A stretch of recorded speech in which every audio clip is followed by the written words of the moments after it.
So just a heads up.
Oh, what an exciting day. I gotta admit, I looked on the schedule and I was like, it's 10 o'clock. Where's my school group?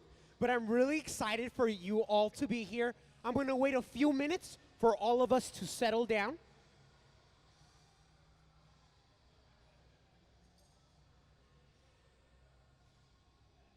Hi, everyone. How are you doing today? You doing good? Right on. This is a field trip. Are you guys all excited? Oh, yeah. And we get to learn about glass, this amazing medium. Welcome,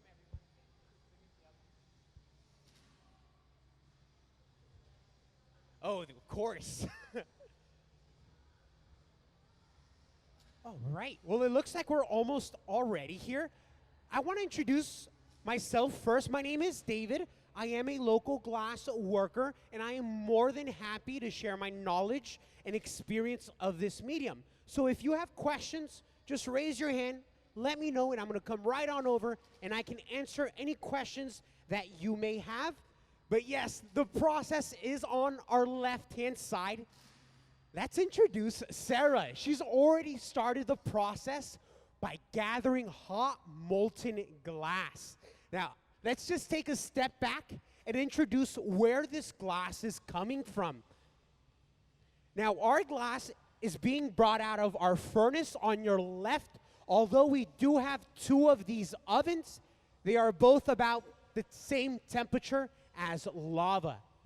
So what Sarah did is she took that rod and placed it inside of that crucible, and just like honey, due to its thickness, it sticks to the rod, just like honey may stick to your fork and knife when you're eating pancakes or waffles. It's the thickness or the consistency. Now, here today, we do have a visiting artist joining and taking over our studio for the next few days. That is none other than Jeff Martin, who's on your left-hand side. He is our visiting artist for these next few days, And as the demonstration progresses, we will learn more about our visiting artist, the examples that will be made today, and also where can this artwork be viewed later on.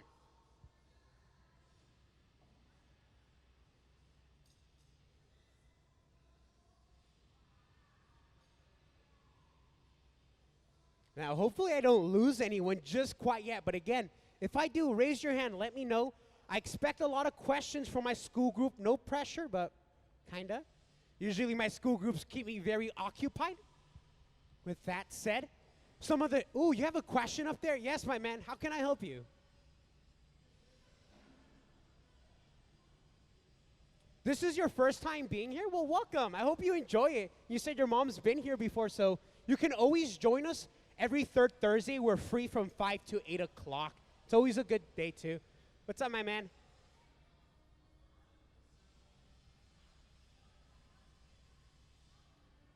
How does it not burn if it's lava? So we always get asked, do we get burned here in our studio? And we don't get burned by the hot glass. It's the tools that touch the hot glass. And that tends to burn us more than that actual material. Now the rod, that steel long straw that Sarah's using, that's made out of stainless steel, a poor conductor of heat. So if you look very closely at that rod, notice that it's shiny, and towards the end, it becomes black and dull gray. We don't place our hand on the discoloration unless we want to get burned, because there's a high chance that that heat is in that area. Is it always hot in here? Oh, yes. During the winter, it's the best time to come in here, especially during the snowstorms. It is very nice. And if you would like, I can always open some of these chamber doors. Now, when the glass exits the furnace, it immediately begins to cool down. So we use a reheating chamber or glory hole to reheat the glass. So this is a little bit hotter than the furnace at 2,300 degrees. And then later on, I can move the shield and open all the doors if you would like, but it gets quite hot in here in our studio when we do that. I do want to give a heads up to our school group. We already applied color to our piece. That happened very early in the process, and I'm going to hand out some color to you, and you can pass it around to your peers and friends. Our color palette is down here, everyone. So these are the colors that our visiting artists can choose from. Do you guys have some favorite colors out here that you see? Blue. Ooh. To make blue glass, we can add different metals. So blue is cobalt. Do we have any other favorite colors? The purple. So purple glass is made by adding manganese. If you add a bunch of manganese, you can then produce black glass. Do we have another one up there? Red. Ooh, my man, you have expensive taste. So if you like red and pink glass, we add gold to that. So red and pink glass can become some of the most expensive in our industry due to that gold content that they add. So we took some of the solid color, some of that glass that's being passed around, and we melted that on top of a bubble, and that is how we produced our color layer. Our glass will look red and orange, but that's not the true color. Right now it's being distorted by the intense heat that we are using.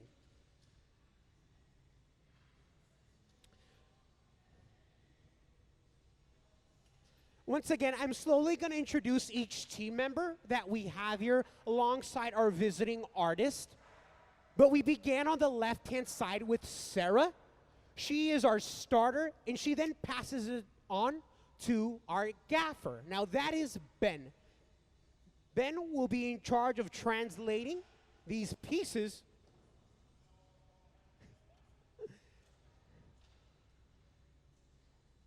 Now you'll notice that our gaffer, Ben, and our visiting artist, Jeff Martin, will communicate a lot pretty much before and after every piece.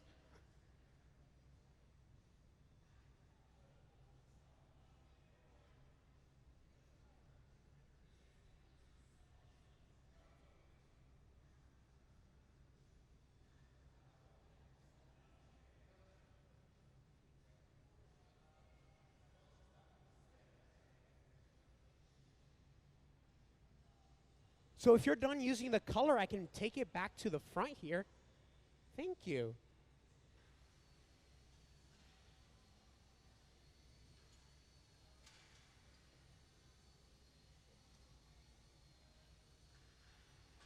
Now there is various shaping tools that our team can use. One of them includes a block or a wooden ladle. That's just to ensure that our bubble will blow out evenly and symmetrically. That way both the base and the top will have an even thickness.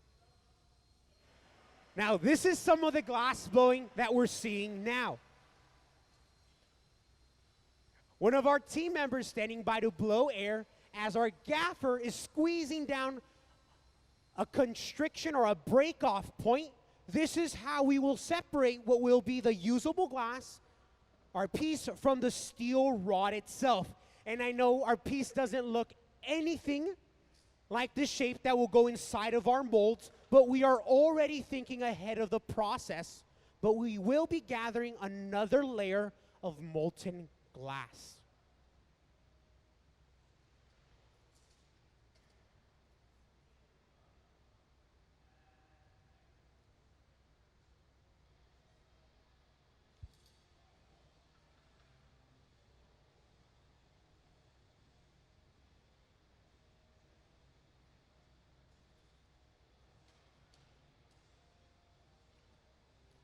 Now in glass making, there is some waiting. We're waiting for the glass to cool down here so we can take another layer and we don't lose control over our mass. So we're just gonna let that cool for a little bit. In the meantime, on our big screen, let's show some artwork of our visiting artists. Let's introduce them once again. Mr. Jeff Martin taking over our studio for these next few days. Now, Jeff is the lead director of a Vancouver-based studio, the Jeff Martin Joinery. Now, this is a design firm that works with architects and designers to build custom furniture. Now, the materials can change, but the cork that we're using here for our molds are all recycled bits and parts from that business. So we are reusing these pieces. Now, within these next few days, we are going to experiment using different techniques. Martin has also brought along different plaster molds that we can use to achieve a different texture on the surface. So today, and really for this week, we are here just to explore the medium and the fluidity and really the texture. How does it look on the surface?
What color is it going to be? Well, I do need to double check with our team because it just looks red.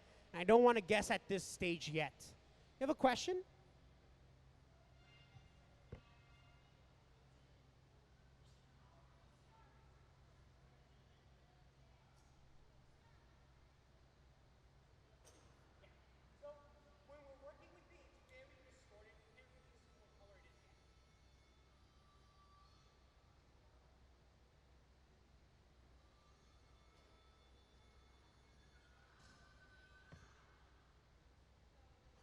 Do you have a question here? Yes.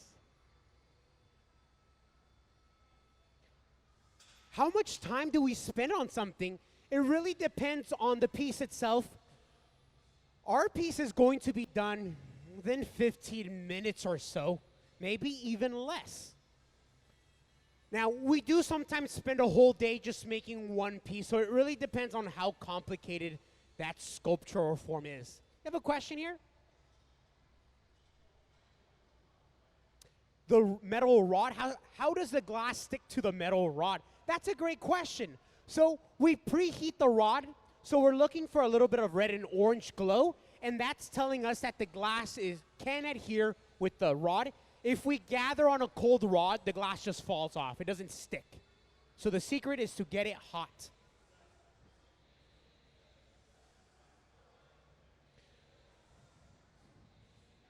Now, before we enter our mold, we're going to ensure that we have a similar shape that's inside of our mold. To do so, Ben is using a wet pad of newspaper to shape that massive glass, and that's just the Wall Street Journal he's using there.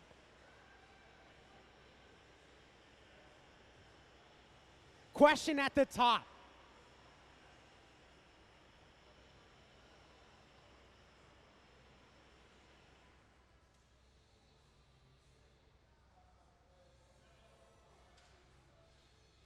So we preheated the rod to ensure that the glass sticks to that rod. Well, I believe we are getting closer. Now, when you tour through the gallery, if you make it all the way to the very back of Raven in the Box of Daylight by Preston Singletary, the noble men and women in that collection were made in a very similar fashion. The only difference is Preston uses steel molds. Here today we will be using cork molds, but this is a very similar process that you can see in our studio or in our gallery. So that piece that we see up there, you're going to see them in our gallery. Those are made in a very similar process that you're going to witness right now, all right? Do you have a question here?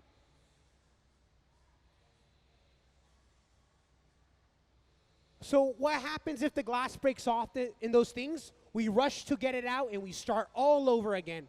In glass making, things don't always go your way. So what? You stand back up and it's going to be better the next time around.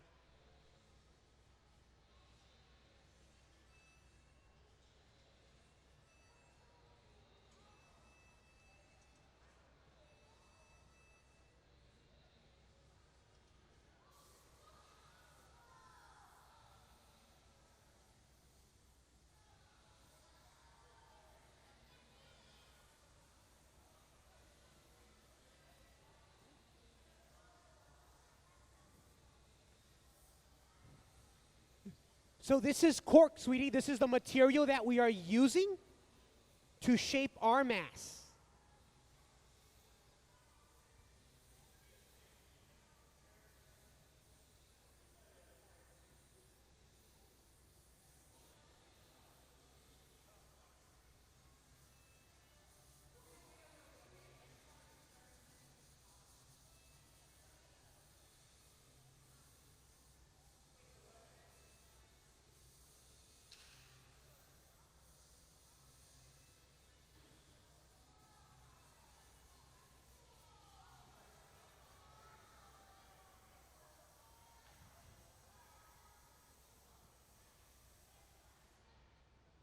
So our hope is that we can make 3 sculptures using each of these molds. But notice, there's a lot of smoke, there's a lot of flames.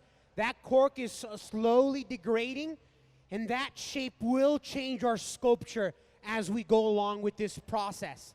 Now, although the outside may be cold, the inside of the glass is still probably at its molten state, so we're just gonna let it stabilize it. We're gonna give it a few minutes to cool down. What are we spraying when we put it inside of the mold? We are just using some compressed air so that doesn't go into our audience.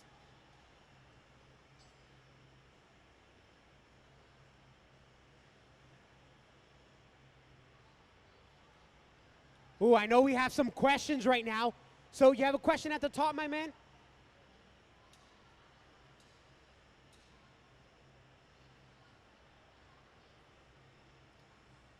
How about this, man? That torch is really loud right now, so let me make my way up there and we can hang out for a little bit, all right? Just give me like 5 minutes and I can make my way up there.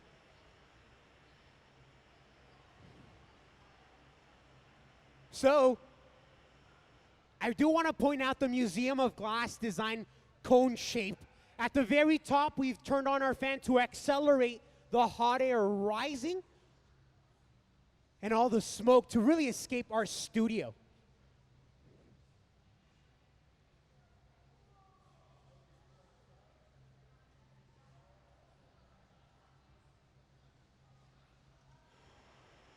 Thank you so much for joining us.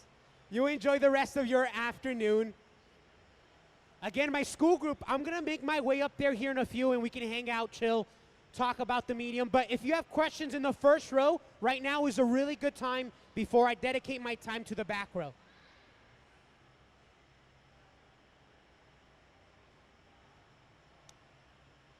Oh, so you're noticing the color change, right? So as the glass is cooling down, we're beginning to see a taste of that color, but it will change still. Right now, it's still distorted. What are we going to do with this piece? Oh, sweetie, this piece will be shown in a gallery in New York, and I am more than happy. It will be at the Jeff Lincoln Art and Design Gallery in New York. And here at the museum, the way a residency works is Jeff will donate one piece to the museum's collection, and that piece will stay here and travel around. Eventually, it will make its way to the top balcony. Question here?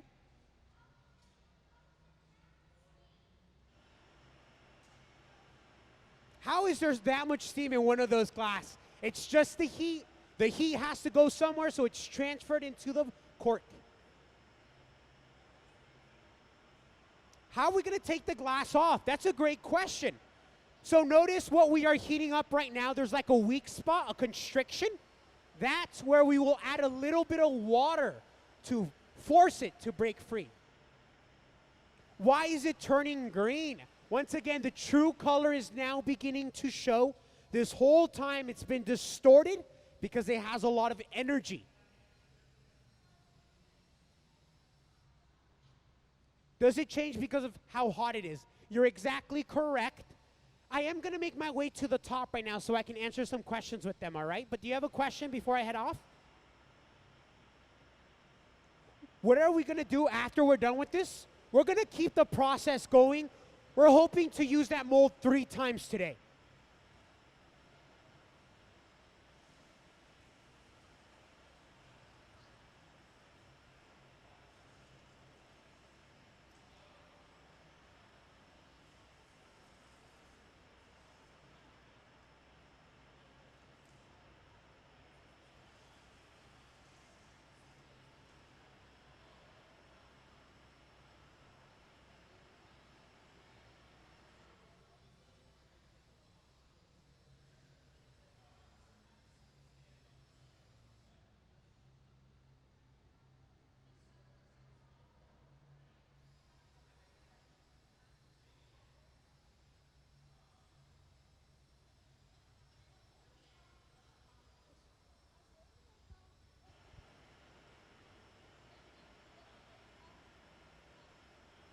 Does this make you want to become a glassmaker? We get to play with fire. It's pretty cool. You don't get in trouble also because it's necessary.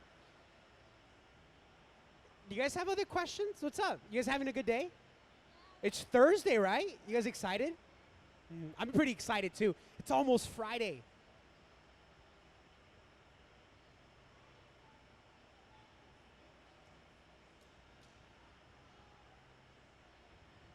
So the cameras that we're using right now, so cameras have a very weak infrared sensor, so they can't gauge the heat. And that's what's going on right now. And it's very hard to find a camera that can actually capture it.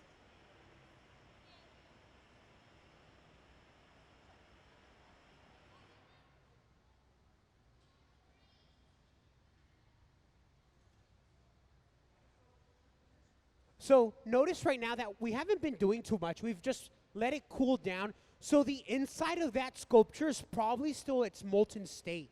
The outside may be solid, but the inside may still be really hot. So we're just letting it cool down. We're just hanging out. They're probably saying, hey man, what was for dinner last night? Hanging out for a little bit before we put this piece away. How long is it going to be cooling? Overnight. So we won't be able to hold this piece in our hands maybe even lunchtime or dinner time tomorrow. So yes, another question? So what we're going to do is we're going to set it on the oven on our left-hand side. You see that oven that has the green number 1? That is an annealer. That oven is sitting at 890 degrees right now, right? So if we put a pizza in there, it's probably gonna burn immediately, right?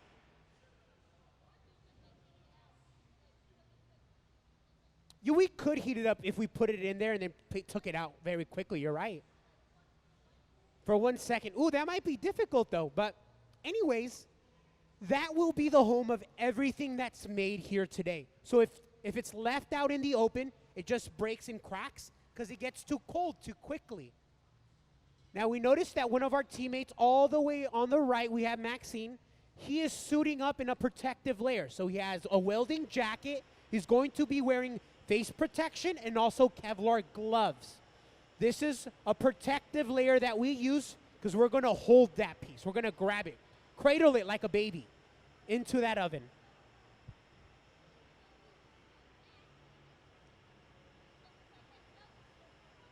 So you noticed that they were wearing a gas mask. Yes, you're right. We do want to minimize.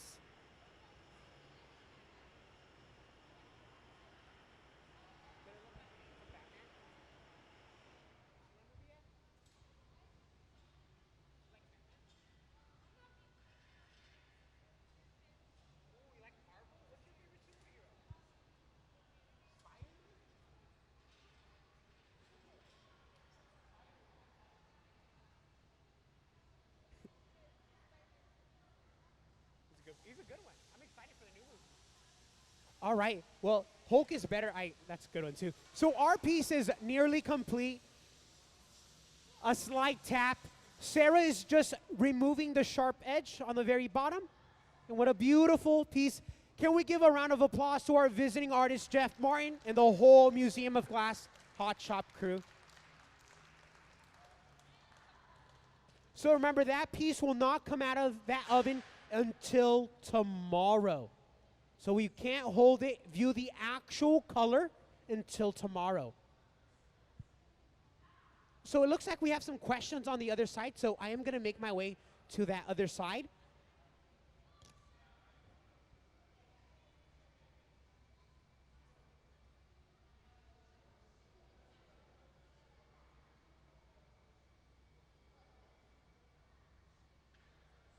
We are going to start the process all over again. So you guys didn't get to see the coloring application or even the beginning process. So we're going to show you that right now. We have Courtney Branham on the left-hand side. He's gone into an oven. What is that, kind of like maybe a tan, a whitish color? We'll find out later on, but that will be the solid color that we are using here today. You have a question right here, sweetie?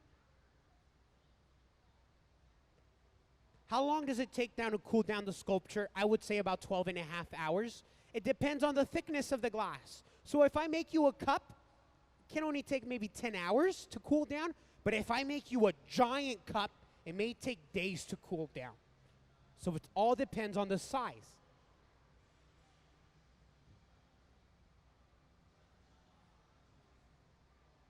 Here, let me make my way to the front here, so it's a little easier. And for our audience, this row right here, I would say, is one of my favorite places to view the demonstration. We are just going to be having school groups throughout the day, but you're more than welcome to roam around. Question?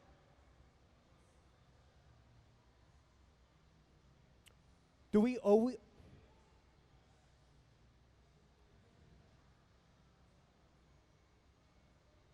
Yes, we do. That's one of the main tools that we use here. So Sarah, she's just started right now. So she heated up that rod and then she dipped it inside of the furnace to gather that first layer. What Sarah's doing now, she's getting ready for our next coloring application. You guys are heading out here. You guys are going to check out the rest of the museum. Remember, Preston Singletary all the way at the very back. Those pieces are made in molds in a similar fashion to what you see here. Take care, everyone. Bye now. Enjoy the rest of your field trip. Bye now. Take care.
Ooh, so my school group, let's try to sit here in the front, right? Can we get in the front here? Ooh, yes. If you want the best experience here in the front, and then as much energy as you give me, I can give that energy back to you. So if you ask me questions, I can keep answering. Let's make it all the way down. Hi, welcome back. Let's make sure everyone gets a good seat in the first few rows.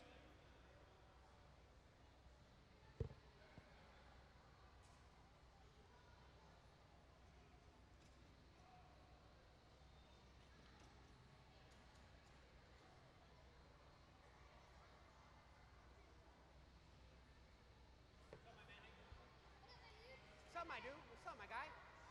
What's up, my dude? What's up, my guy? How you guys doing? You guys doing good? No, what's up, man?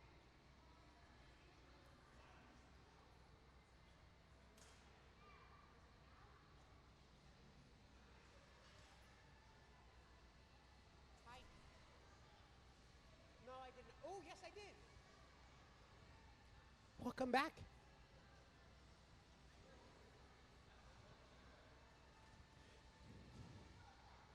So we do have some familiar faces here. Welcome back, some of you. I know some of you have seen our kind of demonstration a little bit if were at Puyallup School District a few months back as a demonstration. But welcome to our full studio. It's a lot larger than the miniature one, right?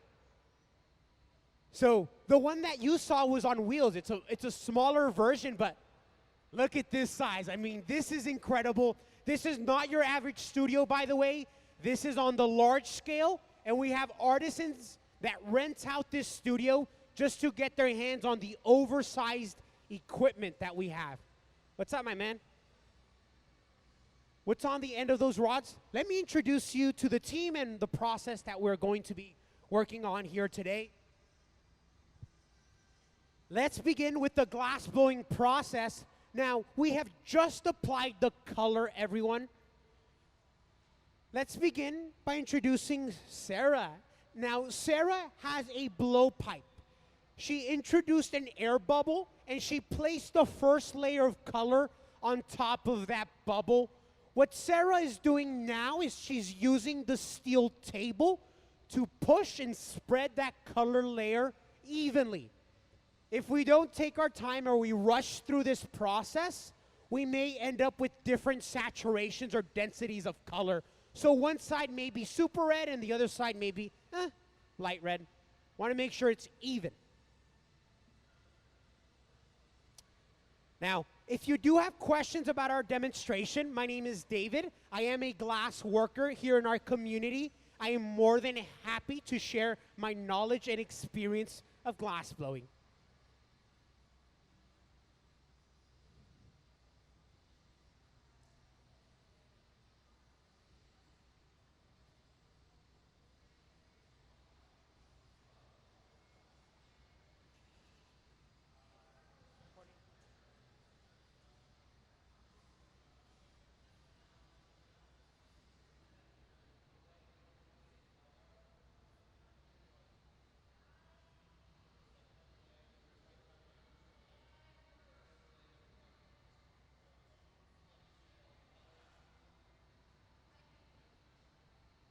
So I want to give a heads up.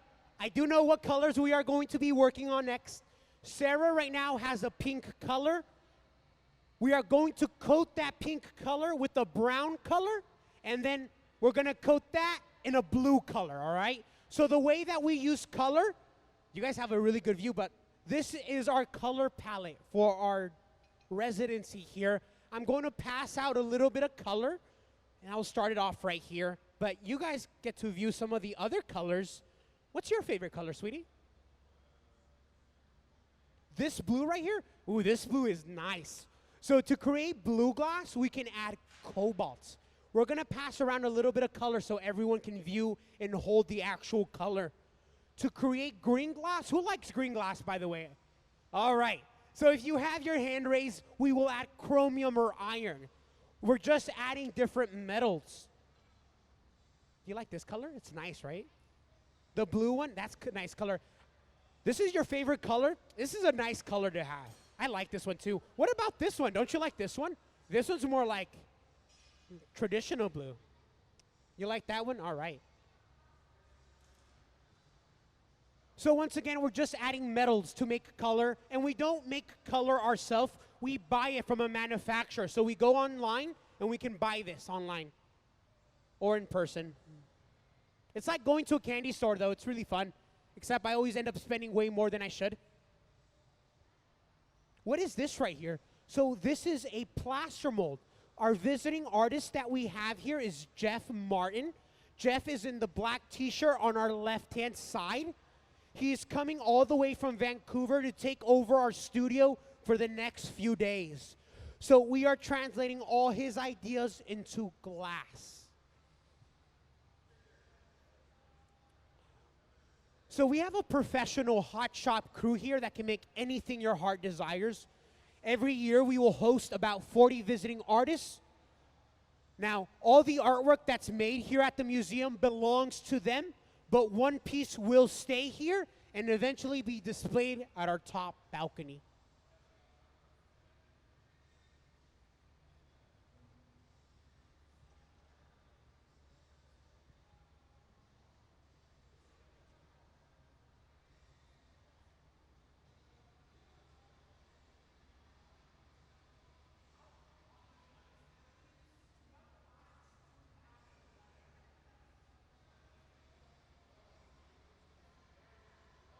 Oh man, if you think that's hot, so our glass is, they add stuff to it so it melts easier, but NASA just uses straight silica sand. They don't add anything. That's why their glass can exit and re-enter the atmosphere. Their melting temperature is incredibly high at 5,000 degrees. Can we make a bell? Oh man, we can make anything you can dream of or imagine. Glass has no limits. If you can imagine it, one way or another, it can be made. Is there lava in the furnaces? Essentially, the glass is at the temperature of molten lava. So our oven that we have here is at 2,100 degrees Fahrenheit. It's quite hot.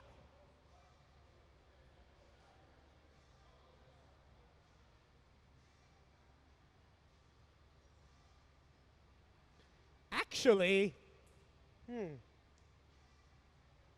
Would you guys like me to open the doors here? It's gonna get hot, but it is fun. Okay. Yes? All right, let's do it. All right, let's do it, team. So when the glass exits, it begins to cool down. So we're using what we call a glory hole or a reheating chamber to get it hot once again. Let's find out. Let's open these doors.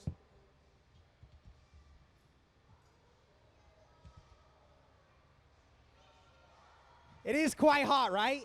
Imagine blowing glass during the winter. It is amazing. So amazing to be here in this studio. So we want to make sure that these chambers are hot enough for our team.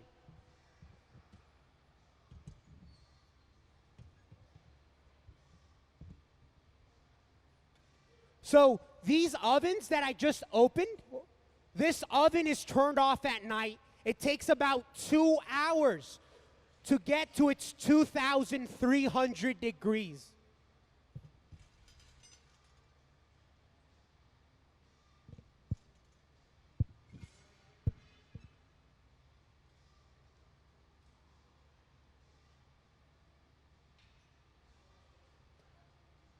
Now, the oven that we're gathering glass is on our left-hand side. This one is a little colder at 2,100 degrees, but the key difference, this one will not be turned off. So that furnace will be on for about a decade. So 10 years before we turn it off. It has the heart of a champion. You have a question here?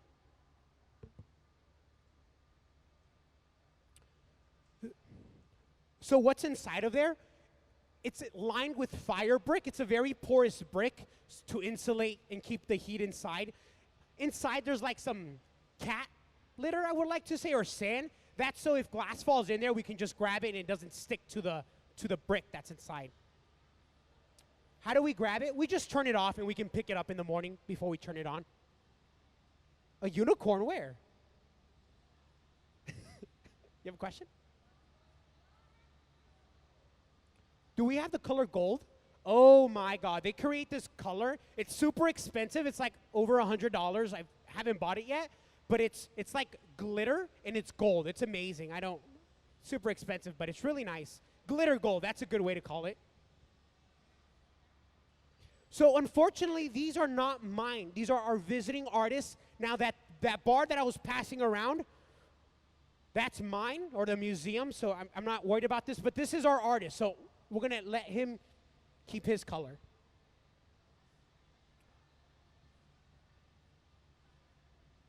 You have a question?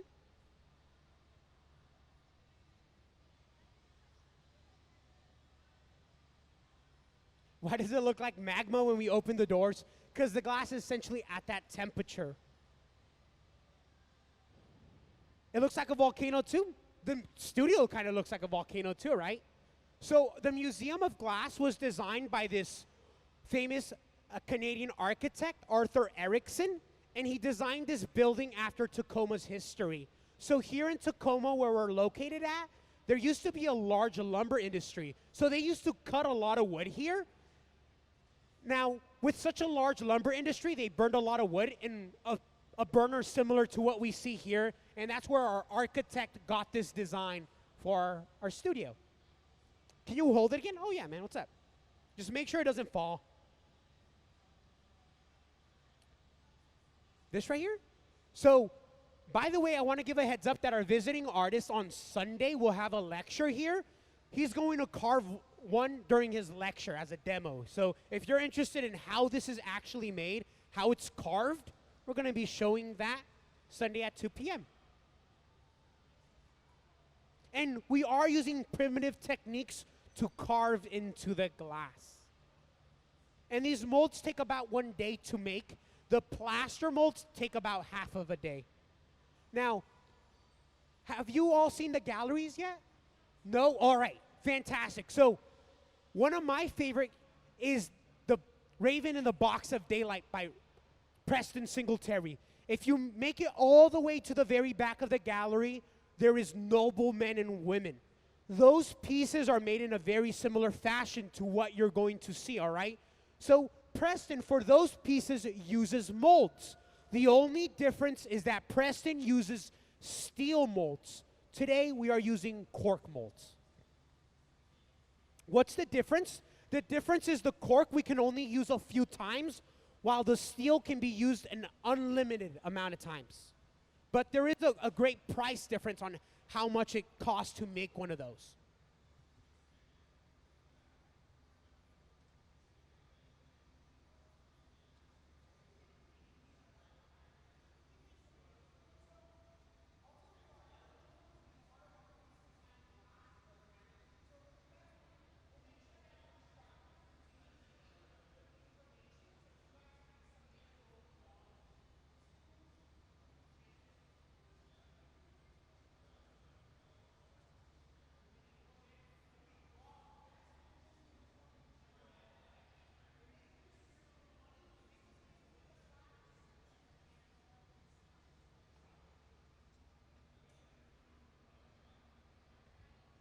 How do you join? So there is just a form. We're going to make sure that your instructors leave with that form. And you guys can do it on your free time or in class.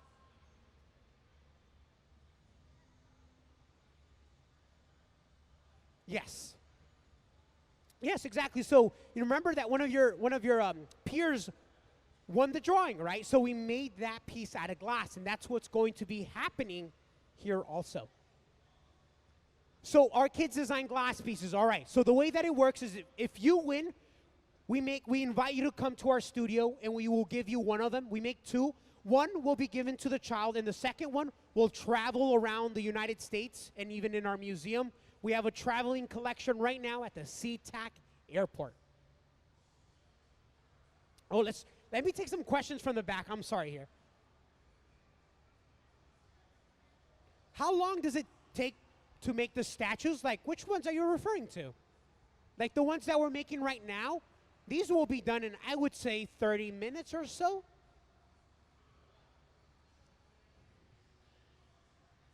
And so, for my school group, just make sure you're approved, but you guys can always check out the pieces from the top balcony. That's one of my favorite places to view what's going on. The only thing is you have to stand up, and it's probably one of the hottest parts of the museum, but it is a fantastic view, and it's definitely worth it. Let me take the questions from the back before I take the questions from the front.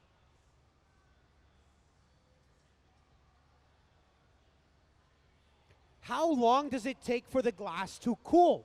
Our piece will cool down for about 12 and a half hours. So when we're done, we will put it away, and then we will hold it in our hands tomorrow around lunchtime, maybe even dinner time.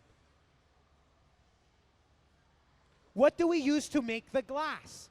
All right, so our glass is a special formula. It's coming to us from North Carolina. So just like the Krabby Patty, it's a secret formula. We know the basic ingredients, but we know that our manufacturer, the main ingredient is coming from a mountain. They're mining a mountain, and that's our glass. Question right here.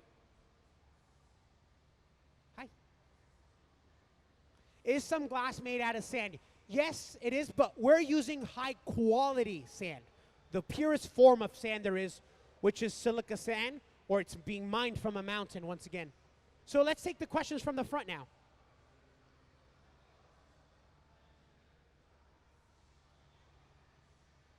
So yeah, last time we were at your school, we made your school mascot. This time around, we are going to be making some sculptures. So on our big screen right now, let me play some images of our visiting artist's recent work.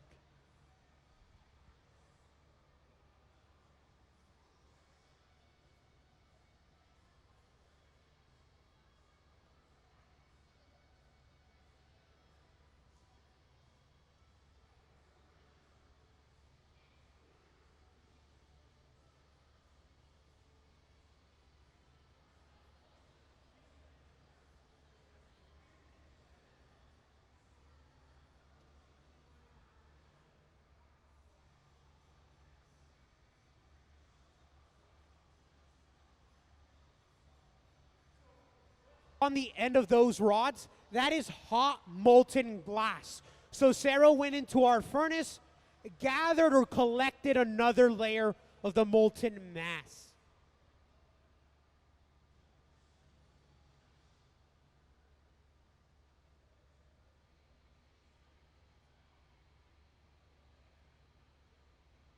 So I'm going to take some questions here in a little bit. I just want to explain the process that Sarah is going to go through. After the gather, she uses a wooden block. This is to ensure that her bubble will blow out evenly and symmetrically. So if Sarah notices that that bubble isn't quite symmetrical, she can use that wooden block to distribute that clear glass around the distorted bubble. And as a glass maker, I was always taught that if you don't know what you're doing or the bubble doesn't look right, the block is your best friend. It will fix the bubble always. Now, if you're wondering why doesn't that block catch on fire or steam up, we are using, or they live in water their whole life, so on contact, a layer of steam is created, and that's what we're riding on, so we're not burning the actual wood.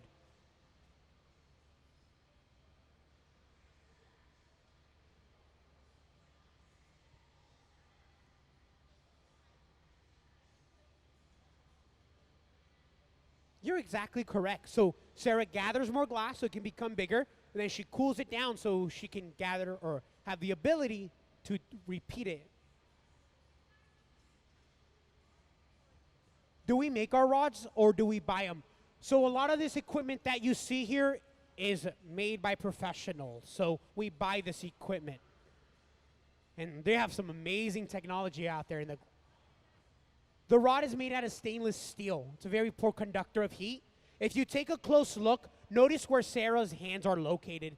Towards the tip, it becomes dull gray and black. If we place our hand there, we go home early with a severe burn. So our hand is always directly where the rod is still shiny.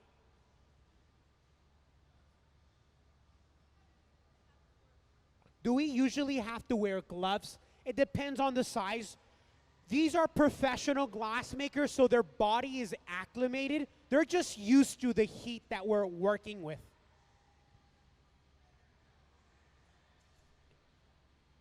So we saw some images here earlier today. Those are the sculptures that we are working on with our visiting artist. How do we color it? Oh, we can just take that color that we have here. We will melt that and place it on top of the bubble. We can also use crushed up glass. Here it is, crushed up glass. It's like broken parts of sand. You can pass that around if you like to. And it comes in different sizes. The only difference is that stuff that we're passing around, that will give us a spotted look. The solid color will give us an even coloring application.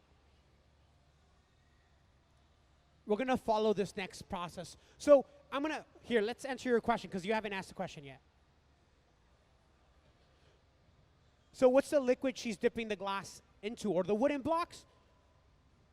We use water for a lot of the stuff, but we're not really dipping the glass inside of there. We can explain that process. Let me take your question too, because you haven't answered one of your questions yet. So the furnace down there, we just alternate between using them so we have good quality glass. If we notice there's debris on our glass, we will literally pull that debris out of it. Before I take any more questions, let me explain what's going on. And then I do want to go to the top and hang out with my group up there because I haven't answered any of your questions yet too. So let me explain what's going on before I make my way to the top.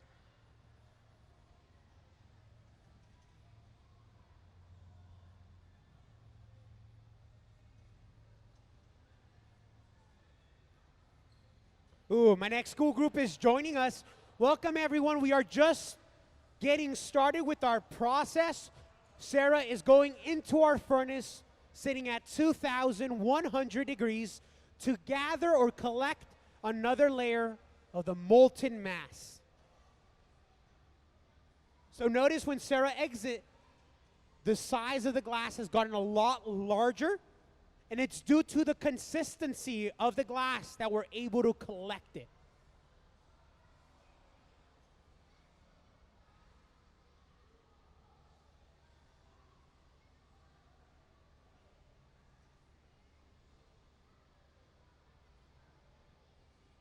And just like last time, we're using another wooden block, and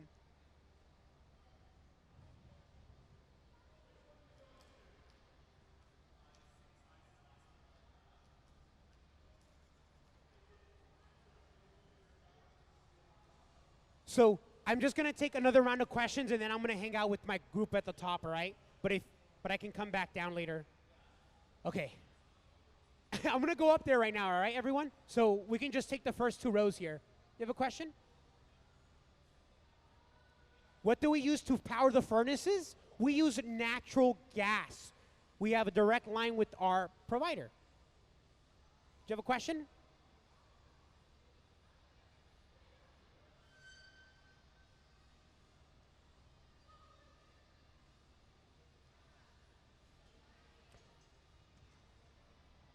So our wooden blocks. So as the mass gets larger and larger, we will use a bigger wooden block to accommodate its size.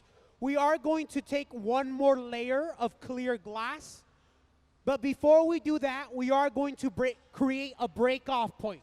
So we're going to create a constriction that we can use to break off the usable mass.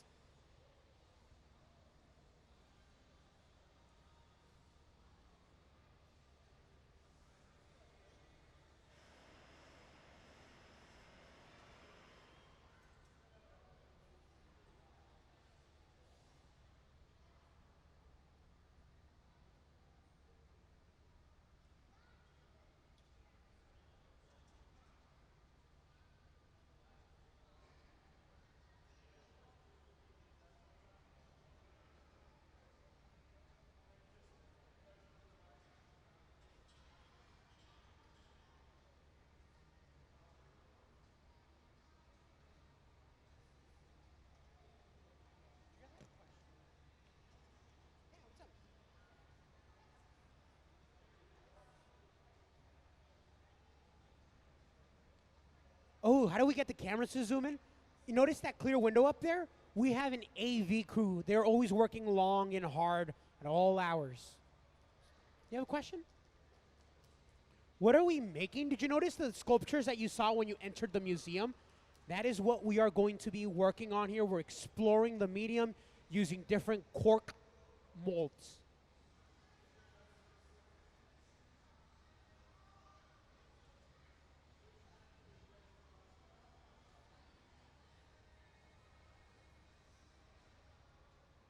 And the furnace is actually real lava. The glass is at the temperature of lava, so not exactly lava, but it is really, really hot. Is the glass about 3,000 degrees? Our glass is about 2,100 degrees. But naturally, glass wants to melt like at 5,000 degrees. It's really hot, though.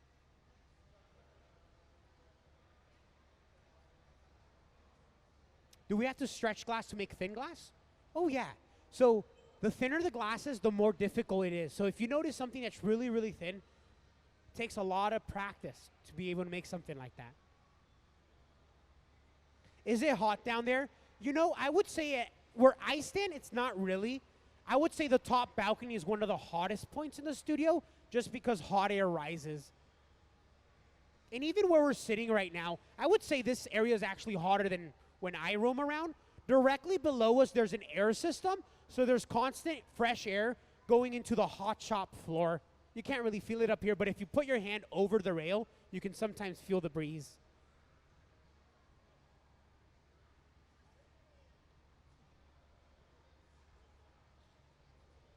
The shears.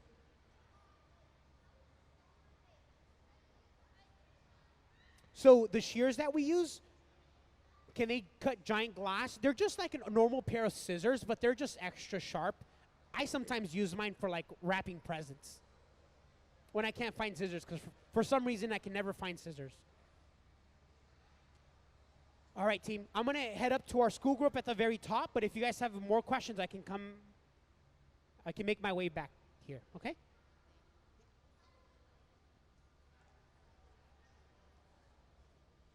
Hi, everyone. How are we doing today? You guys good? Are you guys enjoying your Thursday?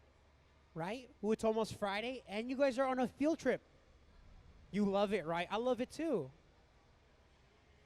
Oh my! I thought you had a baby chick right now. I was, whoo. You feel like you're all the way up there. I want to go up there, but I'm just afraid. You know. Ooh, nice jersey, my man. What's up? What if someone was brave enough to go up there? I don't know, man. I'm scared of heights, you know? You're scared of heights too? I feel it. Ooh.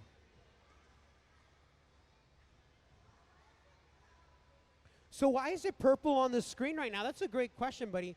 What's going on is that the cameras, they just can't sense the heat of the glass. It's simply too hot. Ooh, look at that camera angle. Look at those colors that we're working with. Once again, we do have pink, brown, and I believe a bluish color on the top. So did you notice that these we're working on the abstract.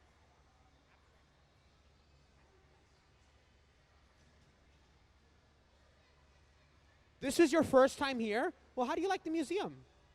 It's pretty cool, right? Is it your second time? Welcome back, my man. Your second time too? Well, welcome. This is your first time. Well, welcome here, all right? Welcome back here. Well, I'm so thankful that you guys all made your way down here. How hot is the glass? It is about 2,100 degrees. Whoa, 10,000 degrees. That's super, super hot.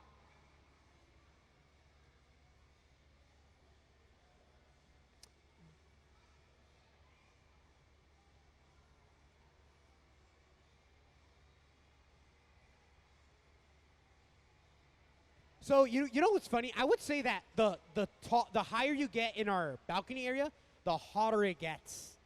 So hot air rises, remember, so as we go up, we even have a fan up there that will accelerate all that air leaving the studio.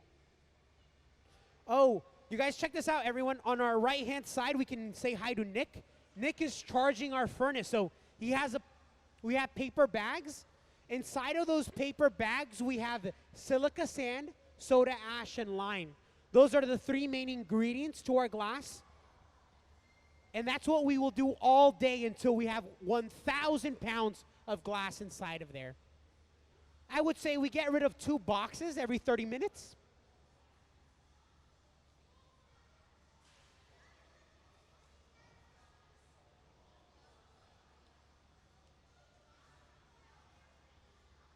So yeah, we're pouring maybe like 8. I would say maybe 2 boxes, 4 boxes an hour, something like that. You're safe. I think we charge every 30 minutes, right? I can double check with our team if you're really interested, but anyways, our glass, our basic ingredients. Do you guys watch SpongeBob, like the Krabby Patty? So, like our glass, it's a secret recipe. We don't know exactly what they're adding, but we know the basic stuff, all right? So when I say those ingredients, those are just the basic ones, but I don't know what else they are adding. How much glass?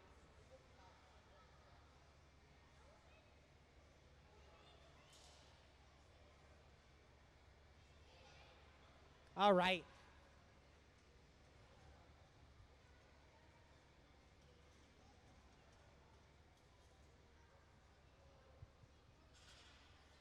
So for my school group, you guys are going to be checking out the galleries and the rest of the museum.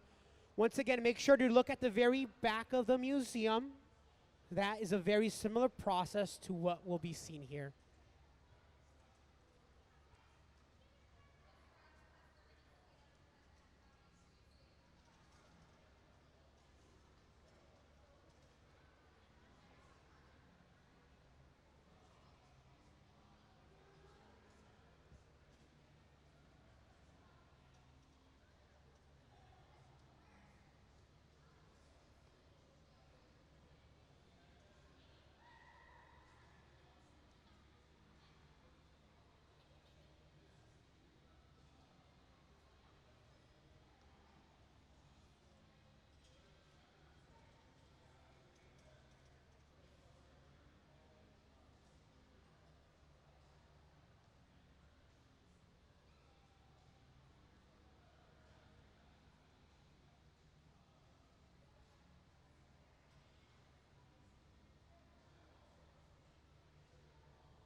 Well, my school group, you guys just made it back just in time.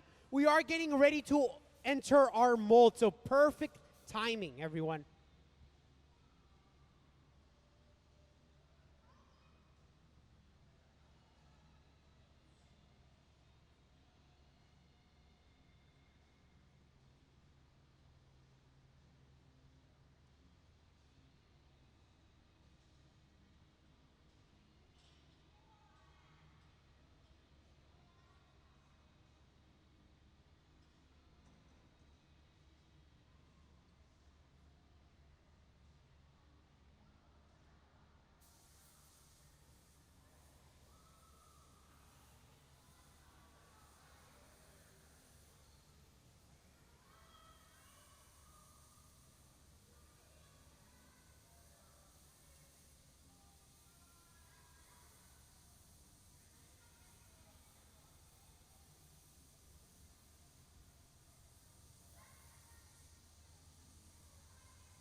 So we are using a air air gun to just remove the smoke from our gaffer's breathing area. For that reason, we've also blocked off the right side of our top balcony just because we know that area will be flooded with smoke. But the left-hand side is open. Please feel free to view the demonstration from that top balcony. It is an amazing place.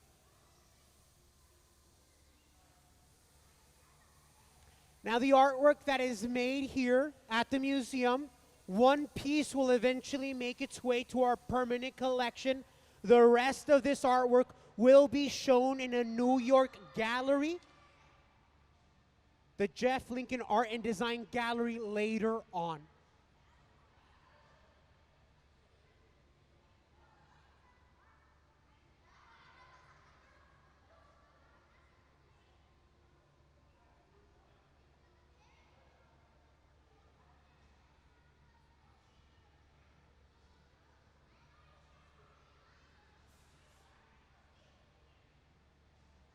So although the outside may be cool and stable, the inside of our glass is probably still at its molten state. So we're just gonna give it a few minutes and let the temperature even out.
So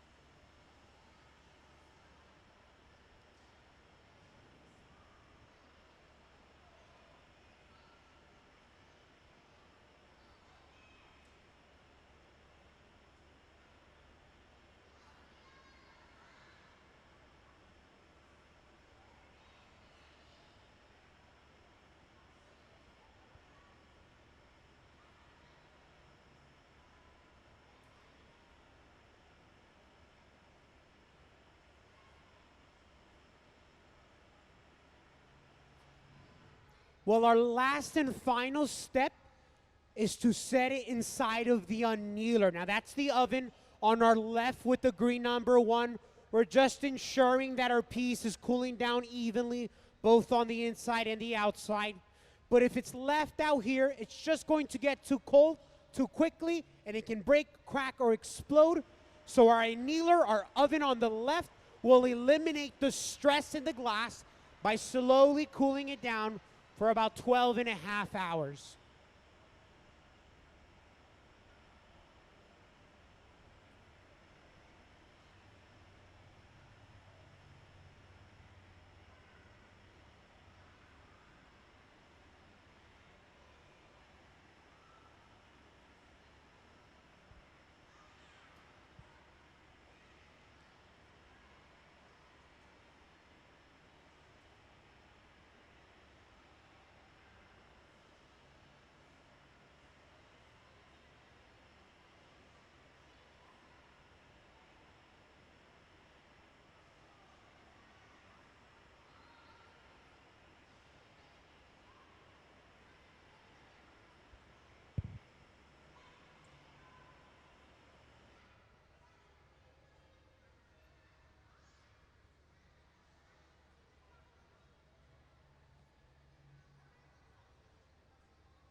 So for my school group, is it possible that we can take this first row also here?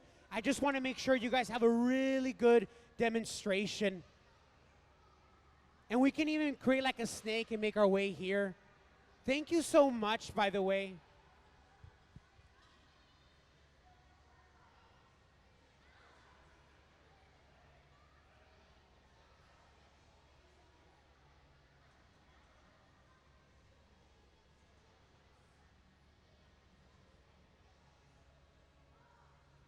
Try to make all our way down so everyone can get a nice view.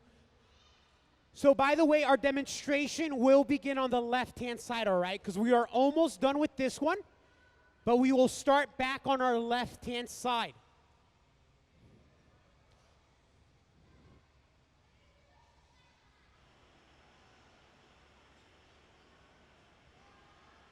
Hi. I'm going to wait a little bit, guys. We're going to put this piece away, and then we can really begin our demonstration. If I start right now, I'm just going to lose you, so we're just going to wait for this piece to come off. By the way, if you're wondering what we're going to be making, we see it right now on the end of the rod with our visiting artist taking over our studio.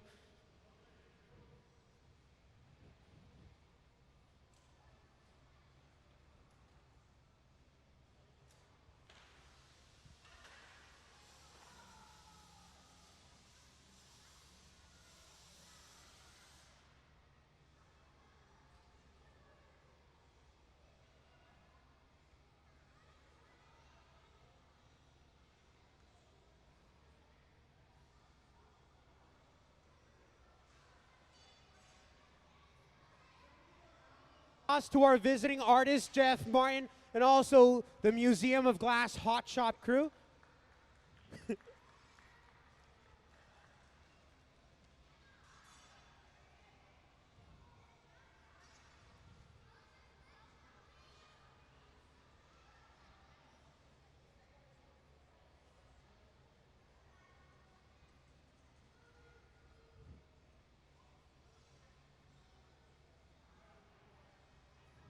So let's begin by just introducing our visiting artist this lovely morning. Our artist is Jeff Martin. He's right here taking over our studio for the next few days. This residency began yesterday, so this is the second day. We are exploring different molds and different methods. These molds include plaster, cork, and maybe even brick. I believe this is limestone. I don't know if we are going to be using it or not, but we do have it available. Now, very quickly, I do just want to overview our visiting artist very quickly. He is a lead director of a Vancouver-based studio, the Jeff Martin Joinery, where he works with designers and architects to make custom furniture. The cork that we're using in our mold, some of these are recycled. So some of these are leftover bits and parts from his studio. Now, on Sunday, Jeff will be carving one of these molds for our demonstration at 2 p.m. So at 2 p.m., he will be giving a lecture, and alongside the lecture, he will also do a demo. With that said, let's jump in right to our glass making process with our hot shop team. This includes both Sarah and Courtney. Now they're getting ready for the beginning process. I want to follow Courtney for this next few steps. On the end of the rod, we have solid color. If you're sitting right here, you are seeing the color palette available to our visiting artists. What color do you guys like? Red, ooh, blue, like this blue or this blue? Because this is a different blue than that sky blue, right? Will we use the limestone? I'm not too sure if we're using it or not. I know we have it available to us. We are experimenting here today, all right? So we are hoping to push our medium using different molds. How do you know what we're making? How do you know what we're going to be making? So the way that the Museum of Glass works is that artisans from across the globe can apply to come here. If you are chosen, we will grant you 5 days with our professional crew that can make anything your heart desires. We will also give them a place to stay here in Tacoma, so all they have to worry and focus on is the artwork and the design. Anyone can apply for a residency from any medium.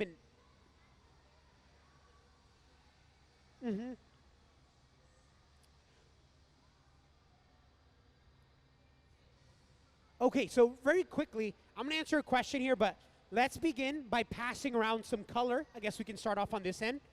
Everyone, we're going to hold a little bit of color. Just make sure we get it back to the front. But color is made by making or adding different metals. So different metals will create a different color. Let's take, for instance, blue. We can add, you like this blue, right? So we can add cobalt to create this blue. That's it. I'm not going to go any deeper than that. So just metals make color.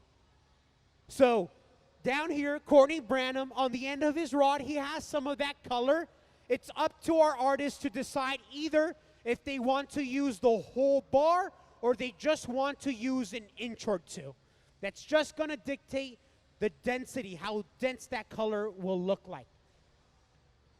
The way that we begin is one of our glass makers will gather glass on a blowpipe. We have Sarah here. She's already done that application and introduced the beginning bubble.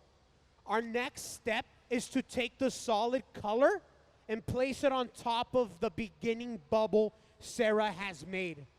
All we will do is create a thin layer colored between, or a color layer colored between clear layers.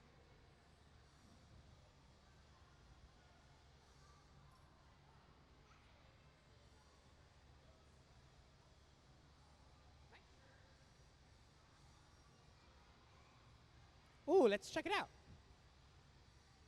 Gemstone, is that what I said? Is that what you heard? You like, beautiful. Ooh, your name tag? Did you make it?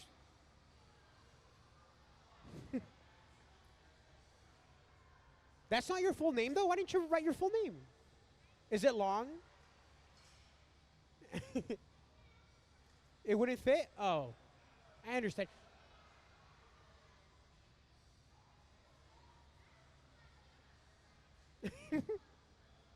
We have a question here at the top. What's up, my man? How can I help you?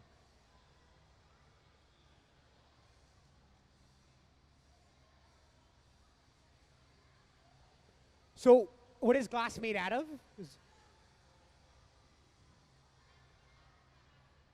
Is glass made out of dust? So, our glass is coming from a mountain. There's a mountain in North Carolina that they're mining, and that's what our basic ingredients of our glass. So, notice that Sarah has applied the first layer of color. She's going to spread that process.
All right, so let's introduce the equipment that we are working here.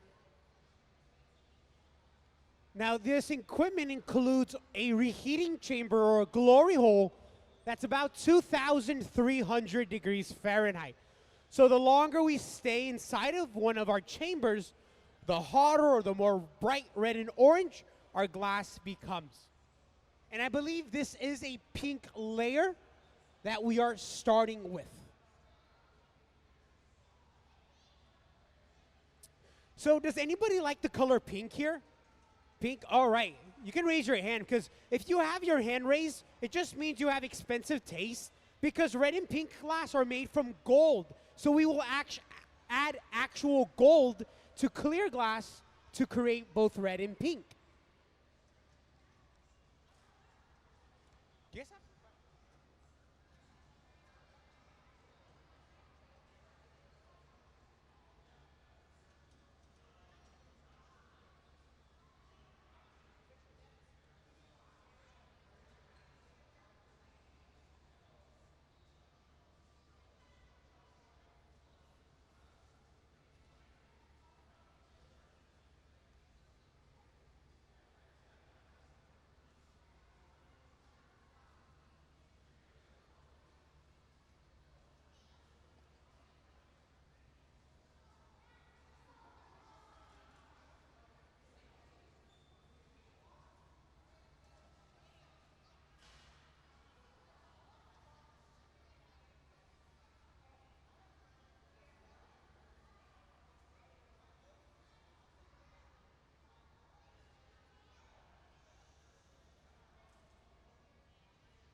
Okay.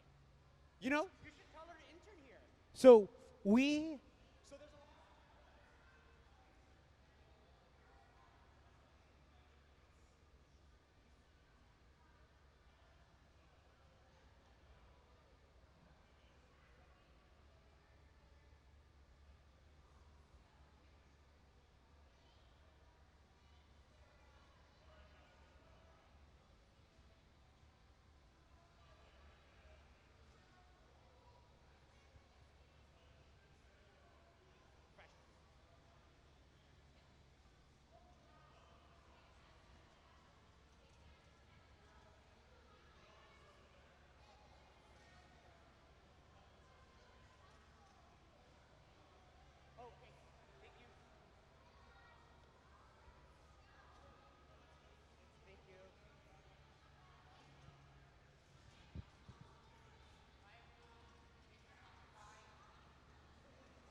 So if you're joining us, welcome to the museum. My name is David. I'm the MC here today. I am a local glass worker in our community, and I am more than happy to share my knowledge and experience of our medium. If you have questions, please feel free to raise your hand, shout my name. I will be talking as the process continues and giving you information, but if I lose you, just give me a heads up, let me know, and I'm more than happy to explain the process here today. We do have a visiting artist taking over our studio today, being the second day of a 5-day residency with none other than Jeff Martin, who, again, will be taking over our studio for these next few days. If you're unfamiliar how the museum works, visiting artists from across the globe can apply to come to our studio. If they are chosen, they can receive up to 5 days with our professional crew that can make anything their heart desires. This crew includes both Sarah, Courtney Branham, and last, Ben. And we will also learn about our team and their role, because every glassmaker is playing a specific role. And notice that there is a hierarchy when we're working with glass. Although Sarah is just the starter, she's ensuring that that bubble is set up for the next phase.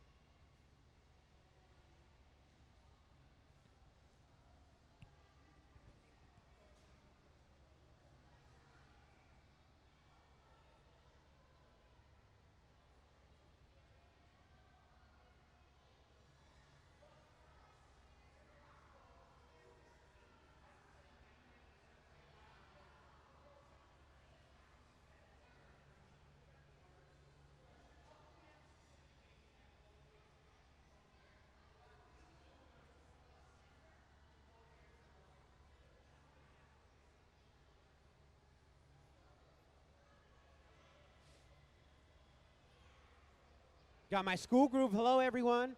Hi. Welcome. Ooh.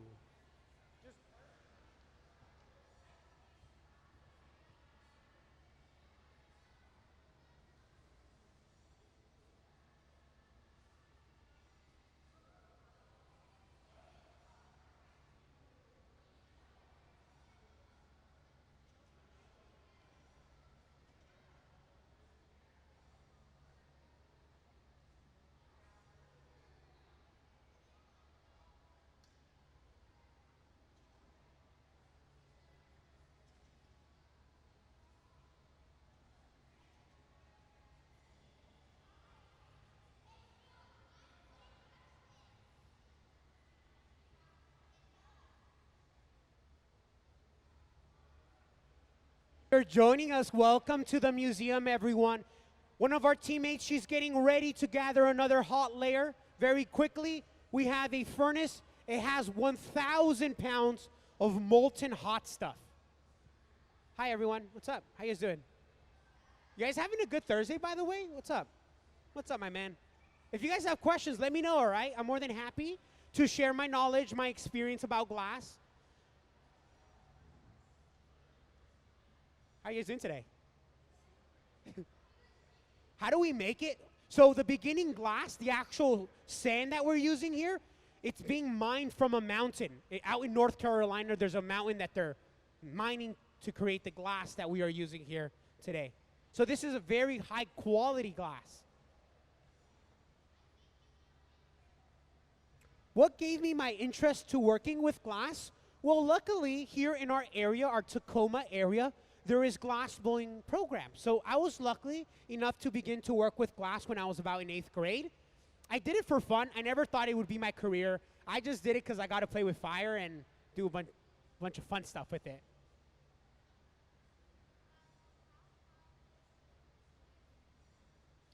How hot is the glass? Isn't it like lava or something like that? Great question, sweetie. Very quickly, let's introduce our furnace. Once again, this has 1,000 pounds of glass sitting at 2,100 degrees Fahrenheit. So if I open that door, it just looks red and orange inside. That's because it's extremely hot. Another chamber we are using is called a reheating chamber or glory hole. This is slightly hotter at 2,300 degrees. The key difference is that this contains no glass. It is just fire and heat, while the furnace is where the material actually lies.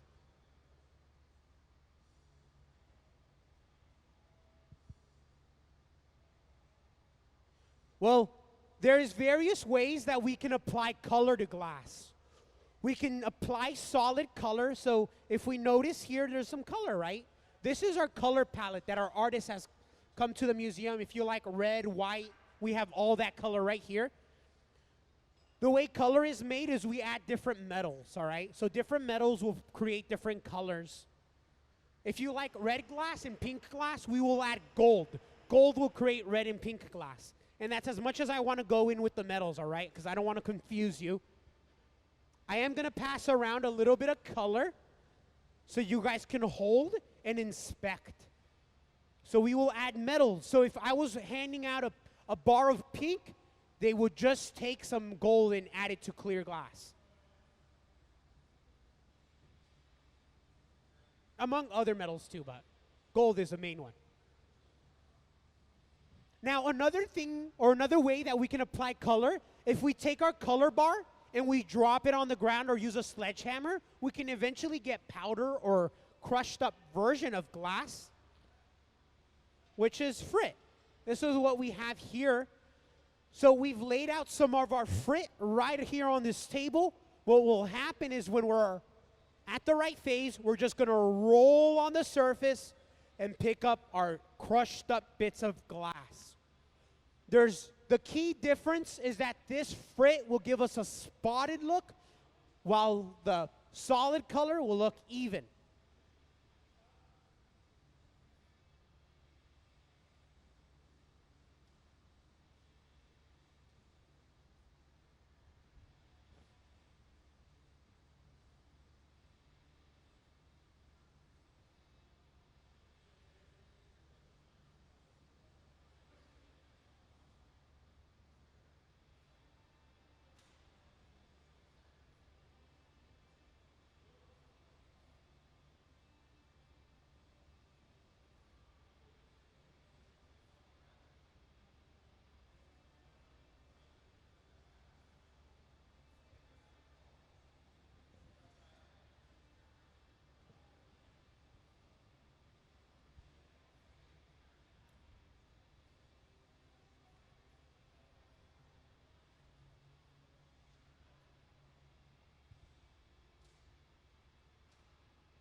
So in glass making, oh here, before I get into here,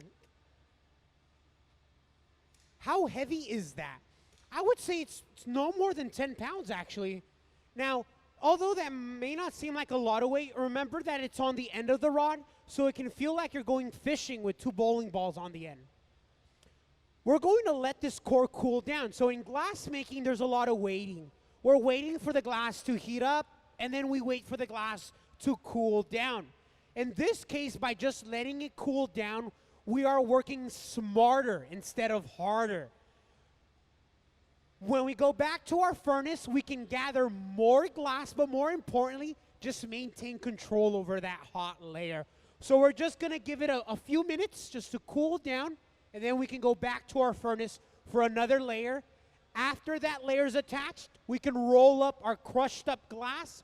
If you wanna show your friends or your family something cool you saw, you may wanna hit record. That's always something fun. Gets lots of views on Instagram. Question here, what's up?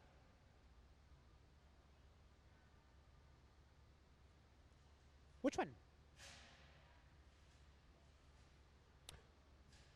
The barrel that you see there?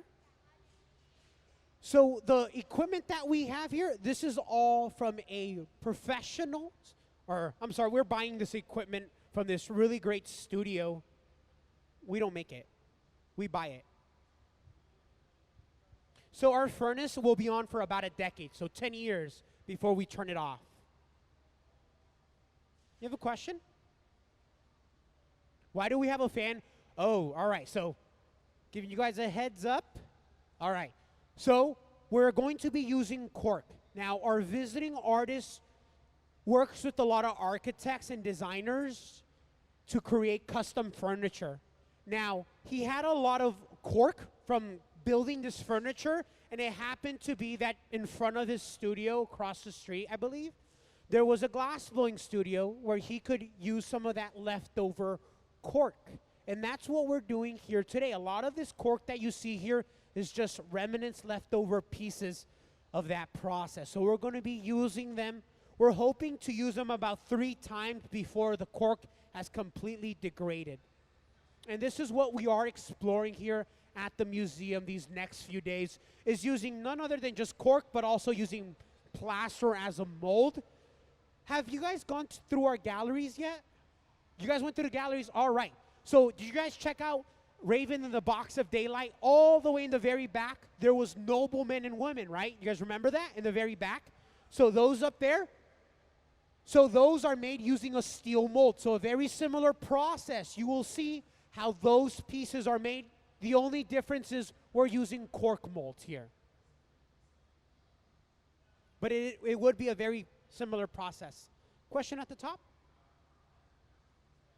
How much glass have we made? I am, so far today, I believe this will be the 4th or 3rd piece of the day. Actually, third piece of the day. Question?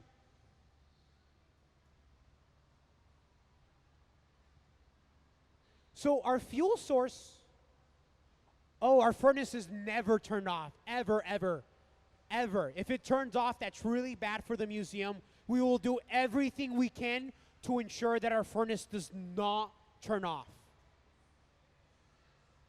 You have a question? How long will it take very hot glass to cool down? It depends on the size. If you're talking about a hair of glass, a second. If you're talking about a thick block of glass, we're talking about hours. Question at the top?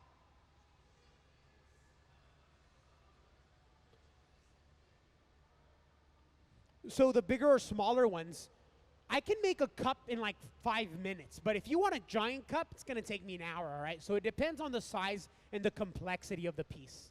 Do you have a question? Thank you. I really appreciate that. Here, I can take the question at the back, and then I can take your question here, okay? It's okay. Oh, my bad. It's all right then. Did you have your question?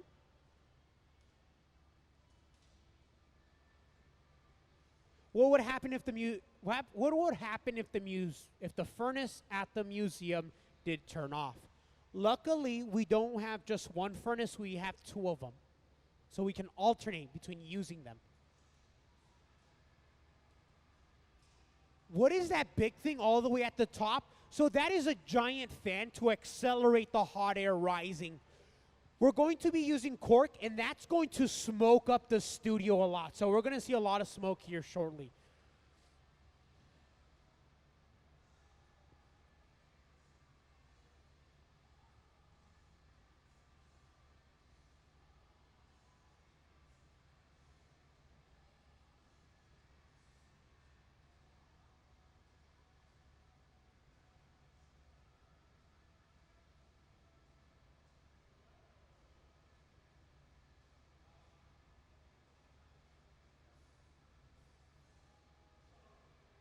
I introduced our visiting artist here earlier today, Jeff Martin. Now, Jeff has said, you know, Ben, I want another layer of color on there. And that's the way that the museum works. So artisans from across the globe can apply to come here and work with our professional crew. It is up to our hotshot crew to translate these ideas into glass. Oh, you guys have a lot of questions. I love it.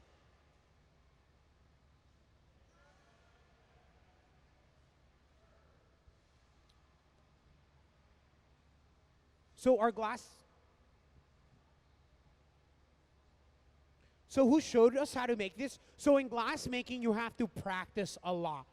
For me personally, I am lucky that there's a glass blowing program about 10 minutes away from here. So I started to work with glass in 8th grade. It gave me the skills, but I was really bad for like 5 years. I really didn't know what I was doing. It takes a long time to develop the skills to become a really good glass maker. you're not going to get good in 5 and 10 years. It takes a lifetime.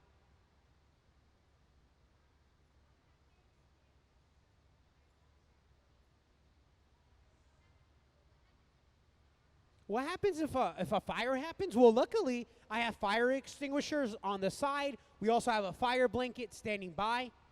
We're ready to go. What is the average glass making, or how many pieces we make a day? It really varies. Some days, like today, we will be working with molds, which we can produce quite rapidly. Sometimes we're working on one piece for the whole day. Here, let's go here first. I'm going to make my way here, okay?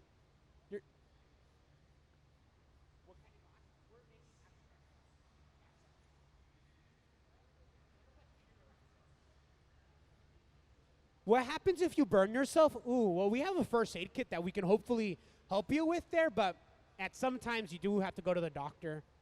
Question. How do you form it? How do you form it, shape it?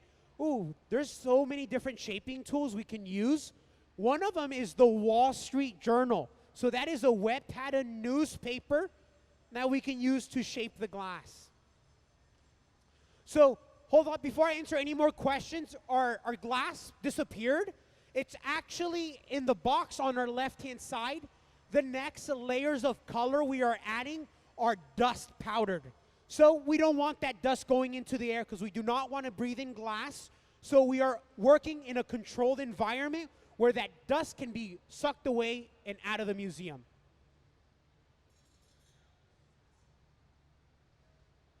What's that?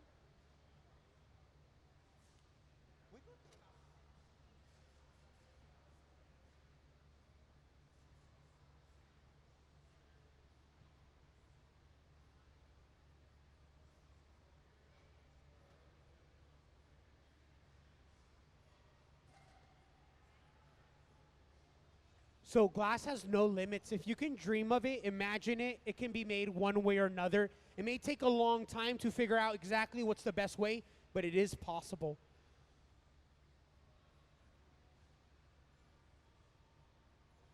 So the museum that you're in right now, what makes it different or odd? Is that your question? Why is it not so hot in here? So right below everyone, there's a air system. I would actually say it's hotter where you're at than where I'm standing, just because directly below everyone, there's constant air flowing into our hot shop floor. And then at the very top, there's a giant fan to accelerate the hot air rising. Even in our top balcony area, I would say that's probably one of the hottest points too. Unless you're working directly in front of the flames. Question.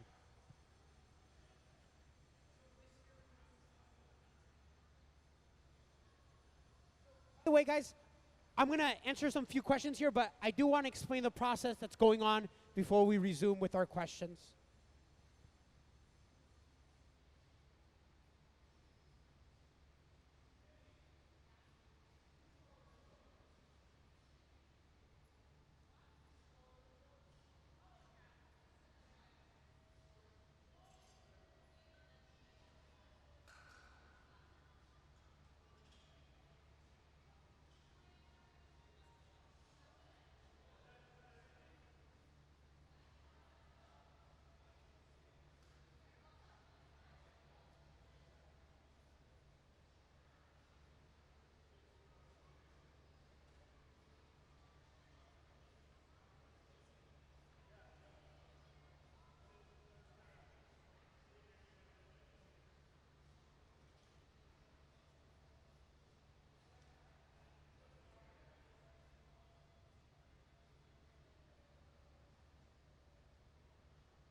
is the actual glass blowing part. We noticed that for a second or a minute there, we were blowing through the blowpipe to expand the given bubble.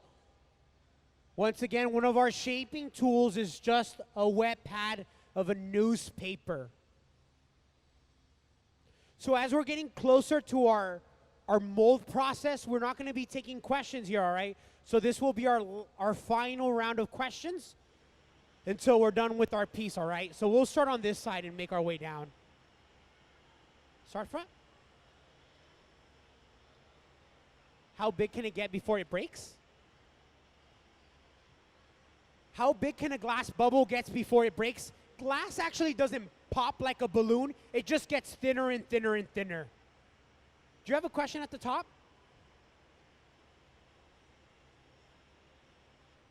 I can always come back. It's totally fine. Question?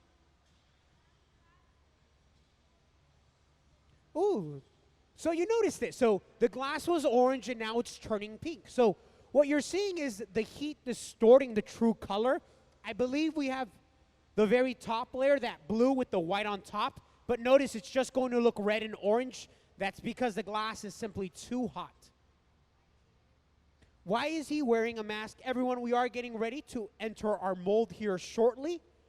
Cork will smoke up. For that reason, we've blocked off the area on our right because we know that area, there will be a lot of smoke in that area here shortly. But the left side is open, so please feel free to view the pieces in our top balcony. Yes. What are these used? So these are the molds that we're using here. Again, these molds are made from reclaimed or recycled cork. This is how they originally look. And our visiting artist, Martin, will carve one of these this Sunday at 2 p.m. So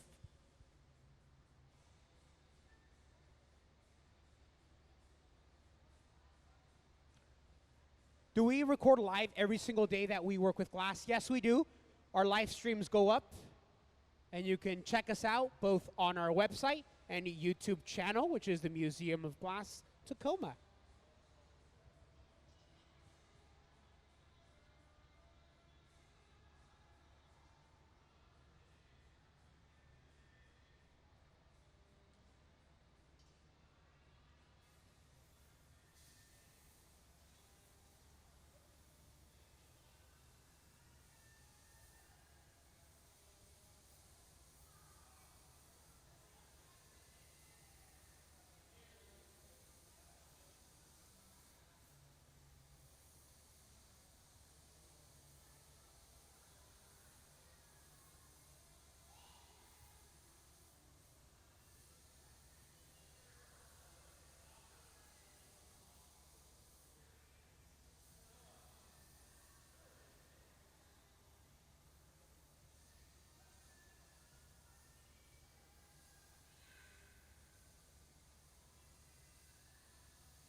So we noticed that our mob crew is floating around. Once again, this includes Ben and Sarah. Another one of our members here is actually Dave. Now our visiting artist has brought him along. Ooh, and look at that sculpture. Did you guys get a good video of that? If you did, let me see it. I'd love to check it out. So although the outside may be stable, the inside, there's a high probability that it's still molten. So we're just going to let the temperatures even out. How much heat can glass handle? Glass begins, so at 1800, it becomes essentially a fluid, and at 1300, it becomes solid. So depending on what temperature. Question here? You saw our live stream yesterday? Right on. Right on. Mm.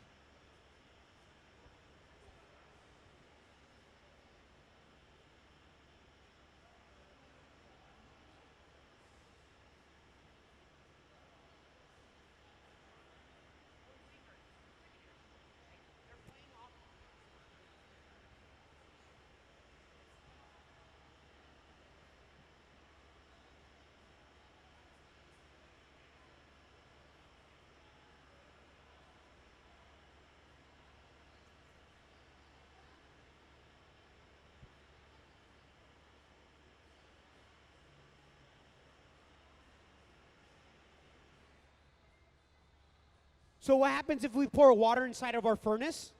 Let me show you what happens, everyone. So here at the museum, we can use water to increase the quality of our glass. So by spraying some water inside of our furnace, we can minimize the air bubbles. So just by spraying a little bit of water, the next time our team goes inside of here, they won't gather as many bubbles.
By the way, for our, I should probably ask, are some of you guys 12 and under?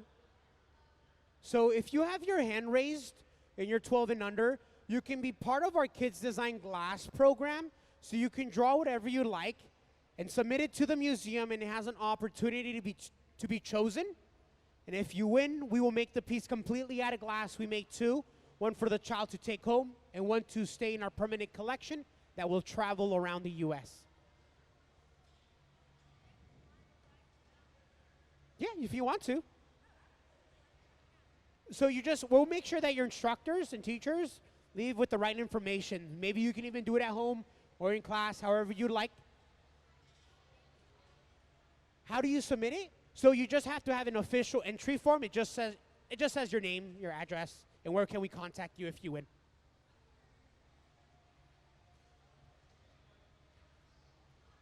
Well, the last and final step that we take is to eliminate the stress in our glass. If left out in the open,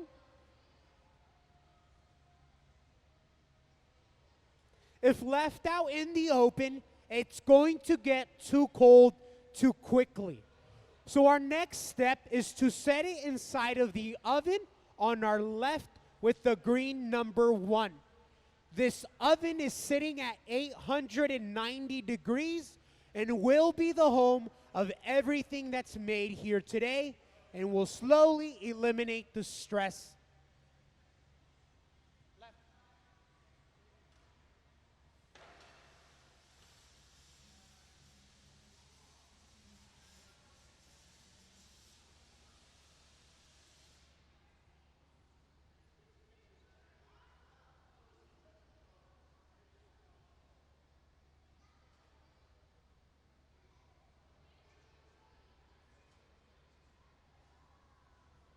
Can we give our visiting artist, Jeff Martin, and the whole Museum of Glass a round of applause? They've been working since 10 o'clock, everyone. They've been working really hard.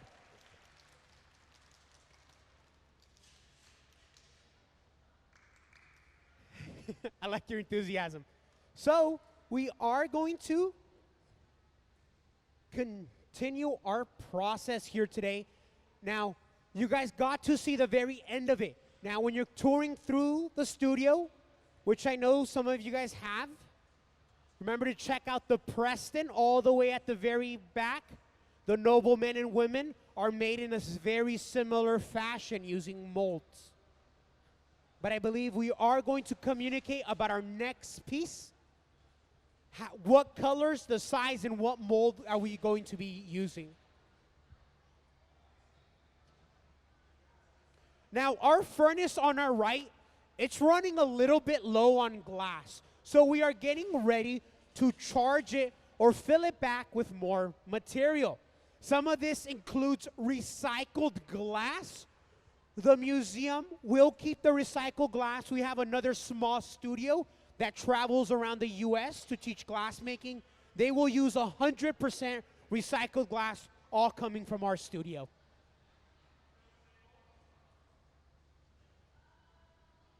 All right, so I know my school group, you guys didn't get to see the beginning process, so let's begin that.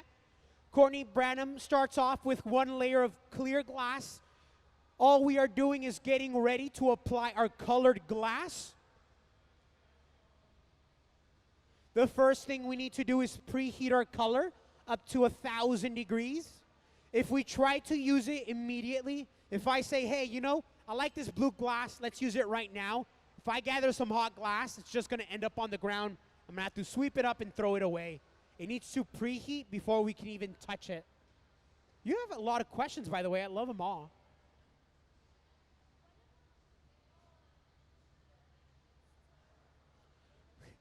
So, what if our heat source turned off? Well, we have temporary ways that we can ensure that our ovens will remain on. Very quickly, let's follow Sarah here because she's starting the beginning bubble.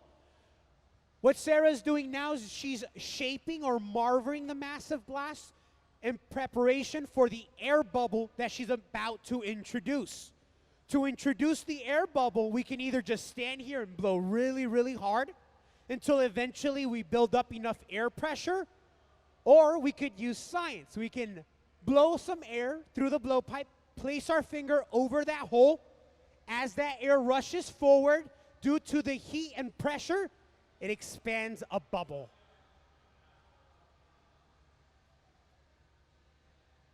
The next step is to take the colored glass and place it on top of this bubble. Sarah will then spread it evenly to just create a thin layer of color.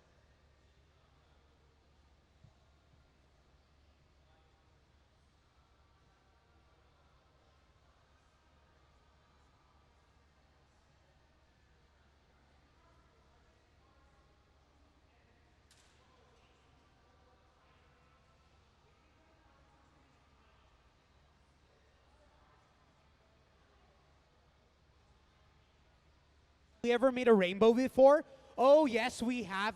One of my favorite things that we've ever made here was a narwhal, a glass narwhal. Oh my God, I am still excited about it. There's a narwhal inside of there? Ooh, did it make it? I'm gonna have to check it out. Does it have a holiday hat? Then that's my favorite piece out there. If it has a holiday hat, that's probably one of my favorite pieces. You have a question? Can we make anything? Oh, yes, we can make anything. I like corgis. I don't know if you guys like corgis, right, dogs? So one time our team made a very small corgi in like a minute. It was amazing. I didn't get to keep the corgi, but hey, I learned a lot. You have a question over here? Can we make a snake? Oh, my man. We've been making snakes for thousands of years in glass. A shark, you know, there's artists that do make like animals like that. And I can always try to think of an artist that's, ooh, we have a fish in our gallery right now, made by Dan Friday. It's an abstract fish. A volcano, our shape looks like a volcano, but glass has no limits. If you can imagine it, it can be made one way or another. Has anyone ever made a panda? Like, yes, they have. Question in the back? A rhino? I'm sure someone has made it. There's some artists now making like dinosaurs in glass. It's pretty awesome and cool. Very quickly, before I take any questions, on our left-hand side, we are now applying the color. So that color is at its molten state, and Sarah will just spread that color evenly around her bubble.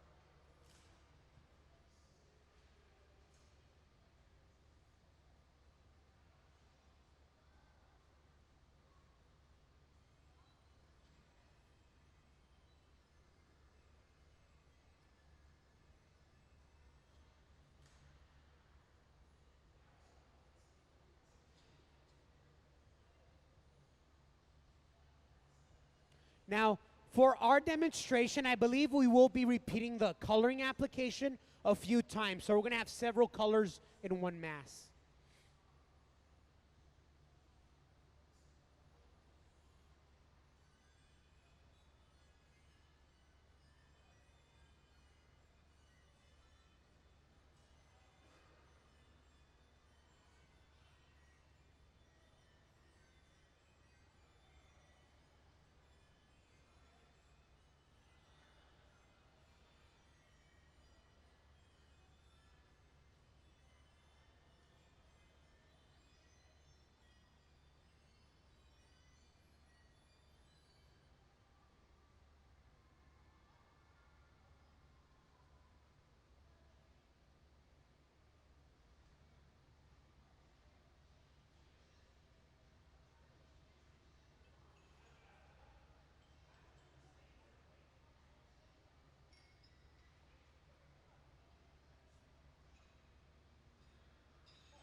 Oh, is it hard or easy? I got to give you a heads up.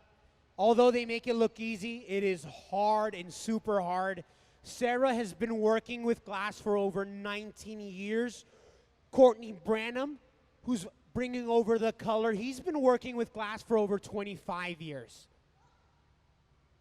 So our team are really talented. Now myself, I've been working with glass for about 9 years. I can make a pretty decent cup, but that team can make everything look really easy. Question right here. You know, you should draw that. Draw it, submit it. Kids Design Glass. I love it already.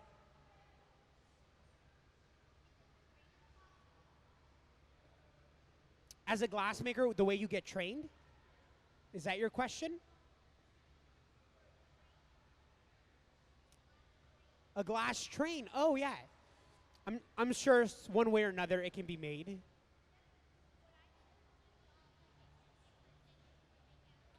You should draw an original design to yourself, okay?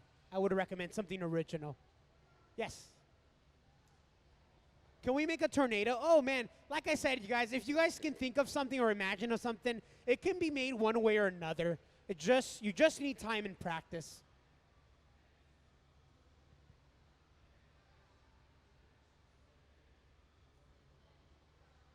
We are going to hold off on some questions here shortly, but as we explain what's going on,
So once again, we are just focusing on coloring application at this moment.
So for our demonstration right now, we are just experimenting with different ways we can apply the color, maybe achieve a different pattern on that surface.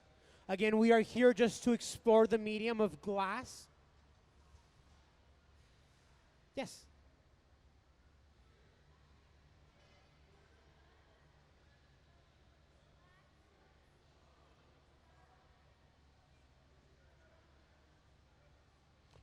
Yes, so when we go back to our furnace, you notice that it is getting larger and larger.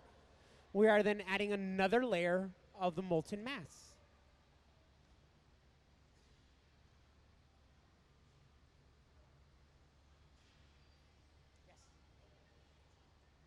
Oh, yes. Have we ever made a cheeseburger? Out in our store, there is an artist, John Miller. He makes small hamburgers. Check them out. They're really nice.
So if you're joining us, welcome to the museum, by the way.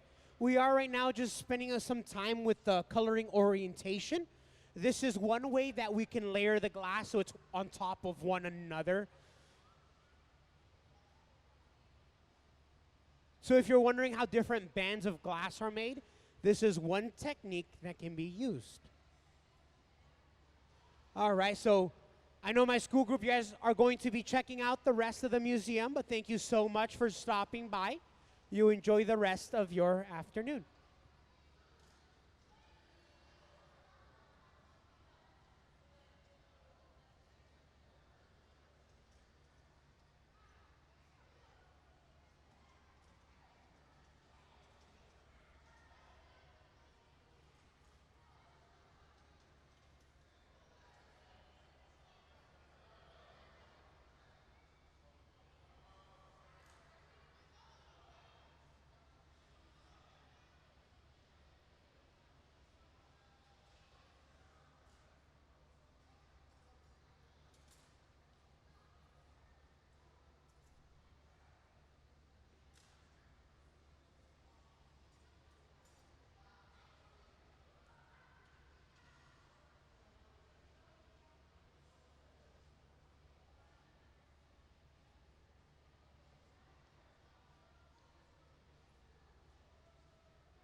Well, I want to welcome everyone to the museum. Thank you so much for stopping by. We do have a visiting artist taking over our studio, Jeff Martin. He did step off the studio, but I will introduce you to him when he comes back to our hot shop floor. He is coming all the I'm sorry. So our visiting artist is going to be focusing on working with cork molds. Now our artisan works with architects and designers in his studio to make custom furniture. Some of this furniture, the material uses cork that he used, and so a lot of the cork that you're seeing here is recycled from that process. Instead of throwing it away, we found a way that we can make it useful. Again, these are some of the off-cut pieces.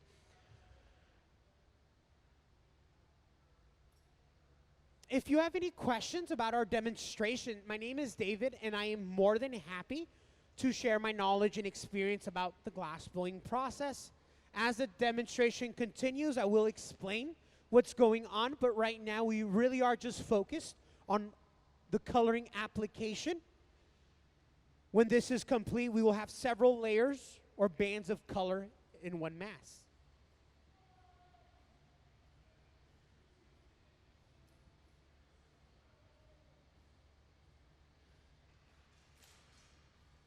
And a great way to keep in touch with the museum is Instagram and our YouTube channel.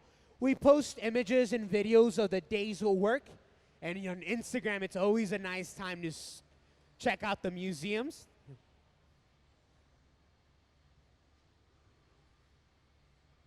Now this this residency will conclude on Sunday. And on that happening, to conclude it, our visiting artist will be giving a lecture at 2 p.m. There we will talk about what was explored, but he will also cut one of our molds. So these take about 1 day to make start to finish. Our visiting artist will be carving one this Sunday at 2 p.m.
Well, as Sarah completes the coloring application, on our right, we are getting ready to fill our furnace with more glass.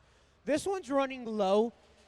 We do recycle some of our glass material here at the museum, but our main ingredient, or the main glass that we're using, is coming all the way from North Carolina, spruce pine, where they are mining a mountain to produce the glass that's used here.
Well, our furnace holds approximately 1,000 pounds of glass when full, and it's about the same temperature as the lava, so 2,100 degrees Fahrenheit.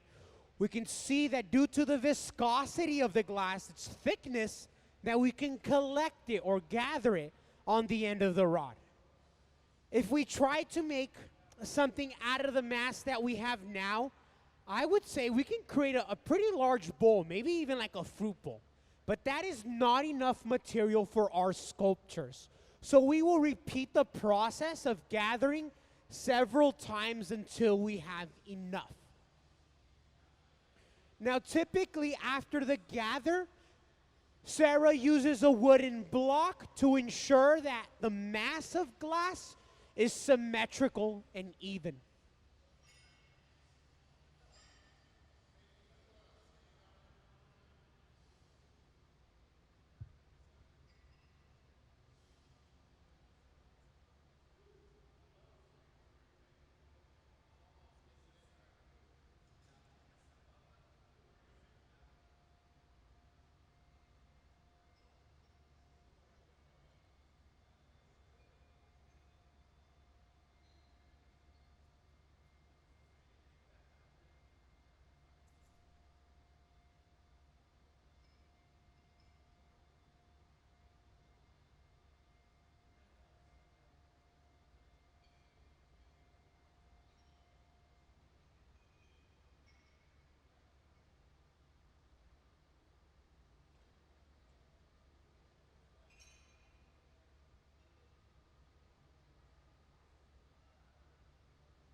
So now that our layer is evenly distributed, we're going to let this core cool down for a few minutes.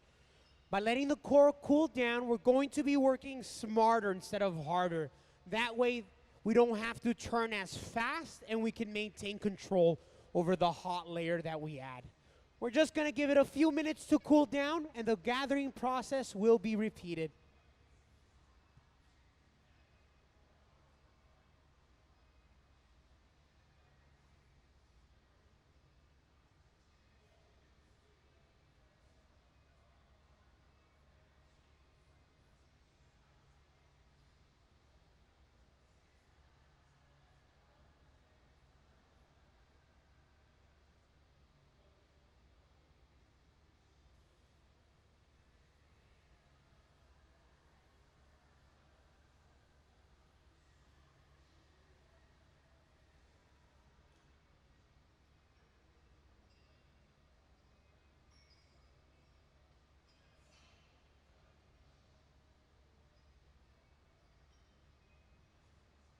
Now, this piece of equipment that we're using right now, the furnace, that piece of equipment is the newest one here in our studio, and it will be on for about 10 years before we turn it off.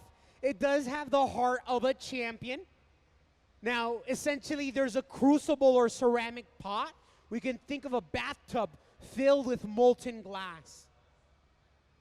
And it doesn't matter what color we work with, everything will just look red and orange due to the intense heat that we are working with.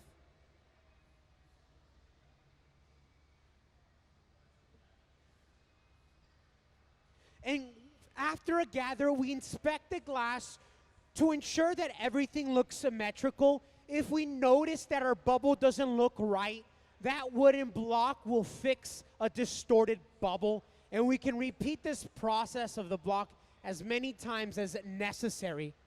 And when I first began to work with glass as a beginner, the wooden block is your best friend because it adjusts everything and ensures that you're ready for the next stage.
Well, as we just are starting, hopefully I haven't lost anyone yet. But if you do have questions, my name is David. I'm more than happy to share my knowledge and experience about the process that you are seeing here today. You can raise your hand or shout my name, and I'll make my way right on over.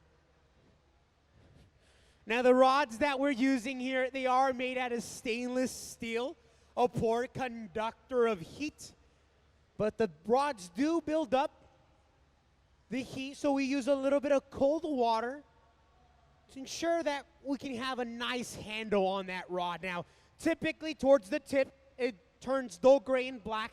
I like to call that the danger zone. And we don't place our hand in that area unless we want to go home early with a burn. But hey, it'll be a half day, so you got to take a win somewhere.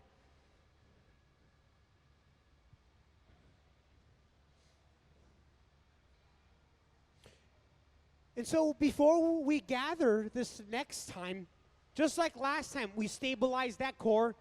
So instead of working harder, we're just working smarter. And back to the furnace for another layer. Once again, our furnace will remain on all year around.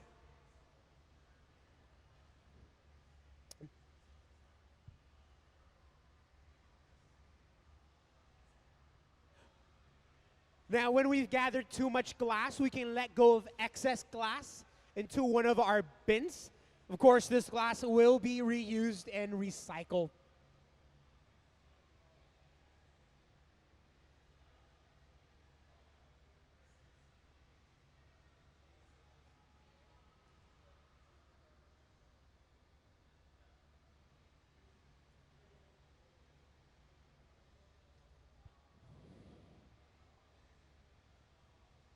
Now, this time around, that massive glass is quite heavy.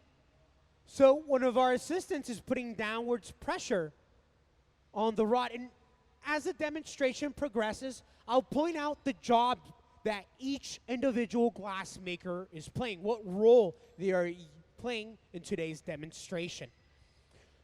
Now, Sarah is our starter. Her job is to begin the bubble, set it up for the next stage. Assisting Sarah, we have Maxine. Maxine can bring over some of the color, put downwards pressure on the rod, and some of the other bits. Now, once Sarah's completed, she will pass it down to the center, where our demonstration will conclude.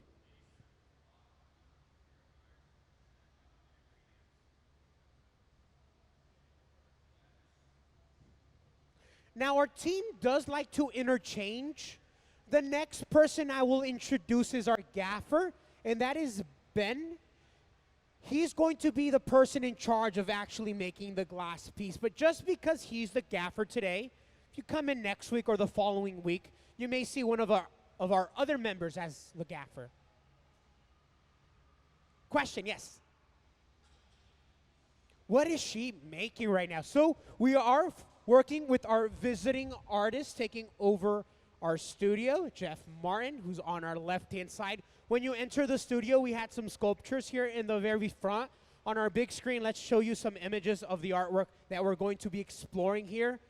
We're really exploring using different mold and different mold techniques, including plaster and cork. And again, we are going to go through some other images of our visiting artist artwork. This artwork will end up in a gallery in New York later on.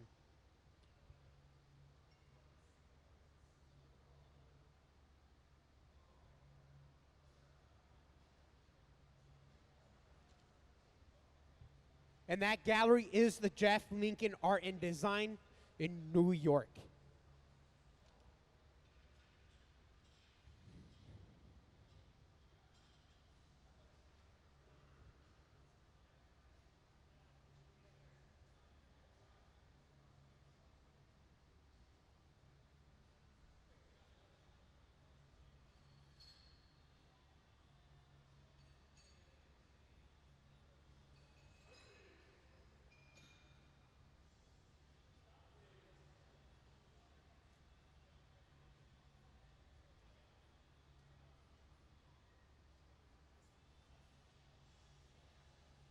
Now, before we go any farther in our demonstration, we're creating a jack line. This is how we separate the usable glass or sculpture from the steel rod itself.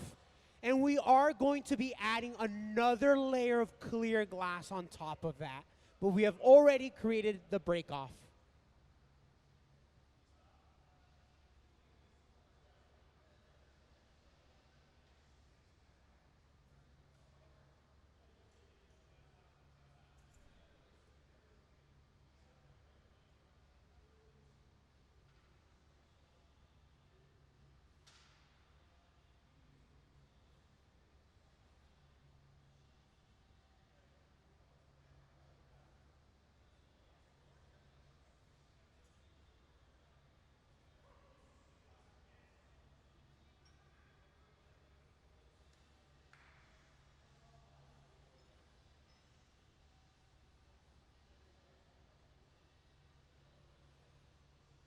Questions from our audience? Any questions? Solely fine if you don't. Sit back, relax, and enjoy. The top balcony is a great place to view what's going on, but we are using cork for our next pieces, so we will be creating a lot of smoke here shortly.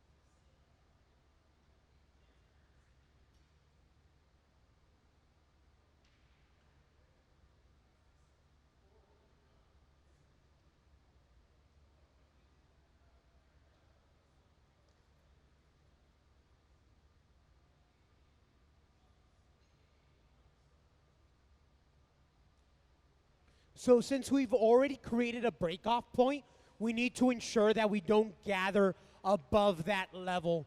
If we do, we will have to repeat that same process you just saw of creating the weak spot. Now, the reason we created this weak spot early is just to speed up the process, but more importantly, it can become difficult because we need to get the glass really, really hot to create that break-off point. And when you have a lot of mass, it can become incredibly difficult to control.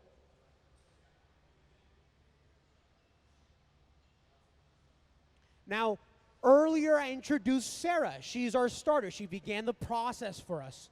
She then goes on to the center and gives the rod to our gaffer. Now that's Ben, and he's taking a seat right in the center of our studio. Ben and our visiting artist, Jeff Martin, will pretty much communicate before and after every piece to ensure the quality and the colors and the size that we're making is correct. Other than that is then up to Ben to distribute the workload among the hot shop crew.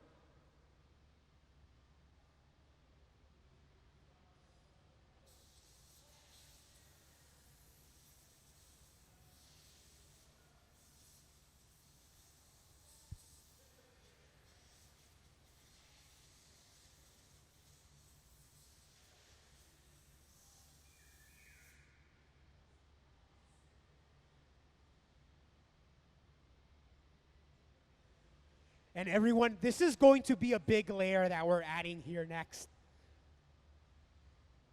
Now the rod that we're using is made out of stainless steel. Specifically right now, it's building a lot of heat.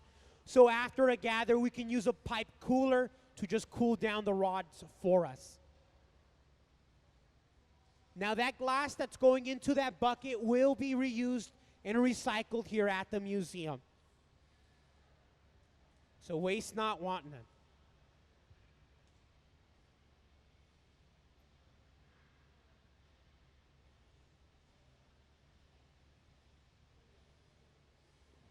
And again, we're just going into a trough essentially, just a pipe cooler, some cold water on the rod. Now, notice that that rod is turning black towards the tip. We don't place our hands in that area again. Directly behind that.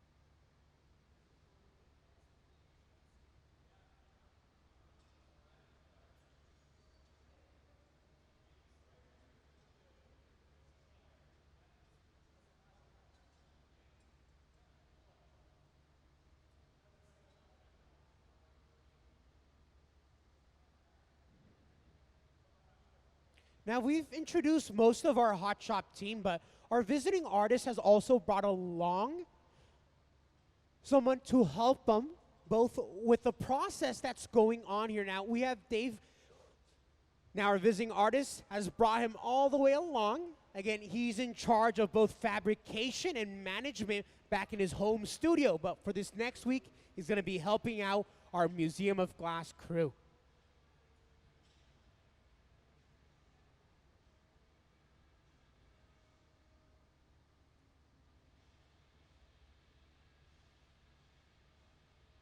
And essentially, Ben is doing the same process that we saw Sarah do on the left-hand side, just ensuring that everything is symmetrical. We can go back to that wooden block as many times as necessary to ensure everything looks right. Typically, we hold the rod at level. That way, we are neutral. When we hold the glass down, it elongates. When it's held up, it will become shorter. Now, all along the Hot Shop floor, we have these steel tables that can be used to shape the glass. These tables we refer to as a marver. So Ben is marvering the glass. He's drawing out heat from the core as he shapes. Now, depending on what we're doing, this steel table can be our best friend or our worst enemy, just because it is robbing heat from the glass.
It look white.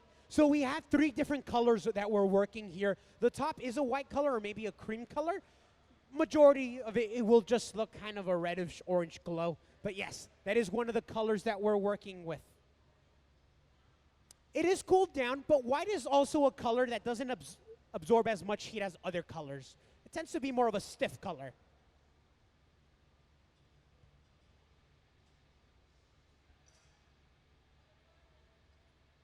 Ooh, question over here, yes.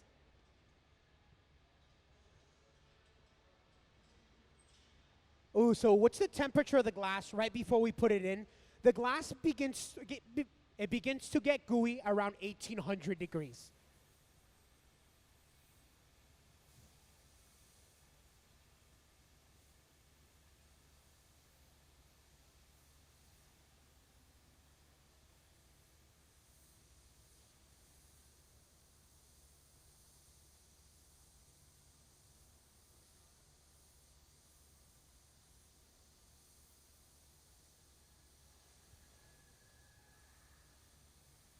Now, these abstract forms that we're working on here, these sculptures, they will be shown in New York, in a New York gallery later on.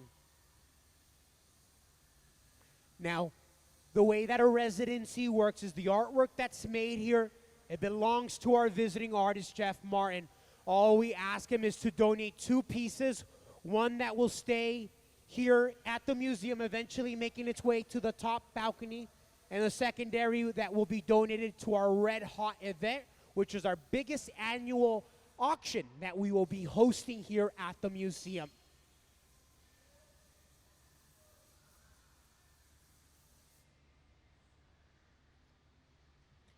Now, although the outside has stabilized there's a good possibility that the inside is still gooey and molten. So we're just going to even out the heat before this piece is put away.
Well, everyone, if our sculpture is left out in the open, guaranteed that it will break. It's going to get too cold too quickly. So our next phase is to set it inside of the annealer. Now that's the oven on our left-hand side with the green number 1. It's sitting at 890 degrees and will be the home of everything that's made here today. It will slowly climb back to room temperature, 12 and a half hours or so, maybe lunchtime, maybe even pushing a late dinner, we can open our annealers. Yes, tomorrow, yes.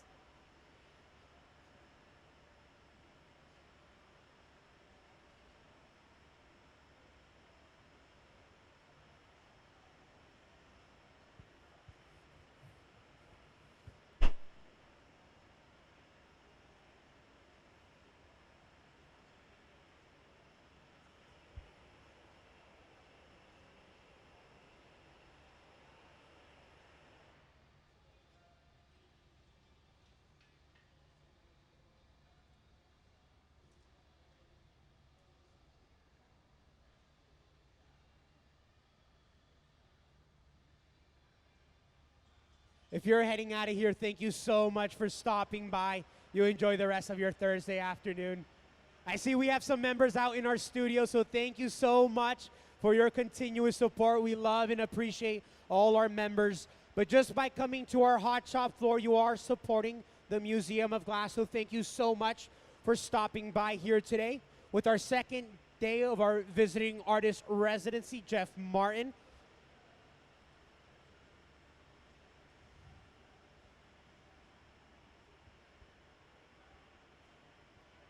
How are we going to get it from off the rod to our oven?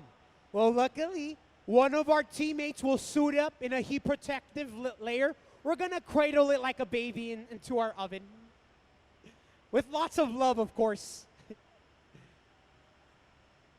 It's okay though, we are going to use a lot of Kevlar. So like Kevlar gloves, welding jacket, similar to what firefighters use in a high temperature situation.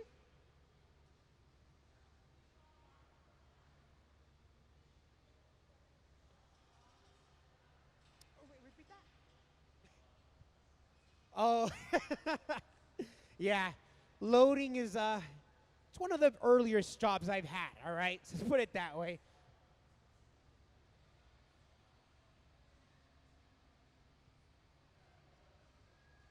So notice pretty much after a piece, our visiting artist and gaffer, again, Ben, they begin to communicate. Hey, what are we going to be working on next? What's the size? What color? How can we make that process better? How can we speed it up? Is there something that you want to change right now? Do you want maybe some more glass or less glass? Do you want it to be heavy? All those questions need to be answered before we can begin.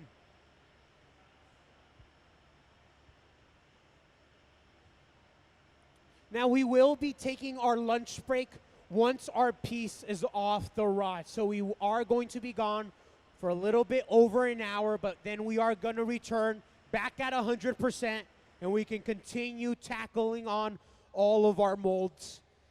When our visiting artist came over in the very back, there's not just a crate. I'm talking about a giant crate there that takes up like the whole hallway. So we know we have a lot of more molds to get to.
So we were asked earlier how we're going to put this piece away. Well, luckily we have Maxine here. Maxine is joining us all the way from Biot, France, where he's interning for the Mog Hot Shop crew, picking up skills here and there and just learning about our process.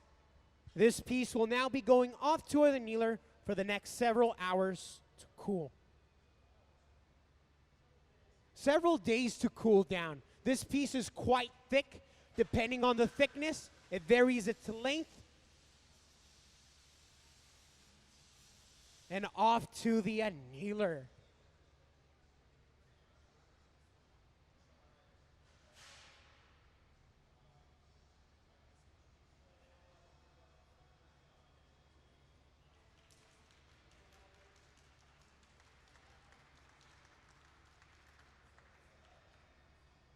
Thank you everyone so much for joining us for this morning live glass blowing demonstration. We are now going to be taking our lunch break. Thank you so much. Enjoy your Thursday afternoon, everyone. Take care. I will stick around, maybe answer any last few questions we have.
Charging the furnace is what we call filling the furnace up with glass.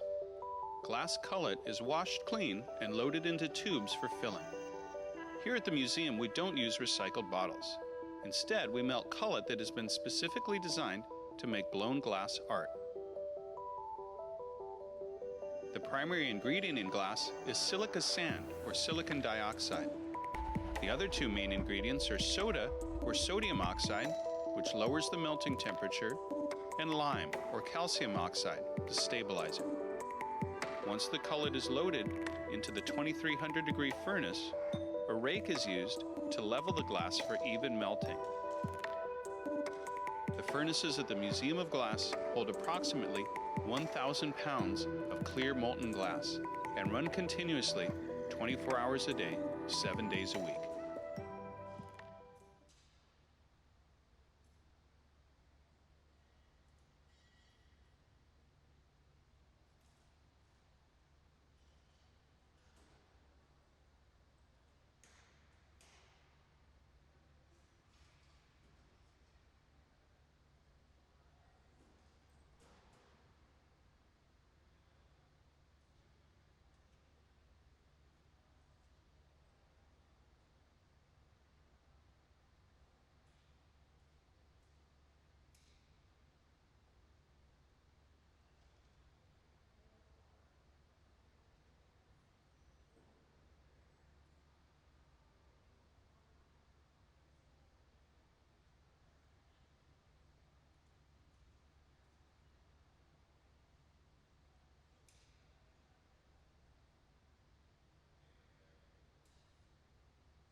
My name is Henry Johnson.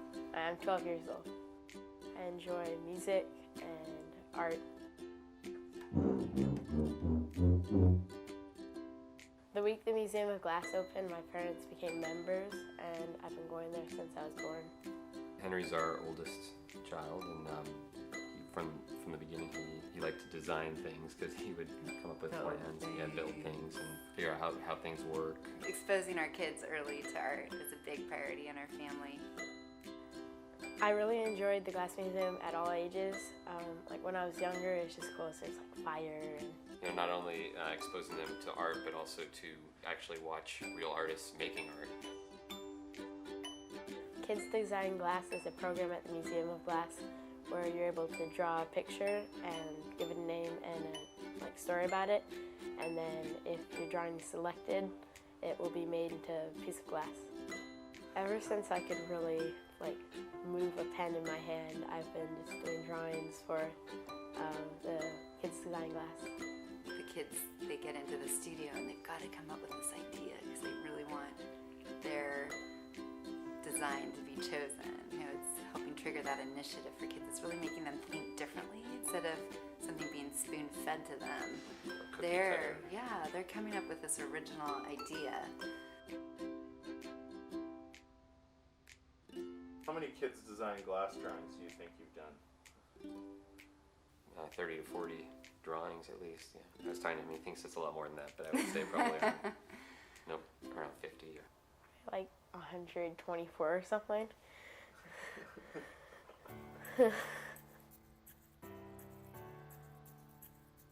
Every time I go to the Glass Museum, to get there, I go over the bridge, and I always walk under the Bridge of Glass. Bridge of Glass is secretly a car.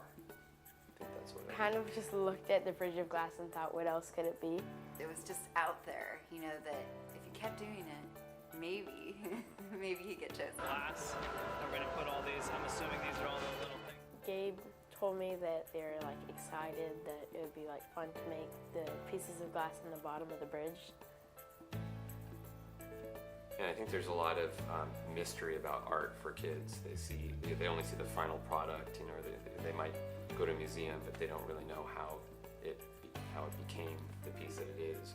And I think it's the neatest thing I've ever seen any museum do. I think the coolest part of them creating my piece was they take clear glass, roll it in different color shards to create the pieces on the bottom of the Bridge of Glass. So they're treating these kids who did these designs like world-class glass artists. Like they're the visiting artists, and they might be 12, but they're the artists, and they want to make sure that they're doing it exactly how that child envisioned it. Close up. My drawing being selected for the Kids Design Glass program gave me confidence and pushed me to become like part of the Jason Lee Middle School glass program. I knew it. What do you think, Henry? Henry. I knew it would work. He's so excited. So he's going to start doing the Hilltop Artist Program, where Monday through Thursday after school he'll go and he'll work in the hot shop. Really enjoy like watching glass come together into pieces of glass, and like to be able to do that myself. I really wanted to like fulfill that. It all started with that exposure, really young to the Glass Museum. It'd be really easy for a museum to only focus on professional artists, not get involved in the kids, but Whoa! the Museum of Glass is creating many generations of people who love art and are connected and feel like art's something they can do. The color in glass comes from adding various materials to the mixture of raw ingredients called batch. Most of the colorants are compounds containing some kind of metal. For example, adding cobalt to clear glass creates a deep blue. Tin and antimony can be used to create white glass, and gold chloride can produce a rich red or pink colored glass. Colored glass is melted in furnaces, just like clear glass, and then is usually rolled into bars for storage and easy application. In order to apply color bar to a bubble, we first need to preheat the color to approximately 950 or 1000 degrees Fahrenheit in a color oven or garage. Once warm, the color is then picked up on the end of a punty rod using a little bit of clear glass as a support. The color is then heated in the 2300 degree glory hole to soften it and make it malleable, while another artist creates a small bubble of clear glass on a blowpipe. Once warm, the color is dropped over the clear bubble, and then using a variety of hand tools or the steel marver, the color is rolled back over the clear in an even layer. This process is called dropping color, or creating a color overlay. Depending on the project, that bubble is then usually gathered over with clear glass and blown into the final form.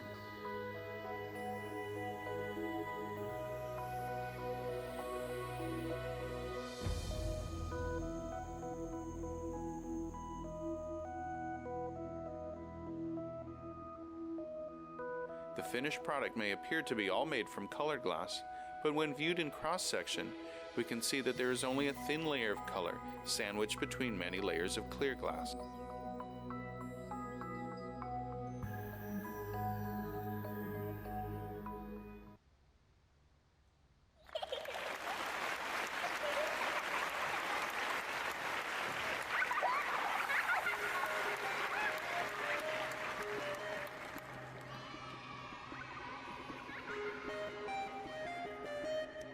It's a baby monster. Pip is a baby monster that loves to smile and laugh. Even though he's little and cute, he gives a big cry. Also, Pip loves food, especially bananas. He will eat any speck of food in sight.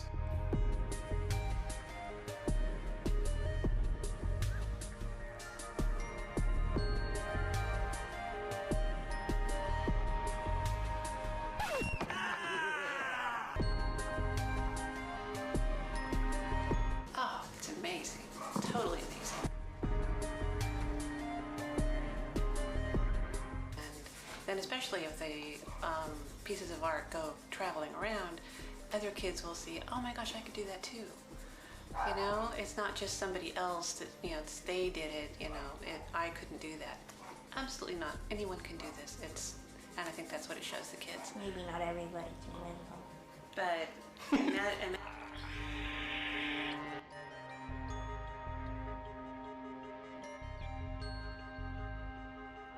I think it's gonna stand up there with one of the coolest things that a museum has ever done. What is it, a cucumber all dressed up for a night on the town? That's pretty ridiculously funny. The funnest part about this project is how fresh the ideas are coming from the kids who they have no idea of glass blowing techniques. They don't care. Nobody saw this coming. We'd make one piece and it was given to the family. And then we realized, well, wait a second, there's something more here. We started to get more drawings, more interesting drawings, and it really kind of snowballed a little bit. Bacon Boy was special.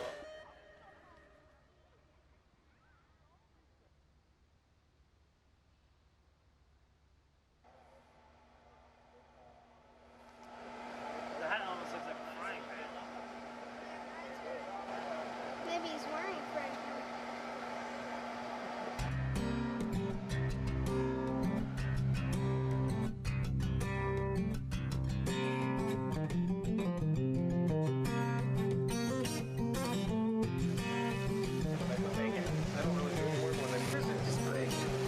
bacon, baby.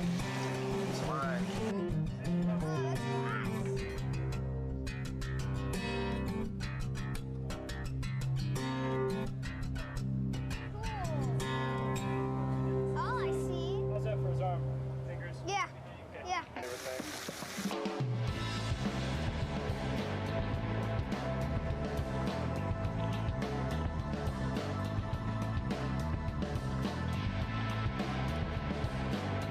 I think it really brings it home and really shows that, you know, there's an artist in all of us, I think. So, and it's human nature to be creative. So I think we lose that as we get older sometimes, and it's cool to see this pure creative nature that children possess. So I think it's cool to share that with the rest of the world, hopefully. So.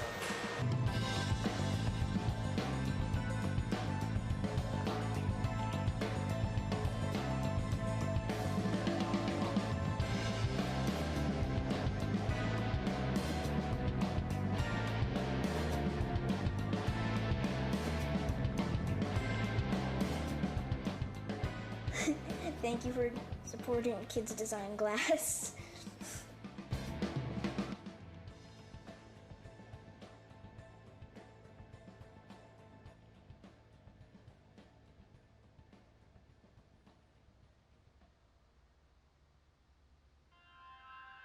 To fabricate a scale model float plane out of glass takes tremendous effort.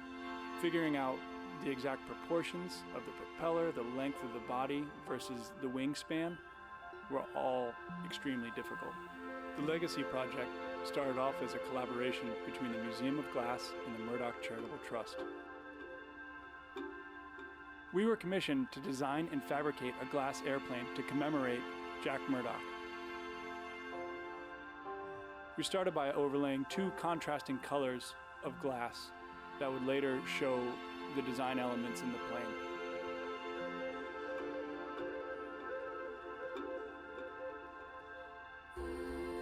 We're working with the glass at a temperature of over 1500 degrees. We create a small color cup to allow for a nice even distribution of color.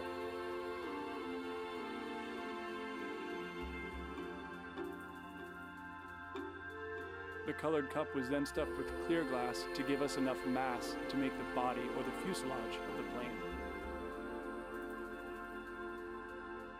Glassblowing is a team effort. Here at the Museum of Glass, we're unique in that this team has been working together for over 10 years. Each member of our team played a specific role in the creation of the plane. We use a variety of tools to shape and design the body. As you can see here, we're using some cork paddles to rough it out.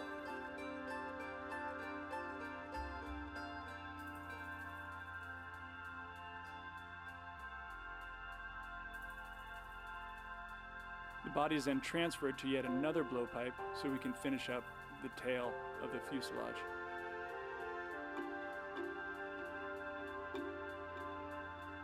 Using those same cork paddles, we give the bottom of the plane a gentle curve before it's put away. After the plane is finished being formed, it's put away into an annealing oven to cool for several days. Once the fuselage was made, we moved on to making the pontoons. We decided we needed to fabricate a steel mold to allow us to make multiples.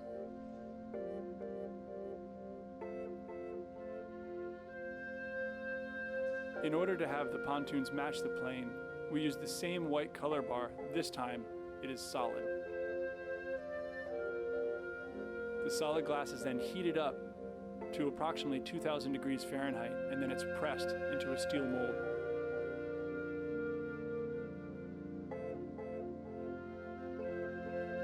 The pontoons are then put into another annealing oven to cool down.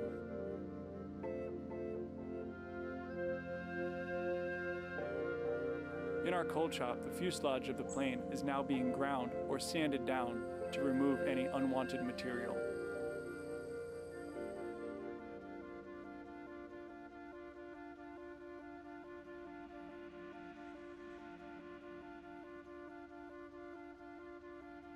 We then taped off the plane, and using our sandblaster, we revealed the tail numbers, the windows, and the pinstripes on the fuselage of the plane.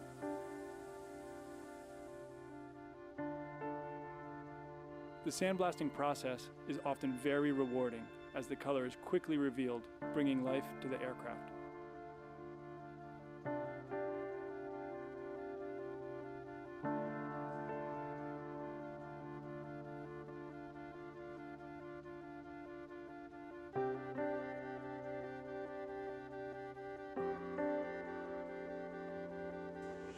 After being sandblasted, the planes were then returned to the cold shop to be cleaned up and polished.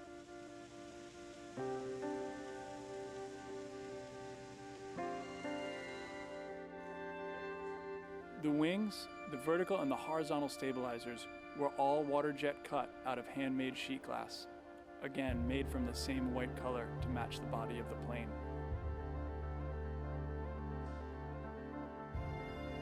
Once the glass parts were finished, we fabricated a small steel structure to hold the pontoons to the body of the plane.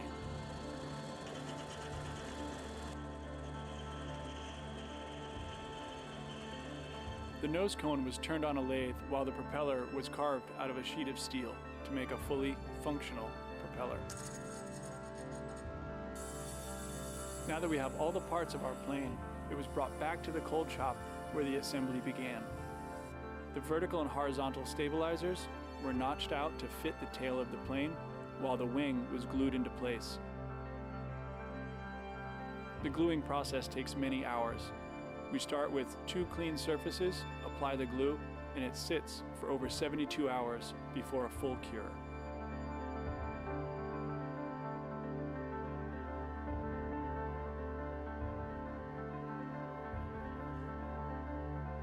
It was an honor and a challenge to work on the legacy project for the Murdoch Charitable Trust.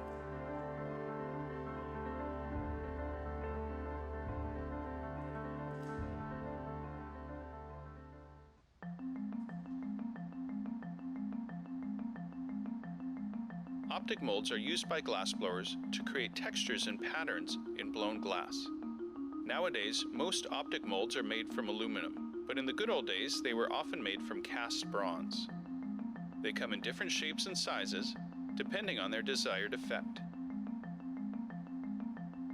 To begin, a bubble is formed and is shaped into the rough contour of the inside of the optic mold.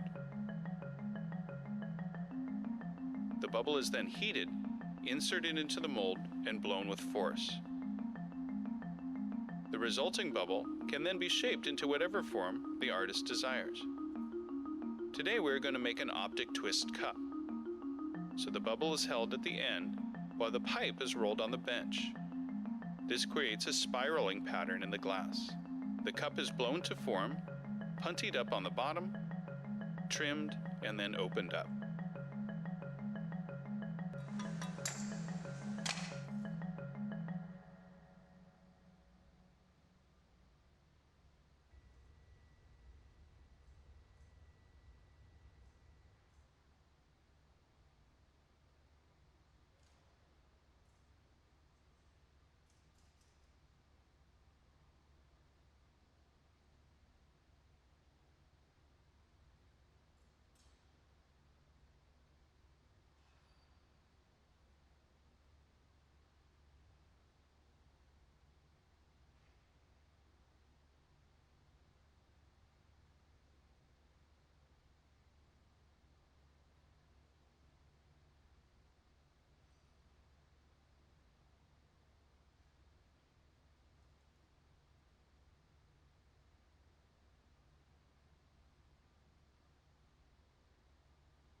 Dante and I have been talking for a while about the idea of taking one of his patterns and putting it in the membrane of one of my pieces. I make patterns for my own work in advance. So I had half a dozen of them or so in the studio. It's the end of my glassblowing season.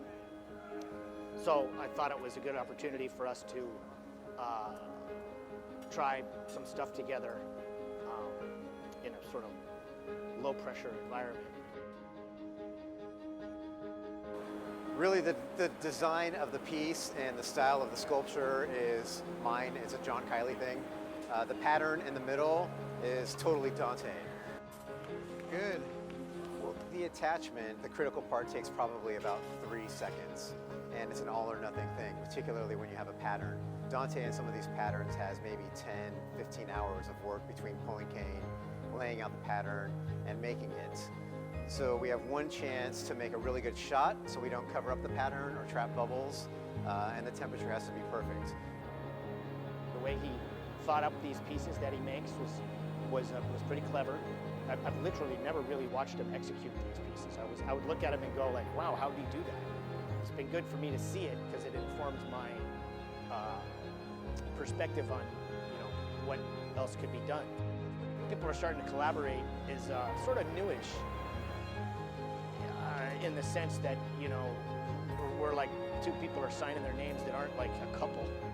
And it makes a lot of sense. It's just to spin a slow boat. You gotta it has to be sincere.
powder is the smallest size of colored glass available and can be very versatile when used in the creation of artwork.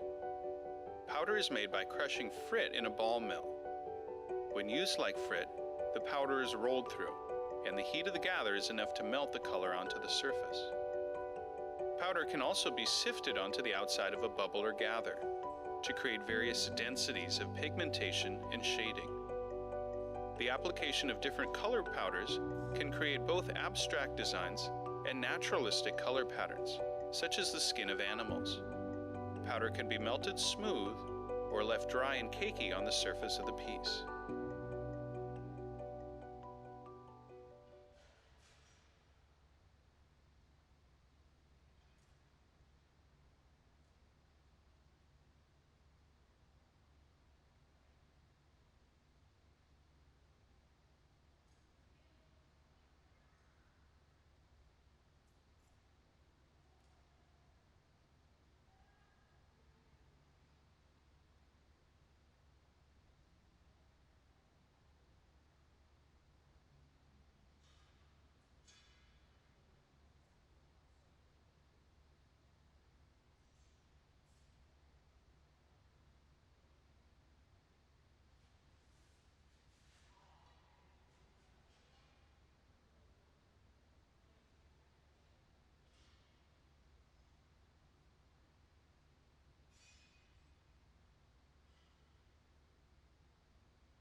Charging the furnace is what we call filling the furnace up with glass.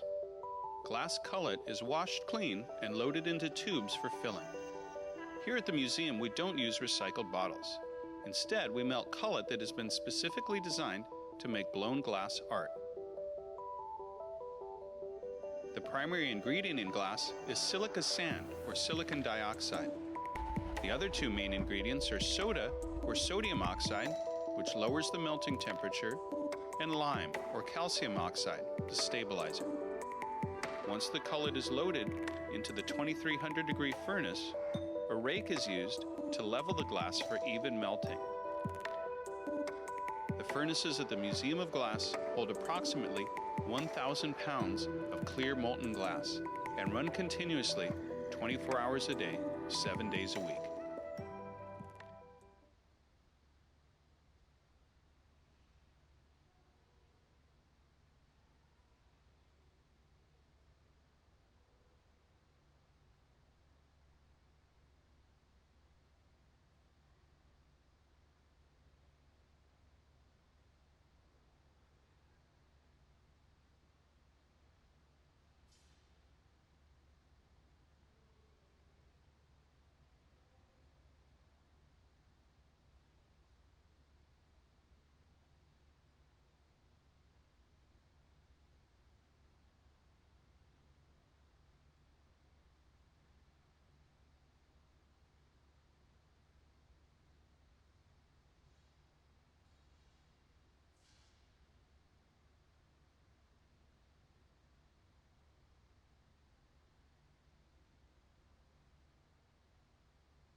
Henry Johnson. I'm 12 years old. I enjoy music and art. The week the Museum of Glass opened, my parents became members, and I've been going there since I was born. Henry's our oldest child, and from the beginning he liked to design things because he would come up with plans and build things and figure out how things work. Exposing our kids early to art is a big priority in our family. I really enjoyed the Glass Museum at all ages. Like when I was younger, it was just cool. So there's like fire and Not only exposing them to art, but also to actually watch real artists making art. Kids Design Glass is a program at the Museum of Glass where you're able to draw a picture and give it a name and a story about it. And then if your drawing is selected, it will be made into a piece of glass. Ever since I could really move a pen in my hand, I've been just doing drawings for the Kids Design Glass.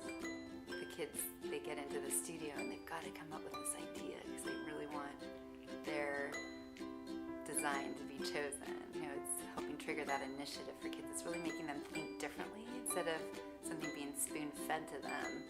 They're coming up with this original idea. How many Kids Design Glass drawings do you think you've done? 30 to 40 drawings at least. Yeah. I was talking to him, he thinks it's a lot more than that, but I would say probably around 50. Like 124 or something.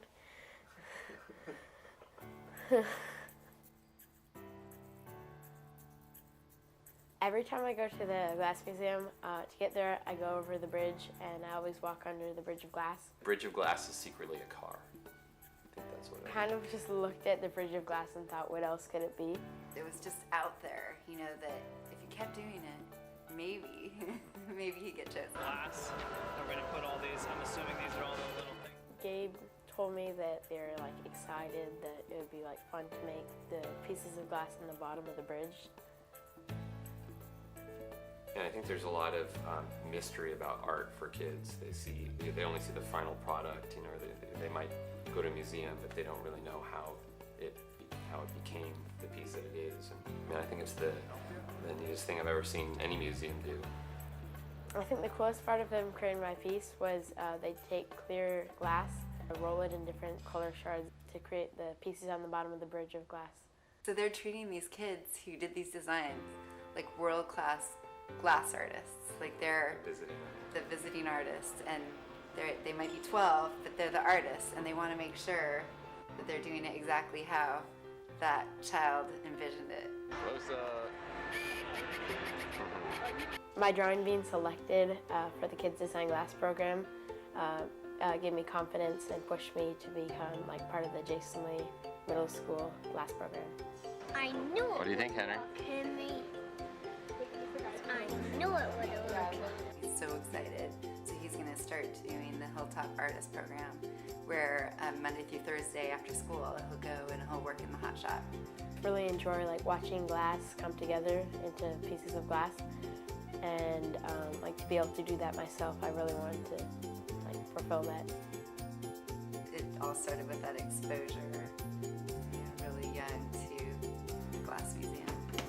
It'd be really easy for a museum to only focus on professional artists, not get involved in the kids, but the Museum of Glass is creating many generations of people who love art and are connected and feel like art's something they can do.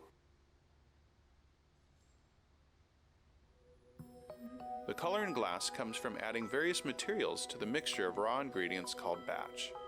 Most of the colorants are compounds containing some kind of metal. For example, adding cobalt to clear glass creates a deep blue. Tin and antimony can be used to create white glass, and gold chloride can produce a rich red or pink colored glass. Colored glass is melted in furnaces, just like clear glass, and then is usually rolled into bars for storage and easy application. In order to apply color bar to a bubble, we first need to preheat the color to approximately 950 or 1000 degrees Fahrenheit in a color oven or garage. Once warm, the color is then picked up on the end of a punty rod using a little bit of clear glass as a support. The color is then heated in the 2300 degree glory hole to soften it and make it malleable, while another artist creates a small bubble of clear glass on a blowpipe. Once warm, the color is dropped over the clear bubble, and then using a variety of hand tools or the steel marver, the color is rolled back over the clear in an even layer. This process is called dropping color, or creating a color overlay. Depending on the project, that bubble is then usually gathered over with clear glass and blown into the final form.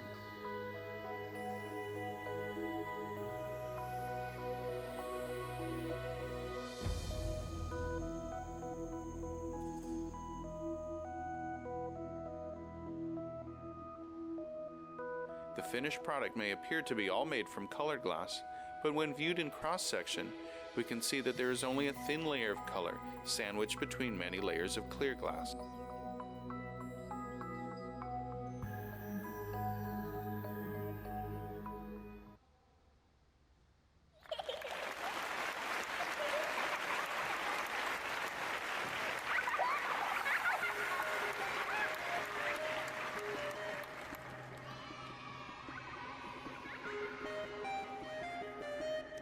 It's a baby monster. Pip is a baby monster that loves to smile and laugh. Even though he's little and cute, he gives a big cry. Also, Pip loves food, especially bananas. He will eat any speck of food in sight.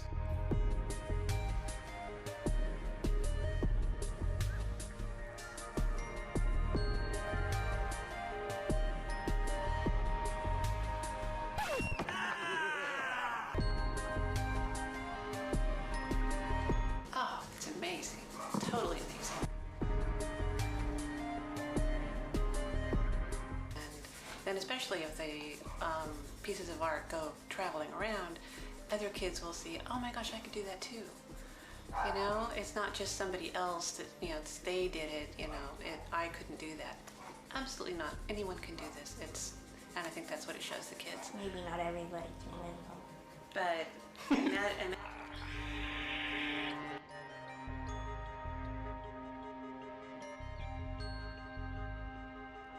I think it's gonna stand up there with one of the coolest things that a museum has ever done. What is it, a cucumber all dressed up for a night on the town? That's pretty ridiculously funny. The funnest part about this project is how fresh the ideas are coming from the kids who they have no idea of glass blowing techniques. They don't care. Nobody saw this coming. We'd make one piece and it was given to the family. And then we realized, well, wait a second, there's something more here. We started to get more drawings, more interesting drawings, and it really kind of snowballed a little bit. Bacon Boy was special.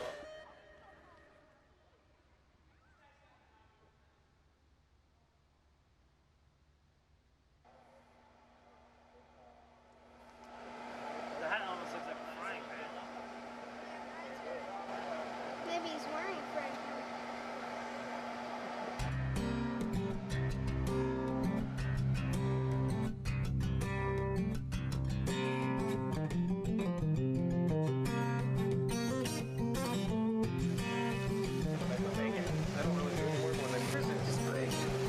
bacon, baby.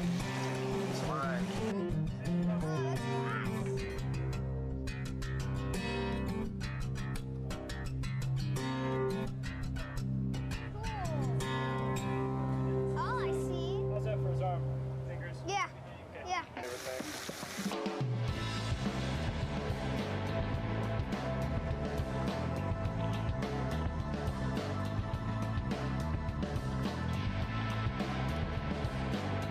I think it really brings it home and really shows that, you know, there's an artist in all of us, I think. So, and it's human nature to be creative. So I think we lose that as we get older sometimes, and it's cool to see this pure creative nature that children possess. So I think it's cool to share that with the rest of the world, hopefully. So.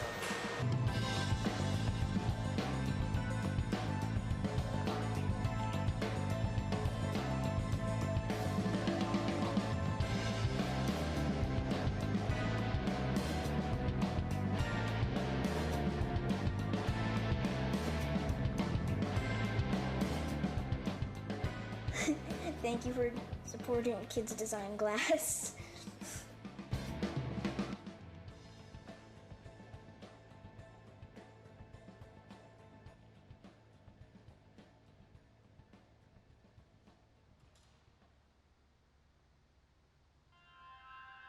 To fabricate a scale model float plane out of glass takes tremendous effort. Figuring out the exact proportions of the propeller, the length of the body versus the wingspan were all extremely difficult. The Legacy project started off as a collaboration between the Museum of Glass and the Murdoch Charitable Trust. We were commissioned to design and fabricate a glass airplane to commemorate Jack Murdoch. We started by overlaying 2 contrasting colors of glass that would later show the design elements in the plane.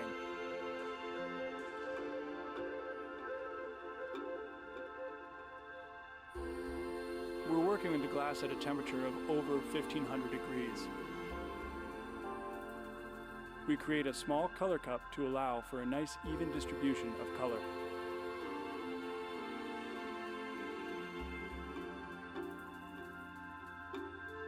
The colored cup was then stuffed with clear glass to give us enough mass to make the body or the fuselage of the plane. Glassblowing is a team effort. Here at the Museum of Glass, we're unique in that this team has been working together for over 10 years. Each member of our team played a specific role in the creation of the plane.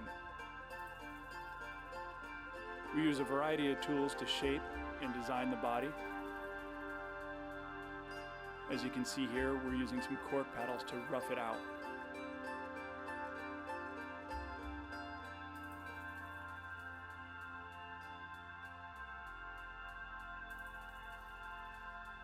The body is then transferred to yet another blowpipe before it's put away. After the plane is finished being formed, it's put away into an annealing oven to cool for several days.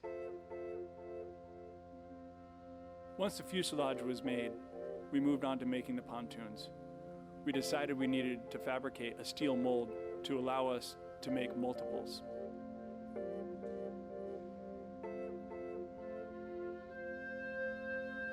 In order to have the pontoons match the plane, we used the same white color bar. This time, it is solid. The solid glass is then heated up to approximately 2000 degrees Fahrenheit, and then it's pressed into a steel mold.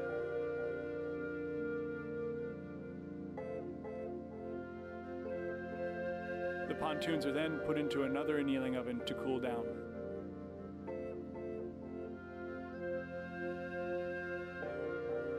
In our cold shop, the fuselage of the plane is now being ground or sanded down to remove any unwanted material.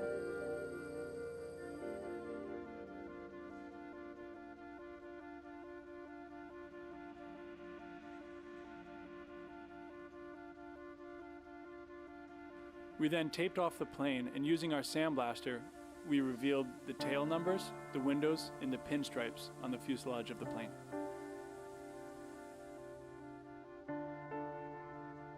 The sandblasting process is often very rewarding, as the color is quickly revealed, bringing life to the aircraft.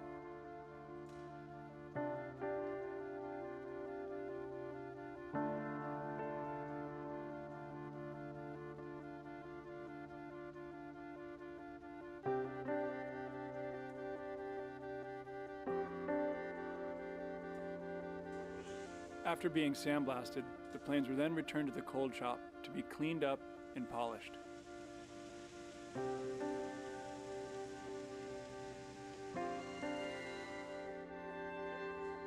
The wings, the vertical and the horizontal stabilizers were all water jet cut out of handmade sheet glass, again made from the same white color to match the body of the plane.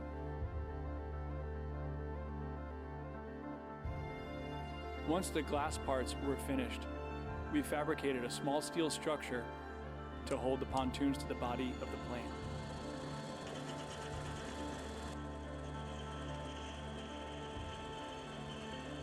The nose cone was turned on a lathe while the propeller was carved out of a sheet of steel to make a fully functional propeller. Now that we have all the parts of our plane, it was brought back to the cold shop where the assembly began. The vertical and horizontal stabilizers were notched out to fit the tail of the plane, while the wing was glued into place. The gluing process takes many hours. We start with 2 clean surfaces, apply the glue, and it sits for over 72 hours before a full cure.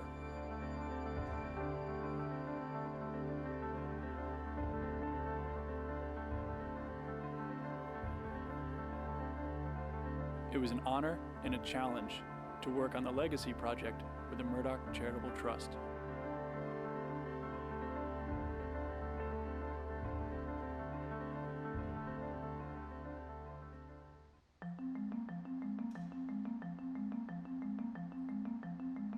Optic molds are used by glassblowers to create textures and patterns in blown glass.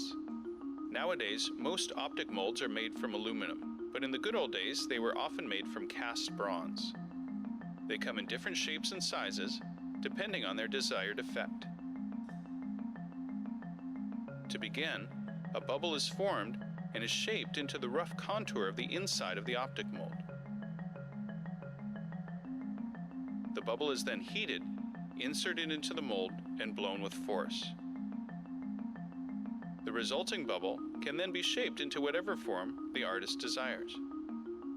Today we're going to make an optic twist cup. So the bubble is held at the end while the pipe is rolled on the bench. This creates a spiraling pattern in the glass. The cup is blown to form, puntied up on the bottom, trimmed, and then opened up.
Dante and I have been talking for a while about the idea of taking one of his patterns and putting it in the membrane of one of my pieces. I make patterns for my own work in advance. So I had half a dozen of them or so in the studio. It's the end of my glassblowing season.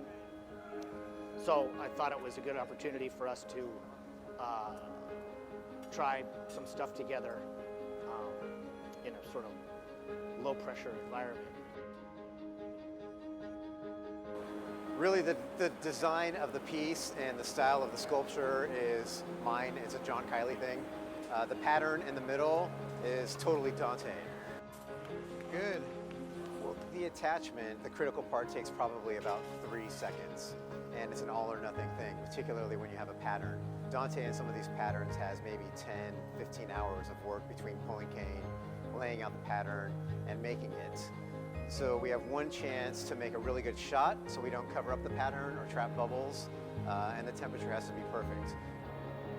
The way he thought up these pieces that he makes was pretty clever. I've literally never really watched him execute these pieces. I would look at him and go like, wow, how did he do that? It's been good for me to see it because it informs my perspective on, what else could be done. People are starting to collaborate is sort of newish in the sense that, we're like two people are signing their names that aren't like a couple. And it makes a lot of sense. It's just a spin a slow boat. You gotta have, it has to be sincere.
Powder is the smallest size of colored glass available and can be very versatile when used in the creation of artwork.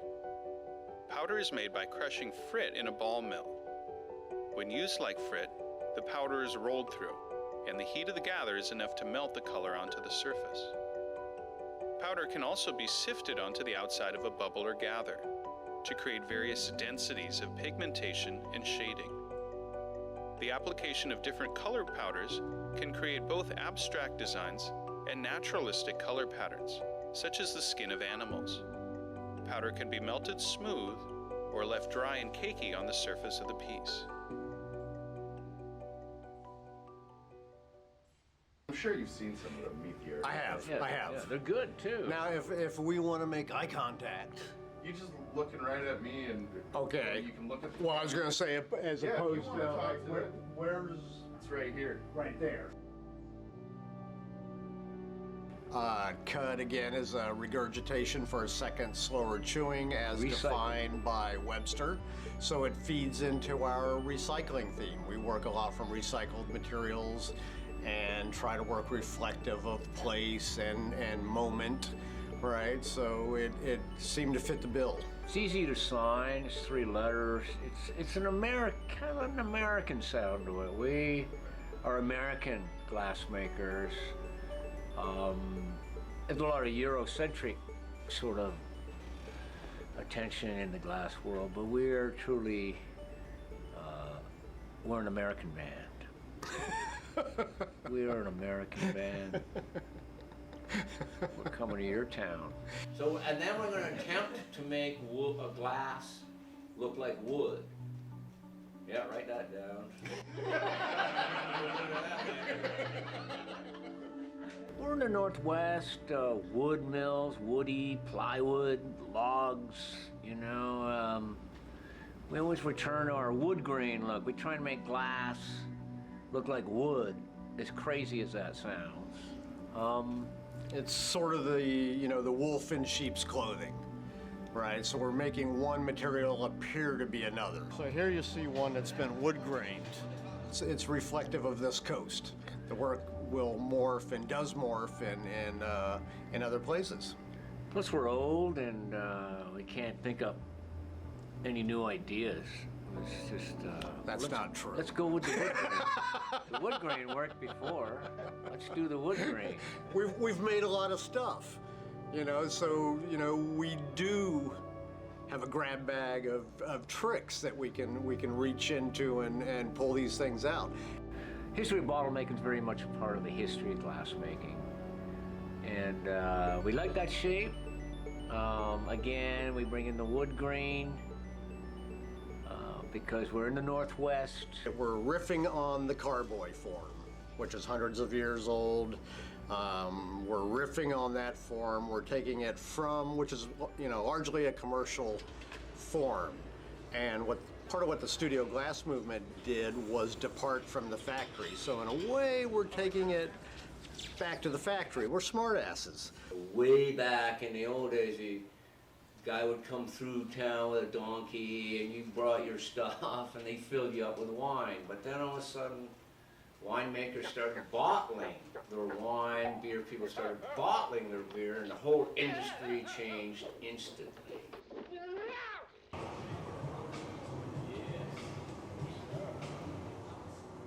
You always get a sense of awe when you're watching a really good glass It's a spectator sport. A really good glass team working together. If you look at Ben and Gabe, they've been working together for 15 years or something. And you can see that. You can see that synchronicity and just all...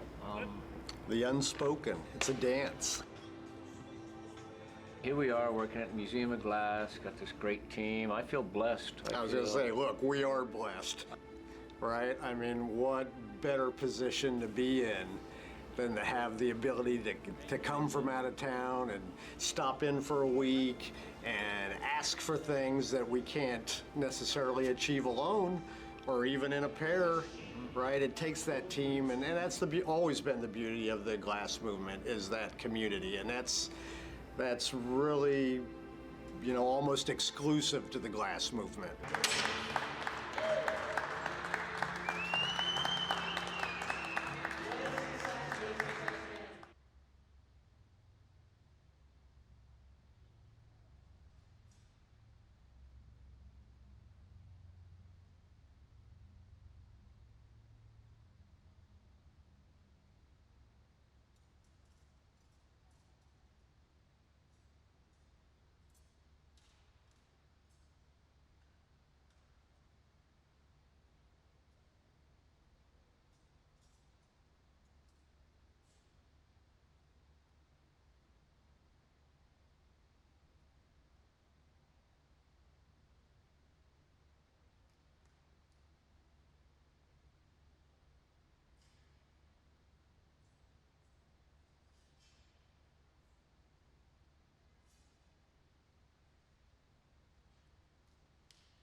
this bench we are stuffing color cups and pulling some black paint.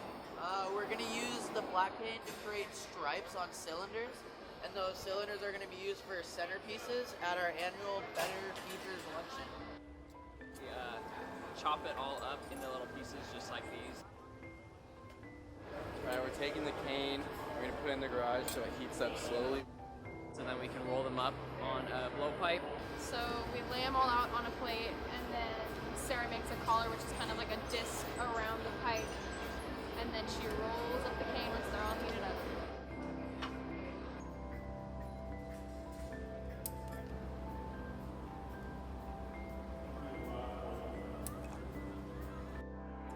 We take a gather on it, and then Dave is going to block it up, and we'll blow it out into a cylinder form. Teamwork, it's all about teamwork. What we do is we shape it and make it into a cylinder, We're clunky it up, we'll get a lip wrap. and then from there we finish the piece. So once they're done in the hot shop, they go in the annealer for 12 hours, and they come out, and they come to this place called Cold Shop, where we do all the magic. So basically, these come out of the annealer, and we knock the pennies off, and it has these sharp edges on here. And you go to the first diamond wheel, diamond grit. We got a thing called a cerium wheel, it's a natural mineral, and you just polish.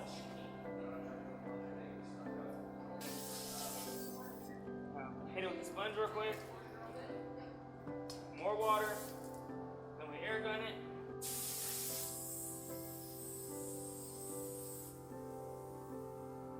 And it went from being foggy to being clear.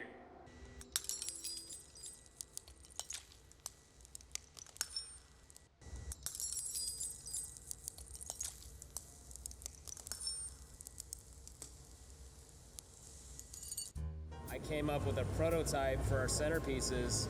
We're going to be making cones, spheres, and cylinders, which are really like fundamental skill building shapes. Started by pulling cane of different colors and bundled it up, heated it up, twisted it, put it in an optic mold. The kids all had a part in making the color bar, and now we'll be here this week trying to make 55 centerpieces. The farthest bench, they're doing starts for the middle bench. I'm gonna pick up one of these guys out of the garage. We're gonna drop it over a bubble, and then we're gonna take a couple gathers and hand it off to Gabe, and he's gonna work his magic. So we're finishing the pieces. We throw a gather on top of it, blow it up, shape it, punny up, open, finish it. So we're looking for crisp corners, and we're looking for a really straight side. The way we're gonna get a crisp bottom is heat that bottom really hot.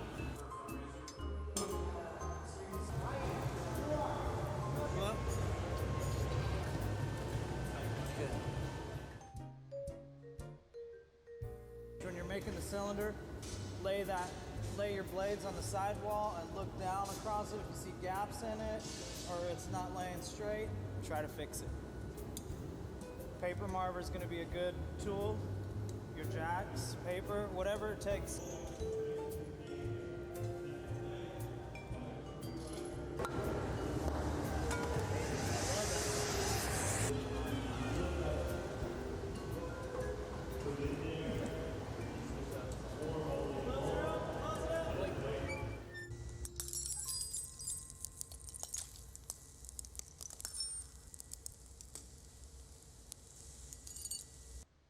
Well, we welcome everyone to the Museum of Glass on this wonderful Thursday afternoon. My name is David. I'm going to be your MC here today. I am a Hilltop Artist alumni. I have been working with glass, and I am more than happy to share my knowledge and experience of glass blowing. With that said, I do want to introduce this afternoon's visiting artist, Jeff Martin, who's on our left-hand side of the studio, everyone. He will be taking over our studio for the next several days. This residency will conclude on Sunday, and on Sunday, Jeff will be having a lecture here at the museum at 2 p.m., and as part of his lecture, we're going to carve one of the molds that will be used. So let's talk a little bit about the process and what we're experimenting here at the Museum of Glass. Now, our visiting artist, Jeff Martin, is the lead director of a Vancouver-based studio, the Jeff Martin Joinery, where he works with architects and designers to make custom furniture. Some of the materials vary, but one material is cork. Now, after having a lot of cork laying around, Jeff decided to use this cork in one way. Now, luckily, in front of his studio, there was a glass blowing studio where we can use the cork as a mold.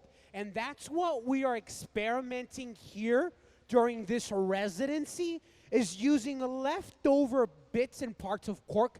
Some of them are reused cork. Some of them, we are just using brand new cork to create that pattern. Now again, Jeff will be giving a demonstration on how he carves them. He does use primitive techniques, but they take typically a day to start and finish. As you can tell, this is the next mold that we are going to be using. If you're wondering about the artwork that we're going to be making here, well, this artwork will be shown in New York later on when this artwork is completed, and that will be at the Jeff Lincoln and Art Design.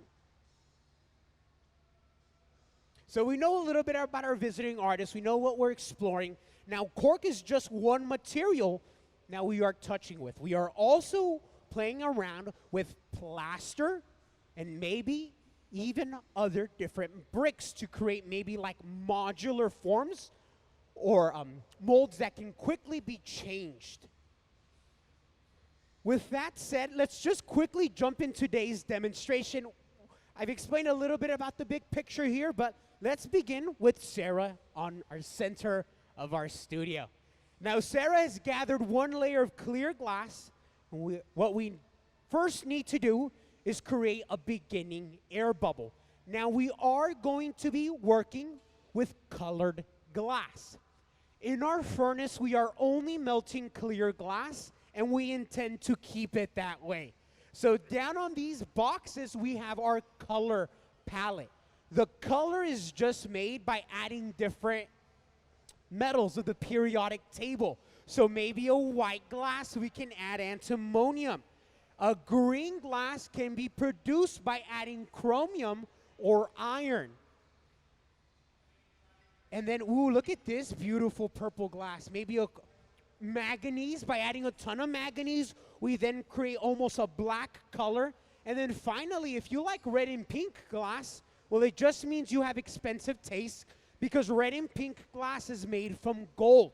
So that could triple or quadruple the price point of a regular piece of white bar. Costs us maybe $30, but red or pink, ooh, easily quadruple that price. Now, one of our glass makers down here, Courtney Branham, he's gathered glass and he's attached one of the solid colors. We allow our color to preheat during lunch, so a little bit over an hour to warm up. If we try to use one of these colors right now, I could go ahead and grab it, but it's just going to end up on the ground. We have to throw it away and sweep it up. So if we want to use solid color, we need to wait. And there's a drawback. There's different forms that we can apply, or different ways we can apply color. Another one being crushed up glass. This is made by just taking a sledgehammer of some sort and just breaking the bars into smaller bits. The key difference is this will give you a spotted look, while the solid color will give you an even look. The Dale Chihuly artwork that we see in our gallery noted that it's a spotted color. It's a blotchy color effect. It's not all the way even. That's how we can tell he uses frit. So the way we apply our solid color, all we want to do is create a thin layer of color. The clear glass on the surface has the property and the ability to magnify that underlying color and make it look solid.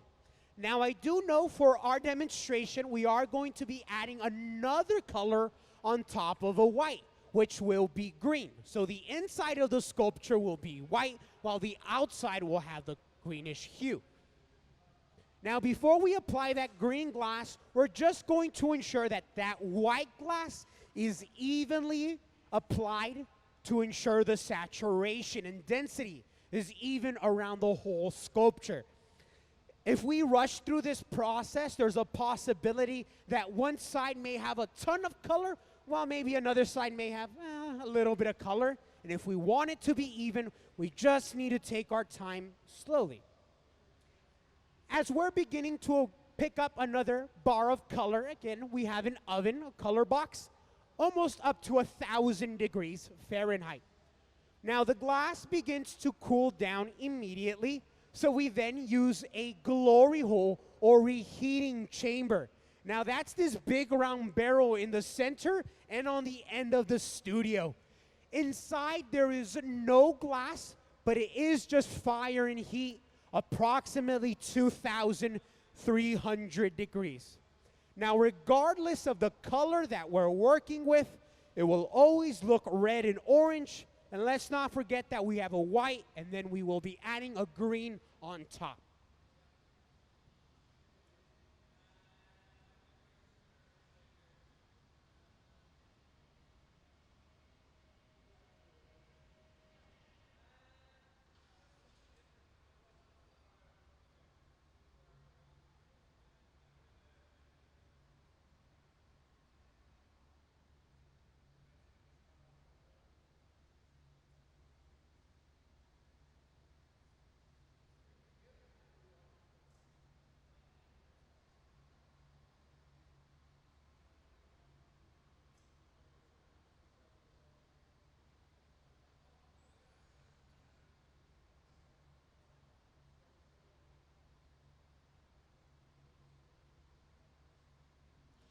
So we have a large group of glass makers helping out here.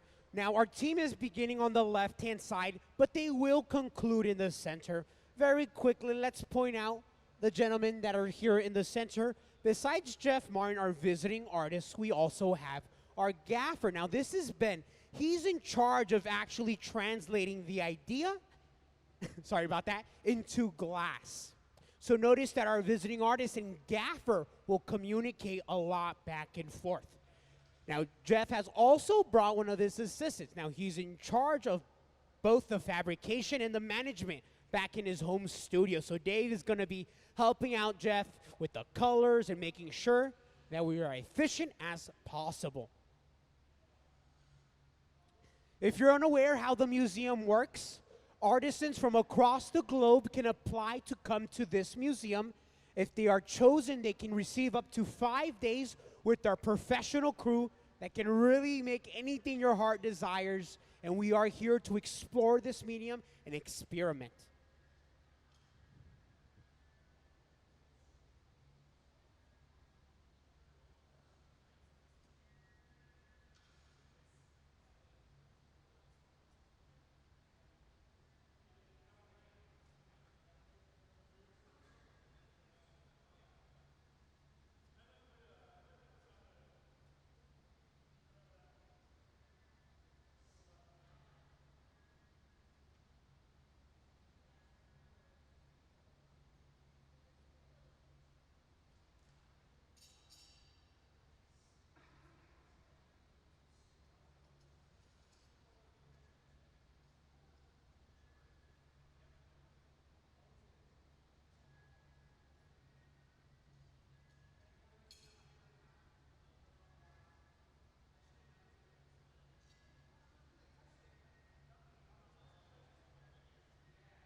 Well, once again, if you do have questions, you let me know. Raise your hand. Shout my name. My name is David. I am more than happy to explain the process going on here today. We will be concluding in the center. We're like a production line. We begin on one end, although this chamber is a lot smaller, so that's why we begin on this end. The chamber in the center is a lot larger, and it definitely releases a lot more heat.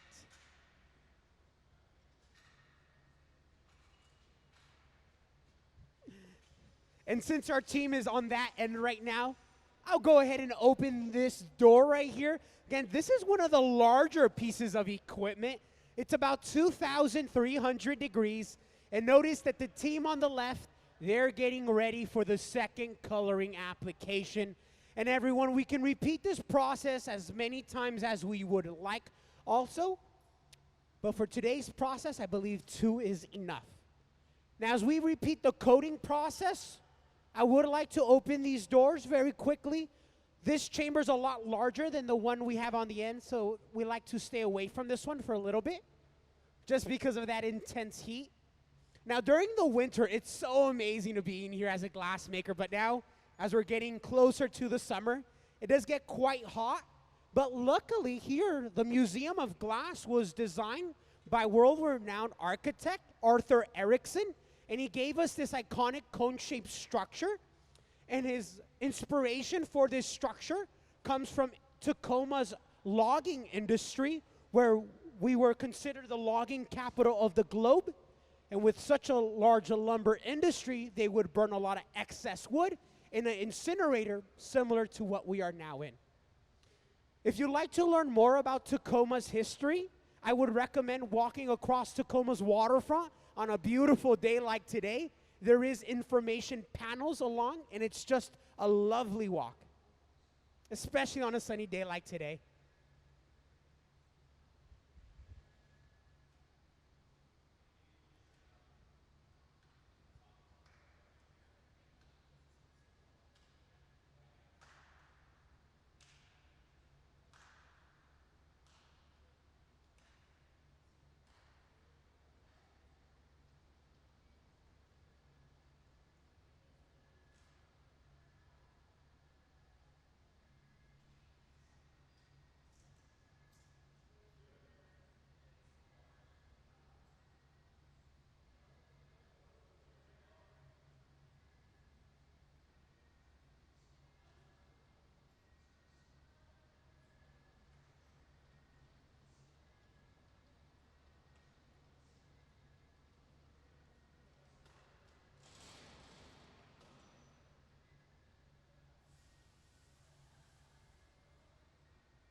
So in the process of glass making, right now we're really focused on the color. After the color, we can focus more about the size. How big will our piece be? And how much glass do we need to fit inside of our mold to create our sculpture? Now, I know we're going to be gathering glass for quite a while. So our piece is going to be large. You can also tell it's going to be extra large because we have some equipment that will assist us when we're gathering this glass. It is going to be a boatload.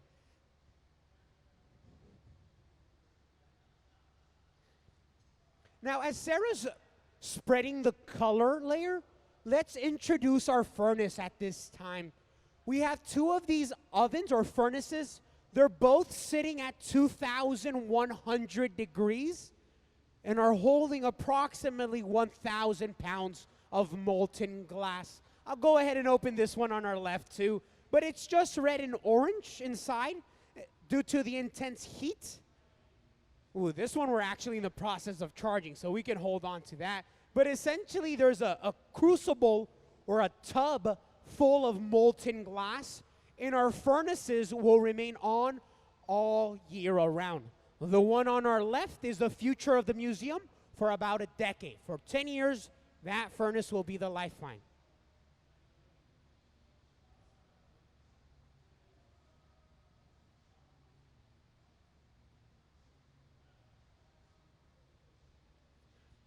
Now, for our audience that's here, have some of us already explored our galleries, like Preston Singletary, Raven, and the Box of Daylight? So if you go all the way to the very back of that gallery, you will find the noblemen and women. Those sculptures are made in a very similar fashion that we are making right now. So Preston uses molds, those ones specifically, the noblemen and women. So Preston uses steel molds. That way he has an unlimited amount of times he can use them. In our case, we are just using cork, but it's a very similar technique that is being used.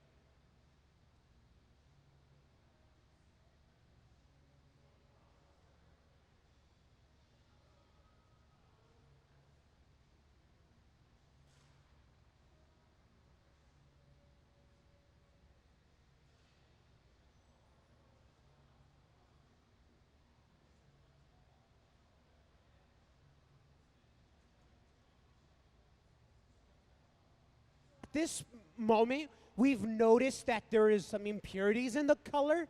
Now, we could just continue the process, but the clear glass will magnify that and make that small impurity a lot larger than it actually is. So before we're moving on, Sarah's just gonna take a minute or two, clean up the color, make sure it all looks perfect before we enter the furnace. And here at the museum, we don't settle. If it doesn't look right on the end of the rod, it won't look right in our hands. So might as well just start all over again.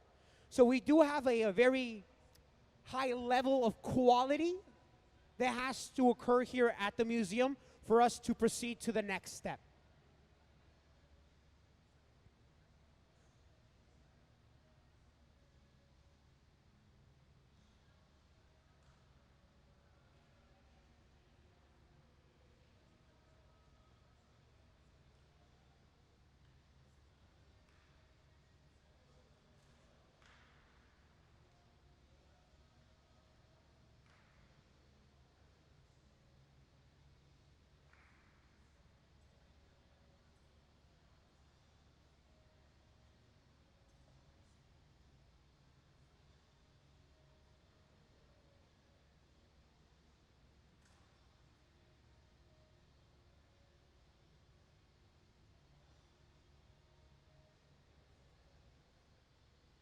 Now, I do want to give you a heads up. In glass making, there is some waiting. We wait for the glass to heat up, as we also wait for it to cool down.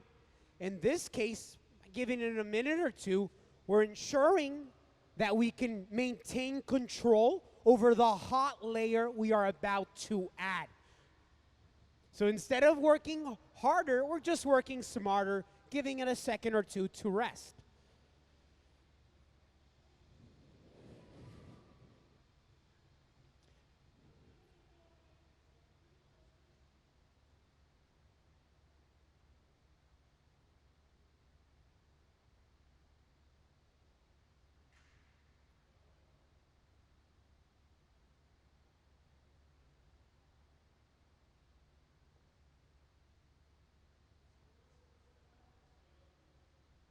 Now, the artwork that's made here today will need to cool down for several days. So unfortunately, we won't be able to bring out artwork to our tables. Hopefully tomorrow, our annealer on our right, this is the oven that we used yesterday for the first day. Hopefully tomorrow morning we can bring out the artwork and show it to our audience. You can always join us online or through the web. We will post images and videos both on our social media platforms and our different live streams.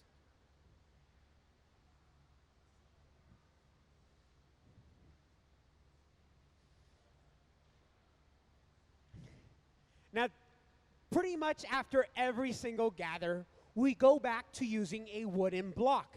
The wooden block ensures that our bubble will blow out evenly and symmetrically.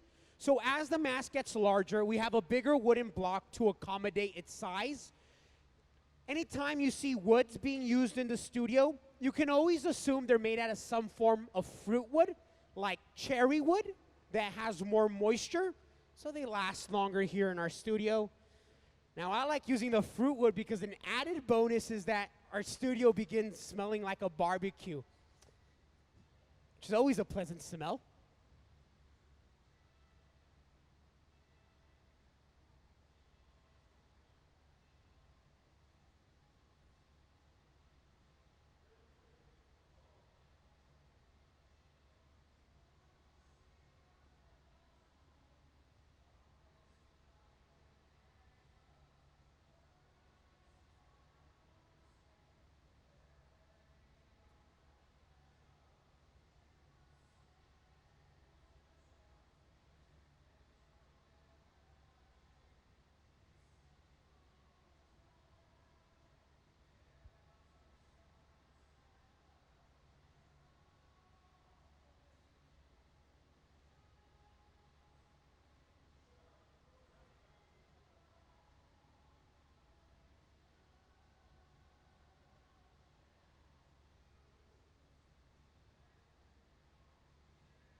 So as we prepare for this next gather and the next larger wooden block, we're hoping that our bubble blows out more like a light bulb, a balloon, rather than like a potato shape. We want something symmetrical that will cause an even blow through into our mold so we can have ultimately even walls and even thickness.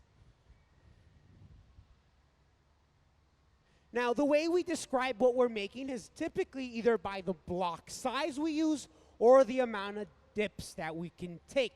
At this point, we can describe our mass as a 3-gather dip.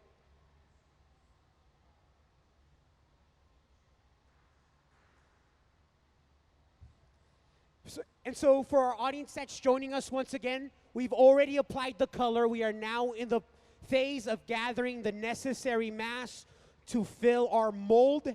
After we have enough mass to fill our mold, then we can begin to shape it into a tube that can fit inside of there.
Well, the rods that we are using to gather the glass, they're made out of stainless steel, a poor conductor of the heat.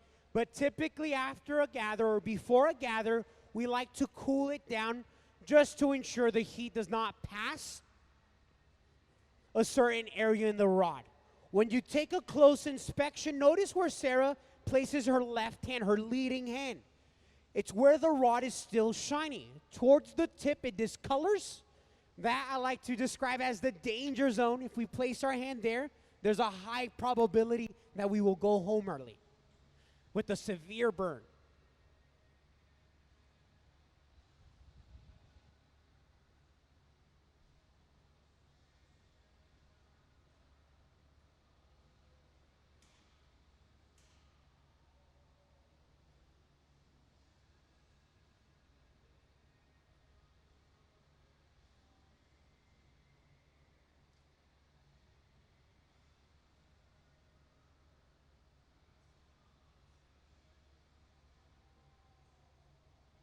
Now you notice that each member that we have here is playing their specific role in our demonstration. Once again, we have Sarah on our left. She's our starter. She's been working with glass for over 19 years. When her job is done, she will then pass it off to the team in the center that will then complete this piece.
Well, we always get asked here at the museum, what type of glass are you melting? What are you using for your beginning material? Now, our glass that we're using here, it's not your average beach sand. This glass is making its way all the way from Spruce Pine, North Carolina, where there's a rich history in glass making. Now, the glass that we're using here, they're mining a mountain, a quartz mountain, and that's where our basic silica sand is coming from. Now, the manufacturer is adding other things to maximize the working time available with our glass.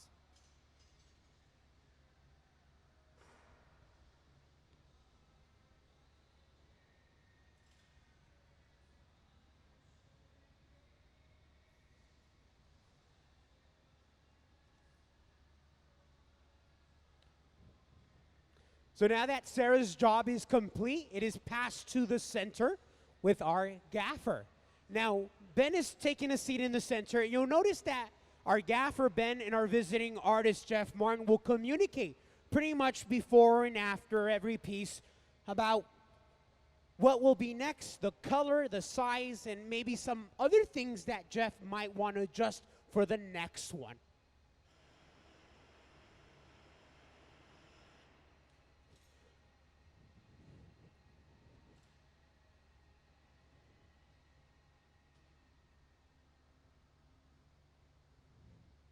Well, there is various shaping tools available to a glassmaker.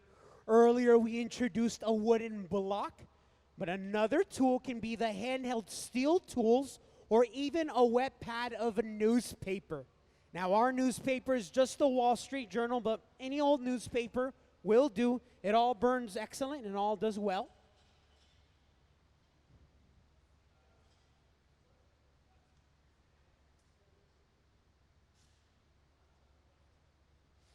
And if you're wondering how we fill our furnace with more glass, I introduced the bags contain silica sand, soda ash, and lime, the basic ingredients to our glass.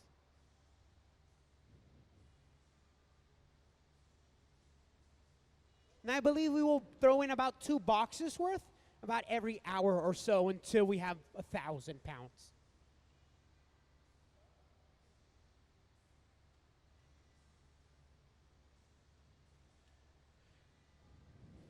Now, before we go any farther in our demonstration, our team is now creating a jack line. The jack line is the break-off point. It's how we separate what will be our sculpture from the steel rod itself.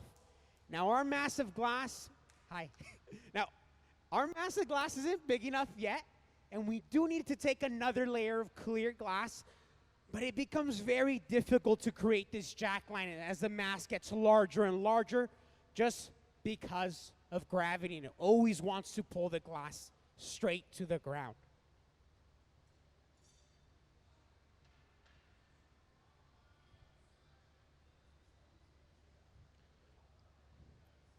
Now, this next gather that we take, we just need to ensure that we don't go past that jack line, that constriction that we have just made.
Now, this next gather We're letting that core cool down once again. If it's too hot, we may even leave the furnace with less glass. Or even worse, some of that colored glass can go back into our furnace that can contaminate our 1,000 pounds of glass.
Now, our mass is quite large. What we're worried is that the inside is still malleable. It's still at its molten state, although the outside may be solid. So we're just using a torch on the very back. That's the thinnest part in the glass, and that's the coldest part. So we're just ensuring that that area, that a crack doesn't spread or form.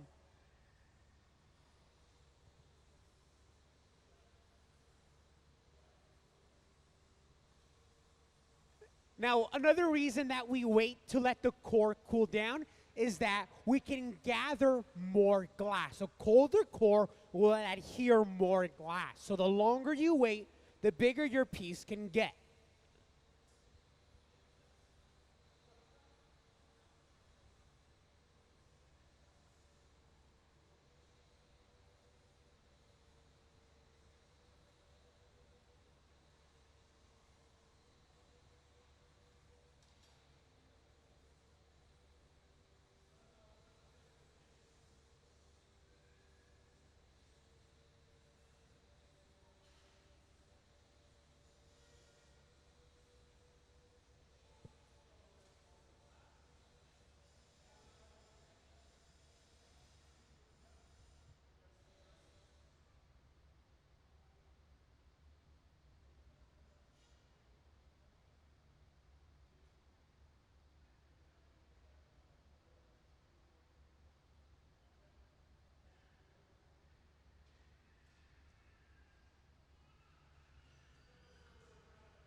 So this piece of equipment that we're using right now, it's just gonna assist us with the weight that we are working with here.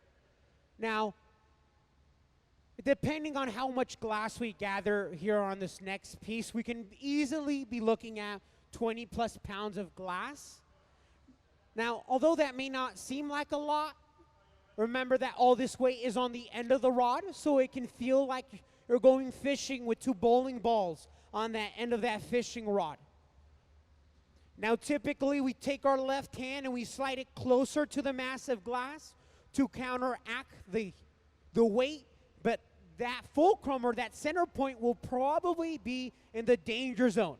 For that reason, this piece of equipment can really assist us and help us achieve a larger scale.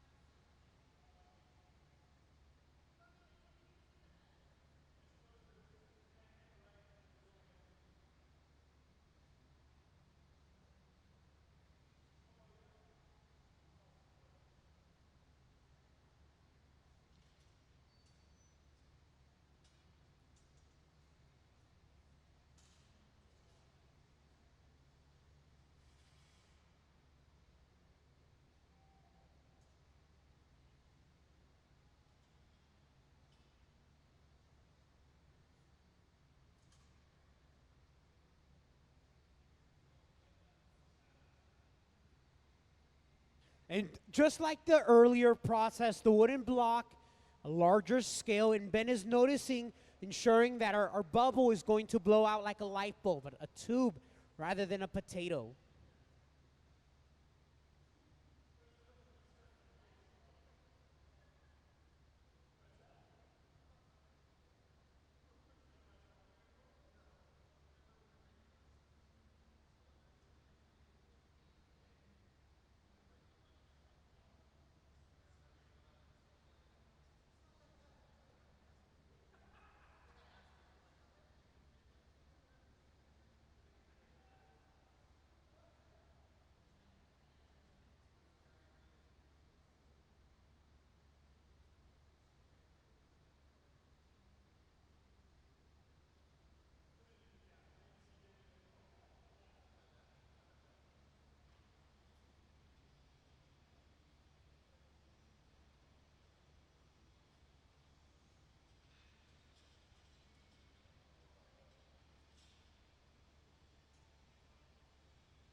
Now, all along the hot shop floor, we have these steel tables we use to shape the glass.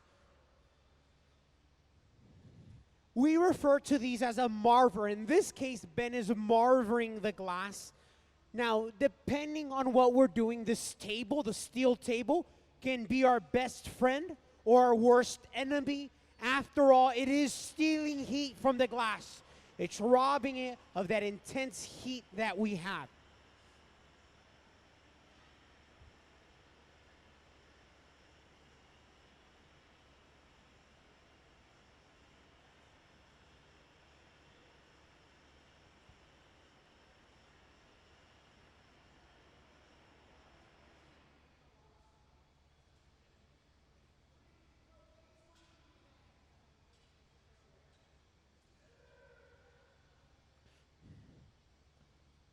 I do want to give a heads up to our audience. We are going to be creating a lot of smoke since we are using cork.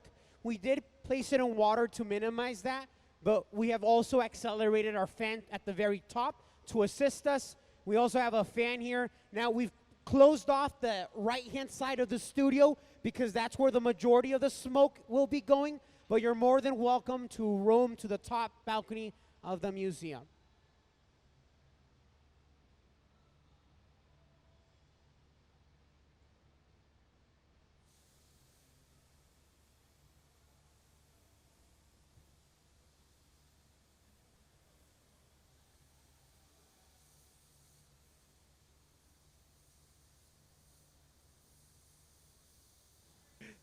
For some reason, I always want to stand there on that side, but I have to quickly rush out of there. We're just using compressed air so that smoke doesn't go into Ben's eyes.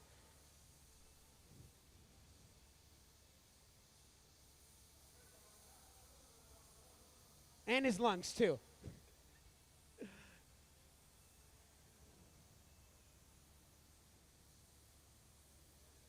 That's a lot of smoke.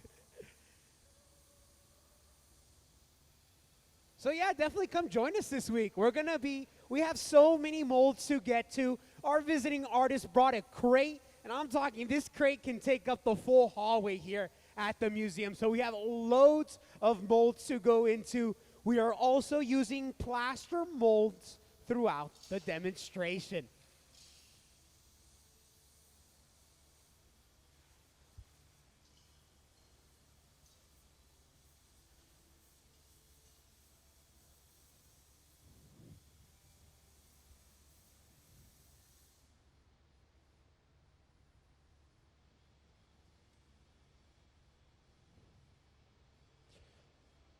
Now, for this residency, we are experimenting with using the mold not just once, but 3 times to gauge the deterioration as it continues with the glass. Now we've noticed that the lines don't get as harsh as we use them since the cork is burning them out. But I'm excited to see all 3 pieces next to one another to see how that cork is doing and standing up to our medium.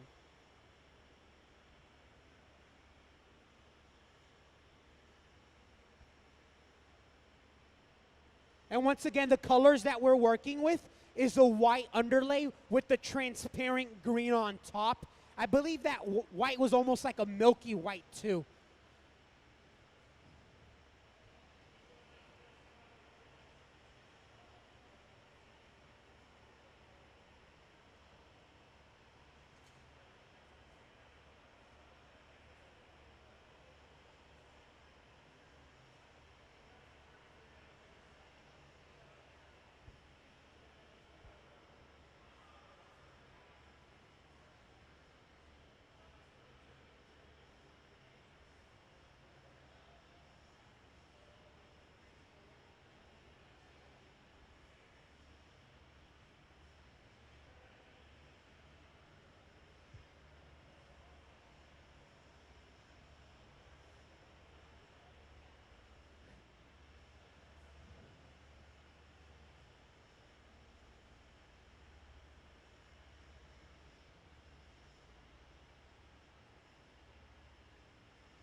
Now, although the outside may be stable, it's the inside that we're worried about. Mass holds heat, so the inside is probably still molten and gooey.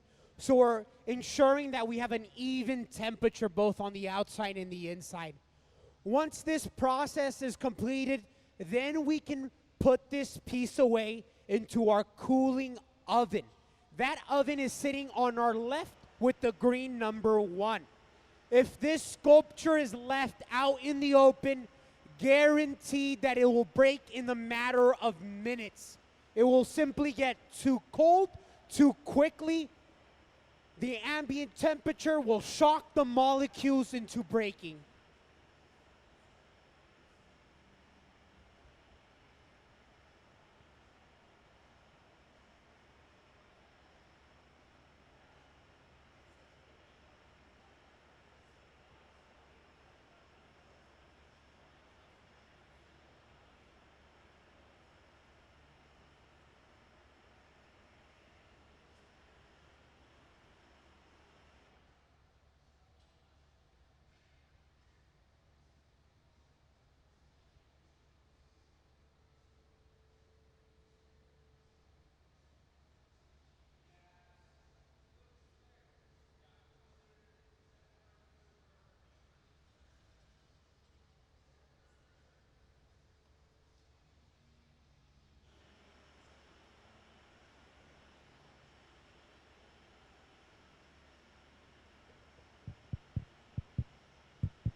Well, we are using a blowtorch. It's about 2,500 degrees Fahrenheit. And notice the area that we are torching. We are essentially torching the rod. The reason that we are torching that steel rod is because it's stealing heat from the glass. If it steals enough, it will crack, and that crack can spread and ultimately break our entire piece. So as long as we're ensuring that that rod isn't stealing enough heat, everything should be fine.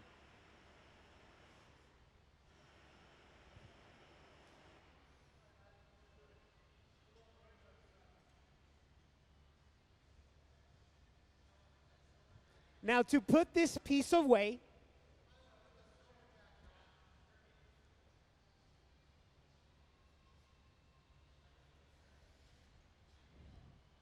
Now, to put this piece away, we have Maxine on our right-hand side. Now, the Museum of Glass is dedicated to teaching our next future of glass making. We work with various different programs like UW Tacoma, Hilltop Artists, and Maxine is coming all the way from Biot, France to hang out with our Hot Shop crew and learn about glass blowing and even become better as a glass maker. Now, Maxine is suiting up in a heat protective layer, Kevlar jacket, Kevlar gloves. He is going to cradle our sculpture into our oven on that left-hand side with the green number 1. It's sitting at 890 degrees, and our sculpture will cool for days before brought out and shown to our audience. So I believe tomorrow we will bring out Wednesday's artwork, and then the artwork made today won't come out till maybe Saturday morning.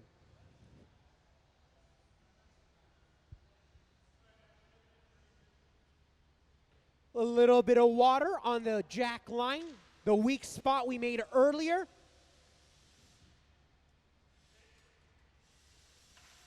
The tap with the vibrations breaks it free. A quick hot torch action on the bottom removes any break-off residue.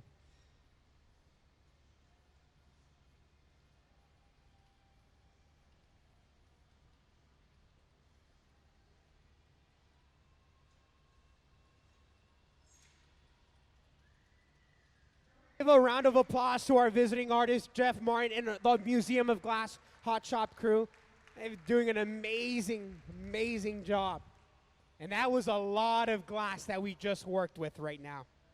We are going to give our team just a few. Oh, no, they're already jumping right back to the action, everyone. If you're heading out of here, thank you so much for stopping by. If you're just joining us, you can hold on to your seats because the next piece is just about to start.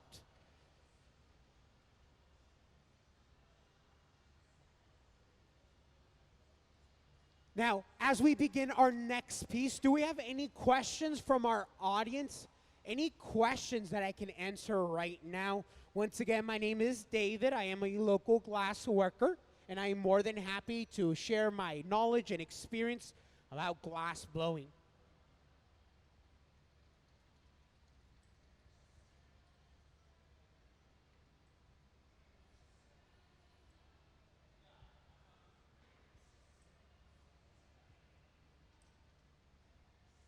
Thank you for joining us. You have a wonderful Thursday afternoon. Enjoy the sun. Ooh, it is definitely a lovely day today.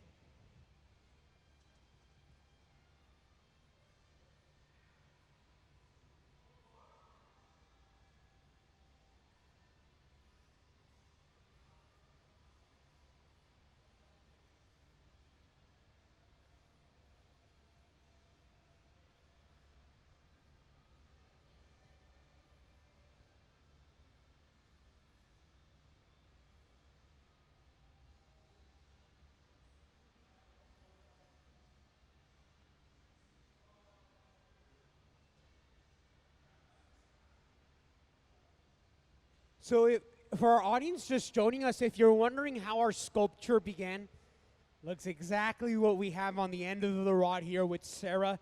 It's hard to believe, but nearly every piece out in our gallery, out in our collection, on our store, looked exactly the same to what we have now. Now, what we first do is we actually preheat the rod to upwards of 1,000 degrees. That will allow the glass to collect on the end. If we gather on a cold rod, it doesn't necessarily adhere correctly, and it can fall off. So the secret is to have a warm or hot rod.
Oh, I've been looking forward to this. Is my Avid group. I know. What's up, everyone? How are you all doing today? Having a good day? I'm doing. It's okay. It was a fantastic day, and then I got my shirt dirty, and I was like, what a horrible day. Anyways, how are you guys doing today? It's Thursday. You guys enjoying it? Right on, right on. It's almost Friday. You guys excited? And the sun's out. You're not excited for Friday? Oh, man, I'm sorry. It's all right, though. Everything's going to be better, right? So, let me introduce myself. My name is David. I am your MC here today. I am a glass worker, and I'm more than happy to share my knowledge and experience. So, yeah, you can ask me as many questions as you like, and I'll be honest about glass blowing as I can be. Sweet. With that said, I guess we can kind of just start with our demonstration here. We do have a visiting artist, Jeff Martin, taking over our studio. And so we're going to be using different molds. Yes, we will be using different molds today to explore different properties that glass has. Oh, what is this right here? So first of all, let me talk about our visiting artist right now. So our visiting artist works with designers and architects to make custom furniture. So one of the mediums he uses is cork, right? And so he has a lot of this leftover cork. And then one day he decided to use it to make something out of it. Luckily, I'm sorry, it's a sticker. Luckily, there was a glass blowing studio across the street from his studio, and that's where this is all coming together. A lot of this cork is recycled cork, so it's cork leftover pieces that we are blowing into. This one is brand new cork, and we're going to show you how we carve into it on Sunday at 2 p.m. And you can watch that online mostly. Anyways.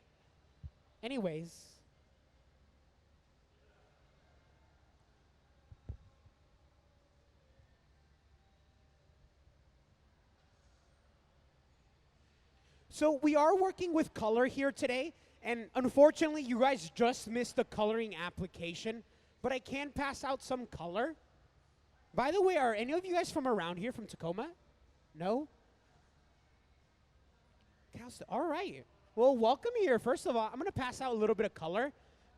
Color is made by adding different metals to the periodic table. So do you guys have favorite colors that you guys like to use? Green. Ooh, green's nice. Like this green down here? Like this green? Or like brighter green? Green is typically made by just adding iron or chromium. And we can also maybe create like a more avocado green. When you're purchasing color, it's like going to a candy store because they sell every single hue of color you can imagine.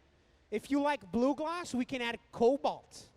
If you like white glass, we can add antimonium. And it's just specifically metals that we add, creates different colors. So that bar of orange we're passing around, it's not too much. But if we pass around red or pink glass, we could triple or quadruple the price point, because red and pink glass is made from gold. So maybe a bar of white can cost us $20 to $30, but when we're looking at red and pink, we can triple that price tag.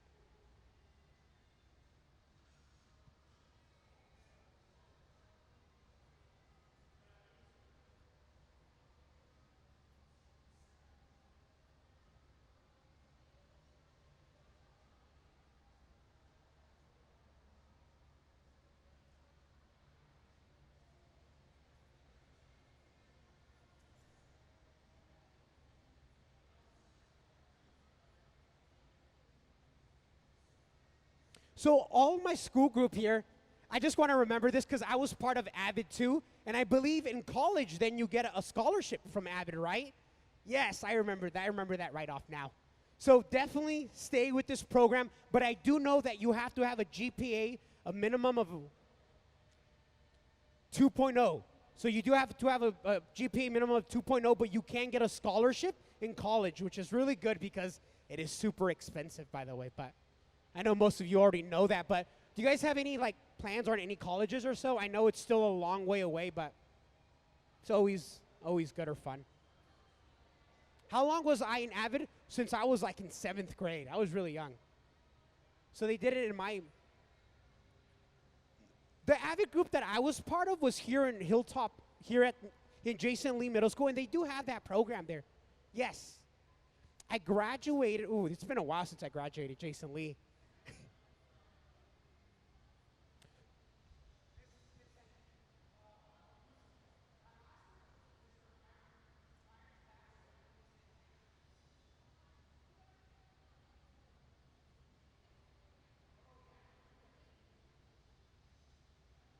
Oh, so we're adding another layer of colored glass. So depending on our piece, we can take a little bit of this color or we can use it all. And notice what we do. We just place it on top of one another. And this is how we can create multiple layers next to one another. Now, Sarah's using a reheating chamber or a glory hole. This oven is about 2,300 degrees Fahrenheit. Now she's using that heat to make the glass more malleable and extend the working time. So when she's out here, the glass is getting colder and colder. At one point, it becomes rock hard.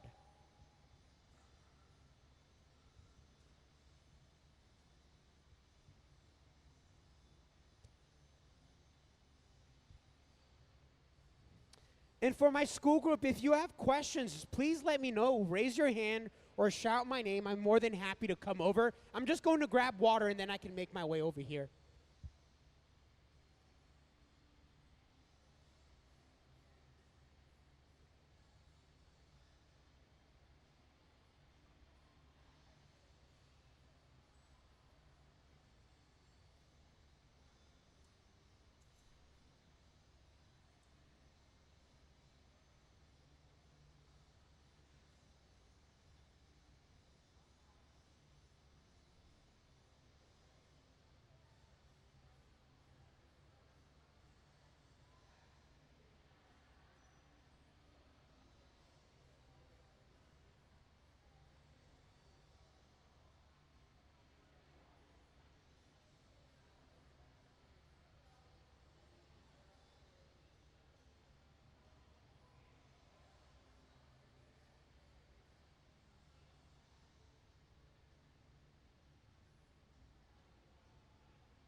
Come again?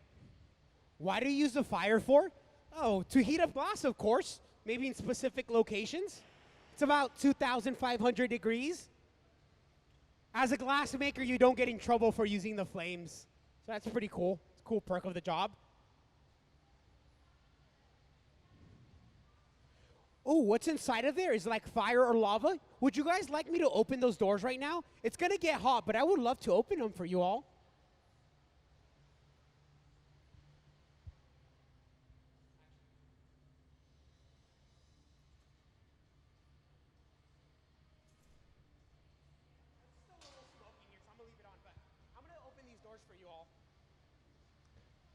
All right, so once again, this oven is about 2,300 degrees. The reason that we start off on that end is because this one's a lot larger and it's way intense, unnecessarily intense. So let's open these doors up for you all.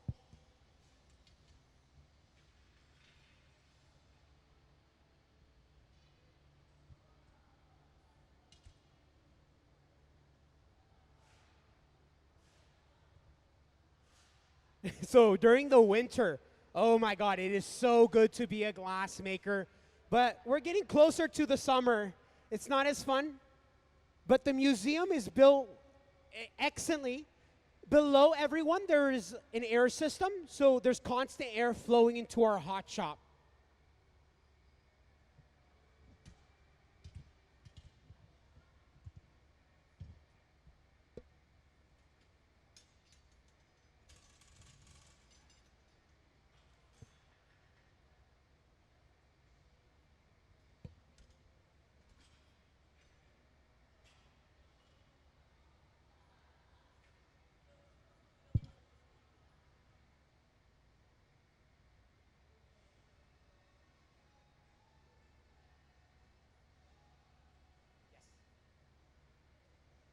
how long do you go to school for this? So there's various ways you can become a glassmaker.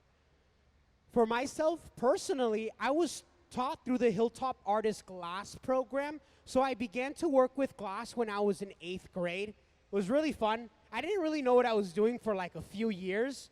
Glass blowing isn't something you're gonna get good at in a few years or 5 years. It takes a lifetime to really become a great glassmaker. Our team that we have here, Sarah's been working with glass for over 19 years. And then Courtney Branham assisting Sarah, he's been working with glass for over 25 years. Now, another way you can become a glassmaker is you could go to colleges. So there is a few colleges out there that teach you how to work with glass. And that is always one route that you can take.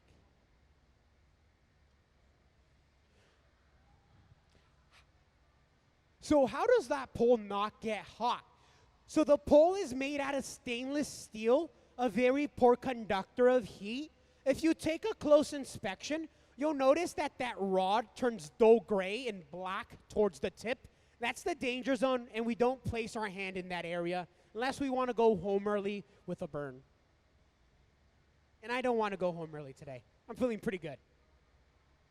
What's in the bottom of that? I like to think of it as sand. It's just so if glass falls in there, it's like cat litter, we can grab it without sticking to the sides of the walls.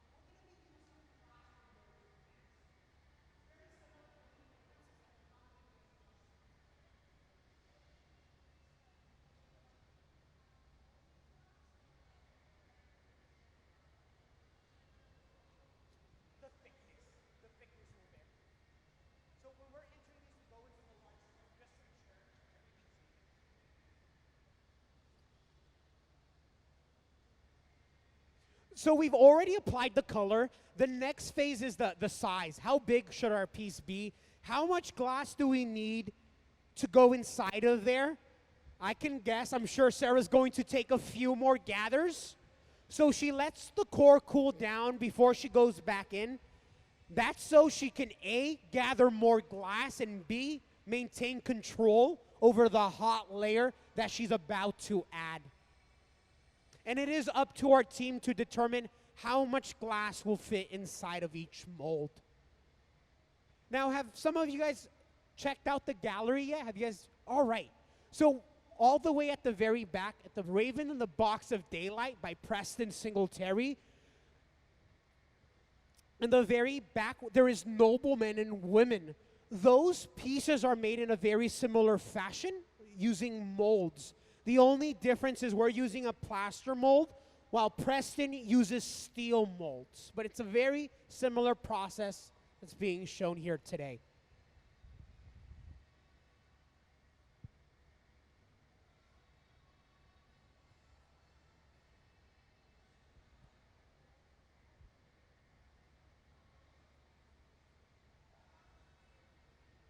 How long does it take to make glass? Our piece should be done in about, I would say, 30 minutes or so. But again, Sarah's been working with glass for over 19 years. Our gaffer, who's going to be sitting in the center, he's also been working with glass for over 25 years.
I'm trying to remember right now how much money I got from Avid as a scholarship.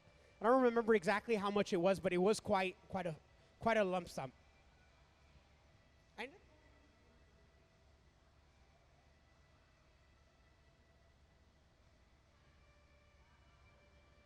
How long have I been doing this? Well, I've been working here at the museum for nearly 3 years. It's really fun. Get to see some amazing artwork, one-of-a-kind pieces too.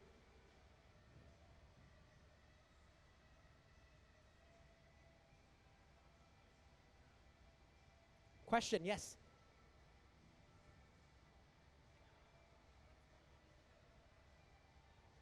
One thing I remember from Avid, there was a lot of folders. We had to carry a specific folder and it had to be specific notes called Cornell Notes. Are you guys doing those right now? Yes, I remember Cornell Notes. Those are very important. They're all about Avid too. Yes.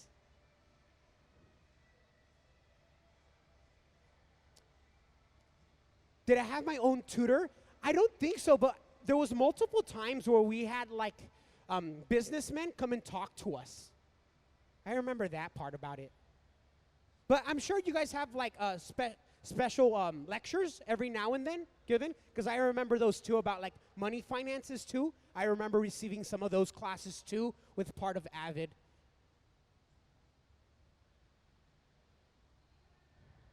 No, I did not.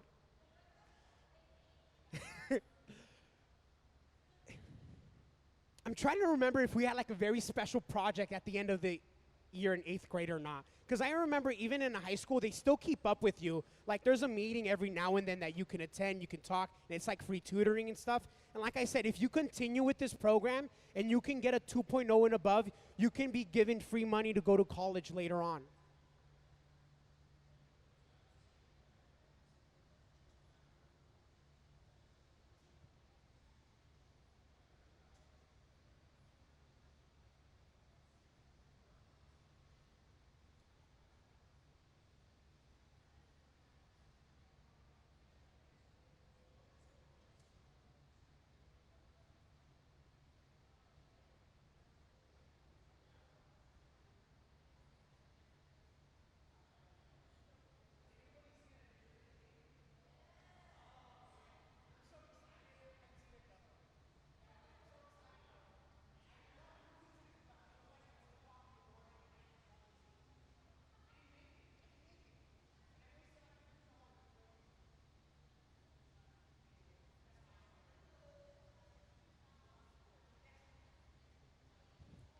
What's the difference between the glory hole and the furnace? The furnace contains glass while the glory hole doesn't contain anything. It's just fire and heat.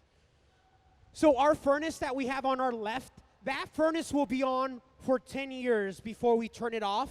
The oven in front of us, we turn that off at night. So at 5 o'clock, we will turn it off. It takes about an hour to 2 hours to heat up back to its 2,100 degree mark.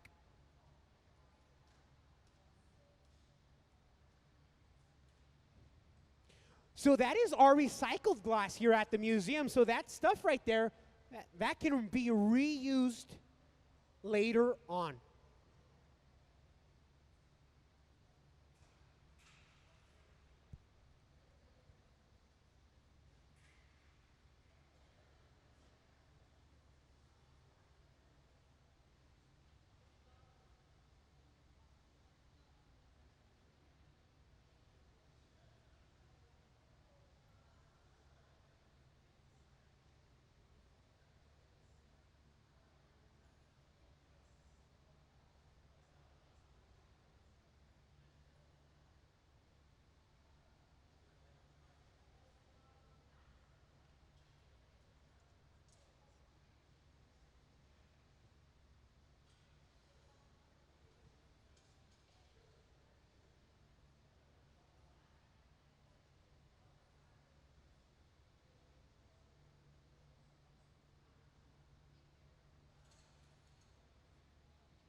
What's the point of having that flame right there, open 24/7, or the furnaces? Just a flame, just so that flame is ready to use immediately. We can turn it off when we're not using it, but when we're around here, let's leave it on because it takes a second or two to turn on, and that second or two may cause the piece to break.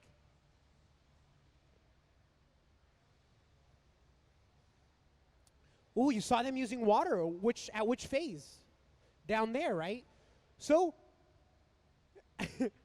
we can use water for a few different reasons. If I take a spray bottle and spray water inside of our furnace, it's actually good for the furnace. It will minimize the air bubbles that we can gather.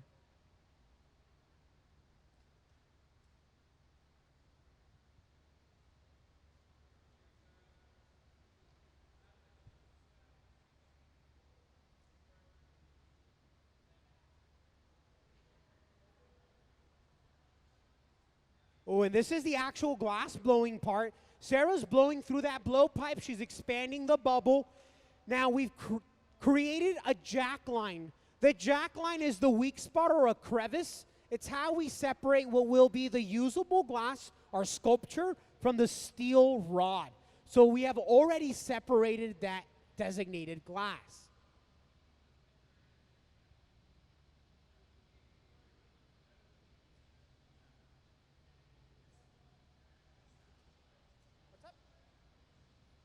Why do we turn the rod? So if we stop turning the rod, the glass just falls to the ground and ends up on the floor. We don't want to make the floor models today. We want to make the pieces that are going to be in a gallery in New York. So we constantly turn the rod to counteract gravity. And that's the most important thing in glass making. You're always told, hey, turn the rod, turn the rod. To them, it's second nature now. They don't need to think about it. When you're first starting off, though, that's something that you're constantly being reminded of.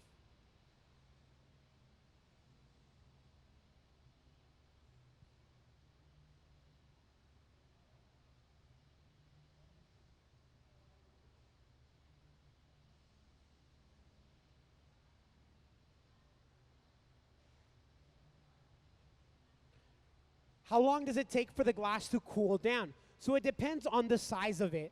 Our piece will cool down for about 2 days. Now, if I make a small cup, 12 hours should be fine, 10 hours, something small. The thicker the glass gets, the longer the cycle should be. When we look at history of glass, melting sand into glass was relatively easy. It was figuring out how to prevent it from breaking that took us the longest time in history. Nowadays, there's a formula that we can use to determine its length inside of an annealer.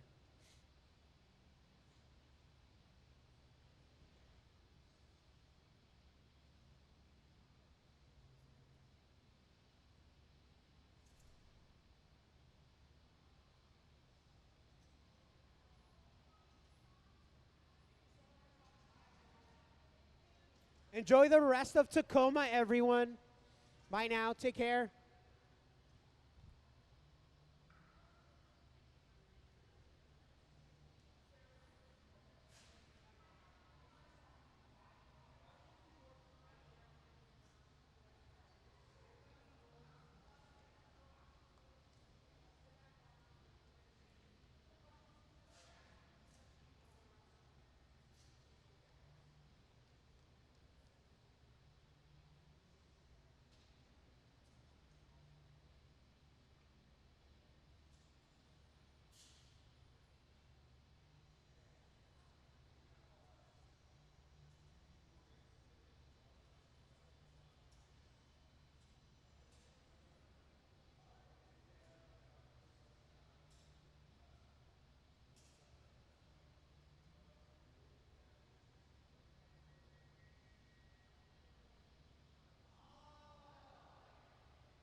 Now our sculpture is nearly complete.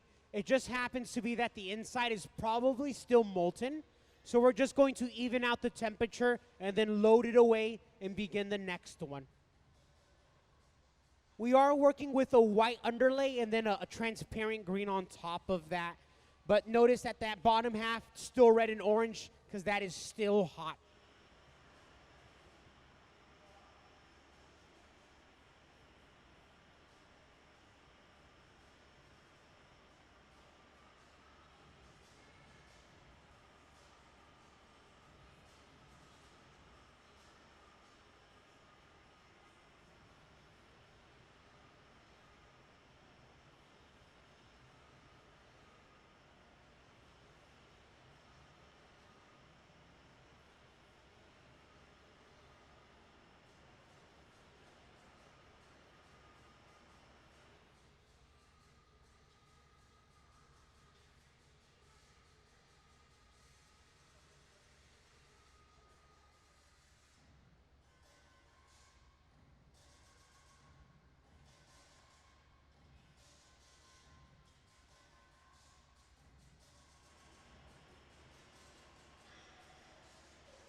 Well, if you're joining us now, everyone, we are in the process of gathering the necessary mass to fill one of our molds. So we've already applied the color. The next phase is to gauge our mold and figure out how much volume will fit inside.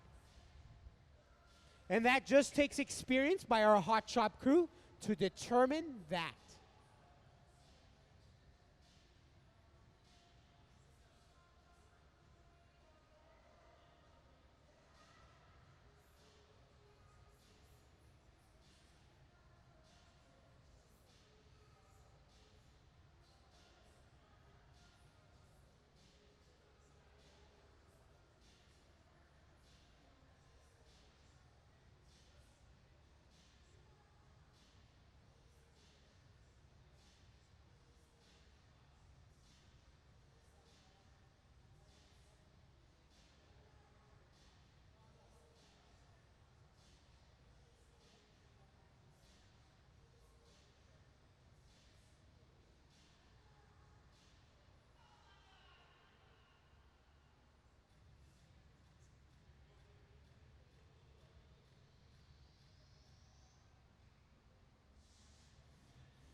We are going to be taking one additional clear layer on the surface.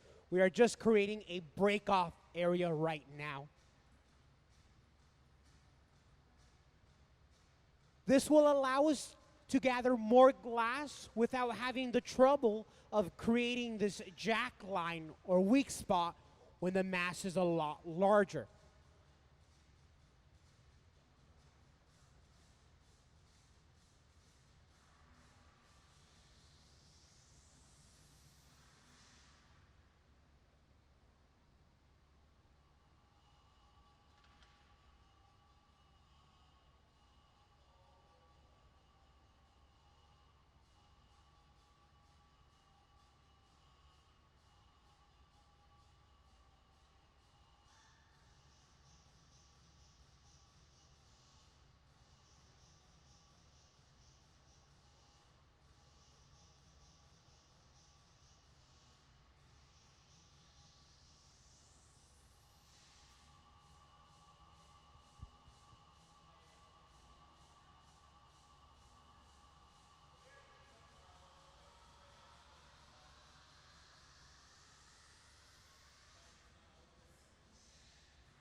So I do want to give everyone a heads up.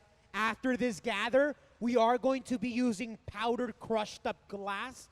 Now this powder is so fine that it can go up in the air. So when we're using it, we're always applying it in a controlled environment where that dust can quickly be sucked out of the museum and not into our lungs.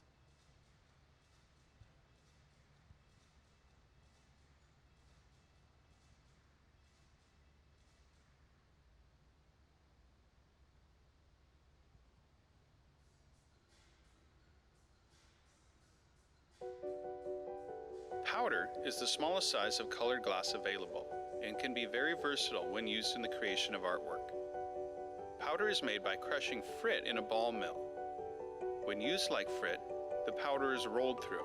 and the heat of the gather is enough to melt the color onto the surface. Powder can also be sifted onto the outside of a bubble or gather to create various densities of pigmentation and shading. The application of different color powders can create both abstract designs and naturalistic color patterns, such as the skin of animals. Powder can be melted smooth or left dry and cakey on the surface of the piece. Introduction to powdered glass. I believe we are going to be applying a few layers of this crushed up powdered glass before we move on to the center of the studio and blow inside of our next mold.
So before we enter our mold, we're just ensuring that we have a similar shape so we can get all the full details inside of our mold. Now we've also lined this mold with a little bit of graphite as a release agent so the hot glass doesn't stick too much to the plaster. Now notice here, Ben is going to begin with the light heat, and then he's going to get that mask quite hot in order to get a really good texture.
Now, although the outside may look stable, it's the inside that's worrying us. The inside is probably still at its molten state.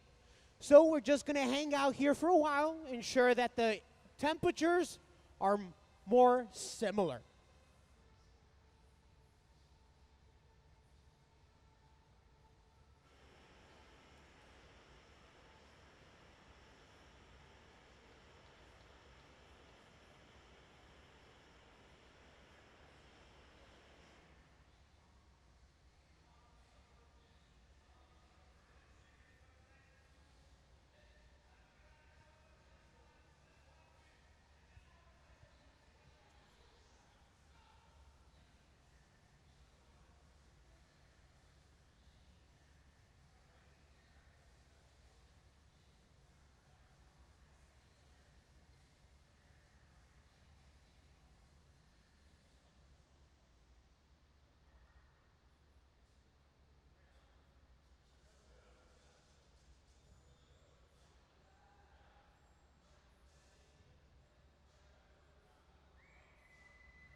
I do want to point out that one detail that we are using right now, in our furnace, we have minimized the amount of oxygen.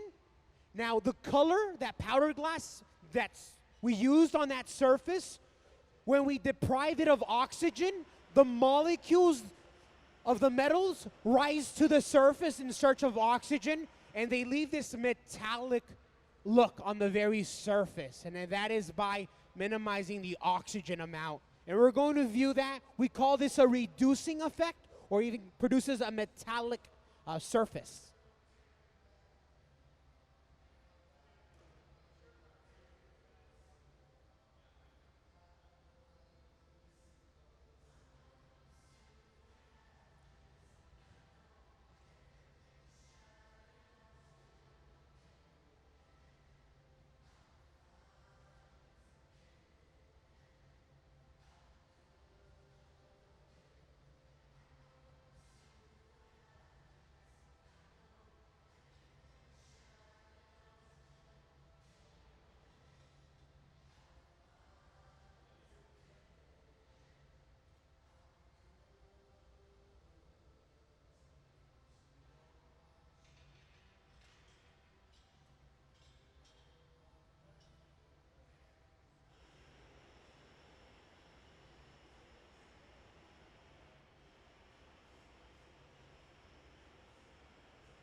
Well, it looks like that's as much metallic sheen as we're gonna get from this color.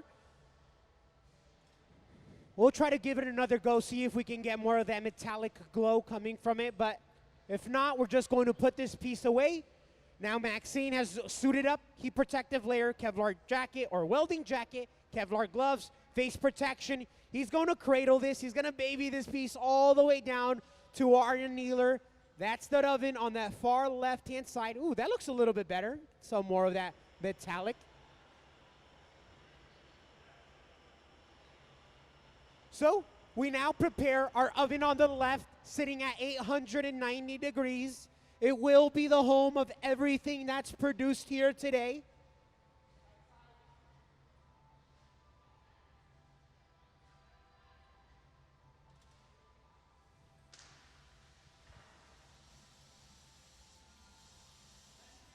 Of applause to our amazing Hot Shop team and visiting artists.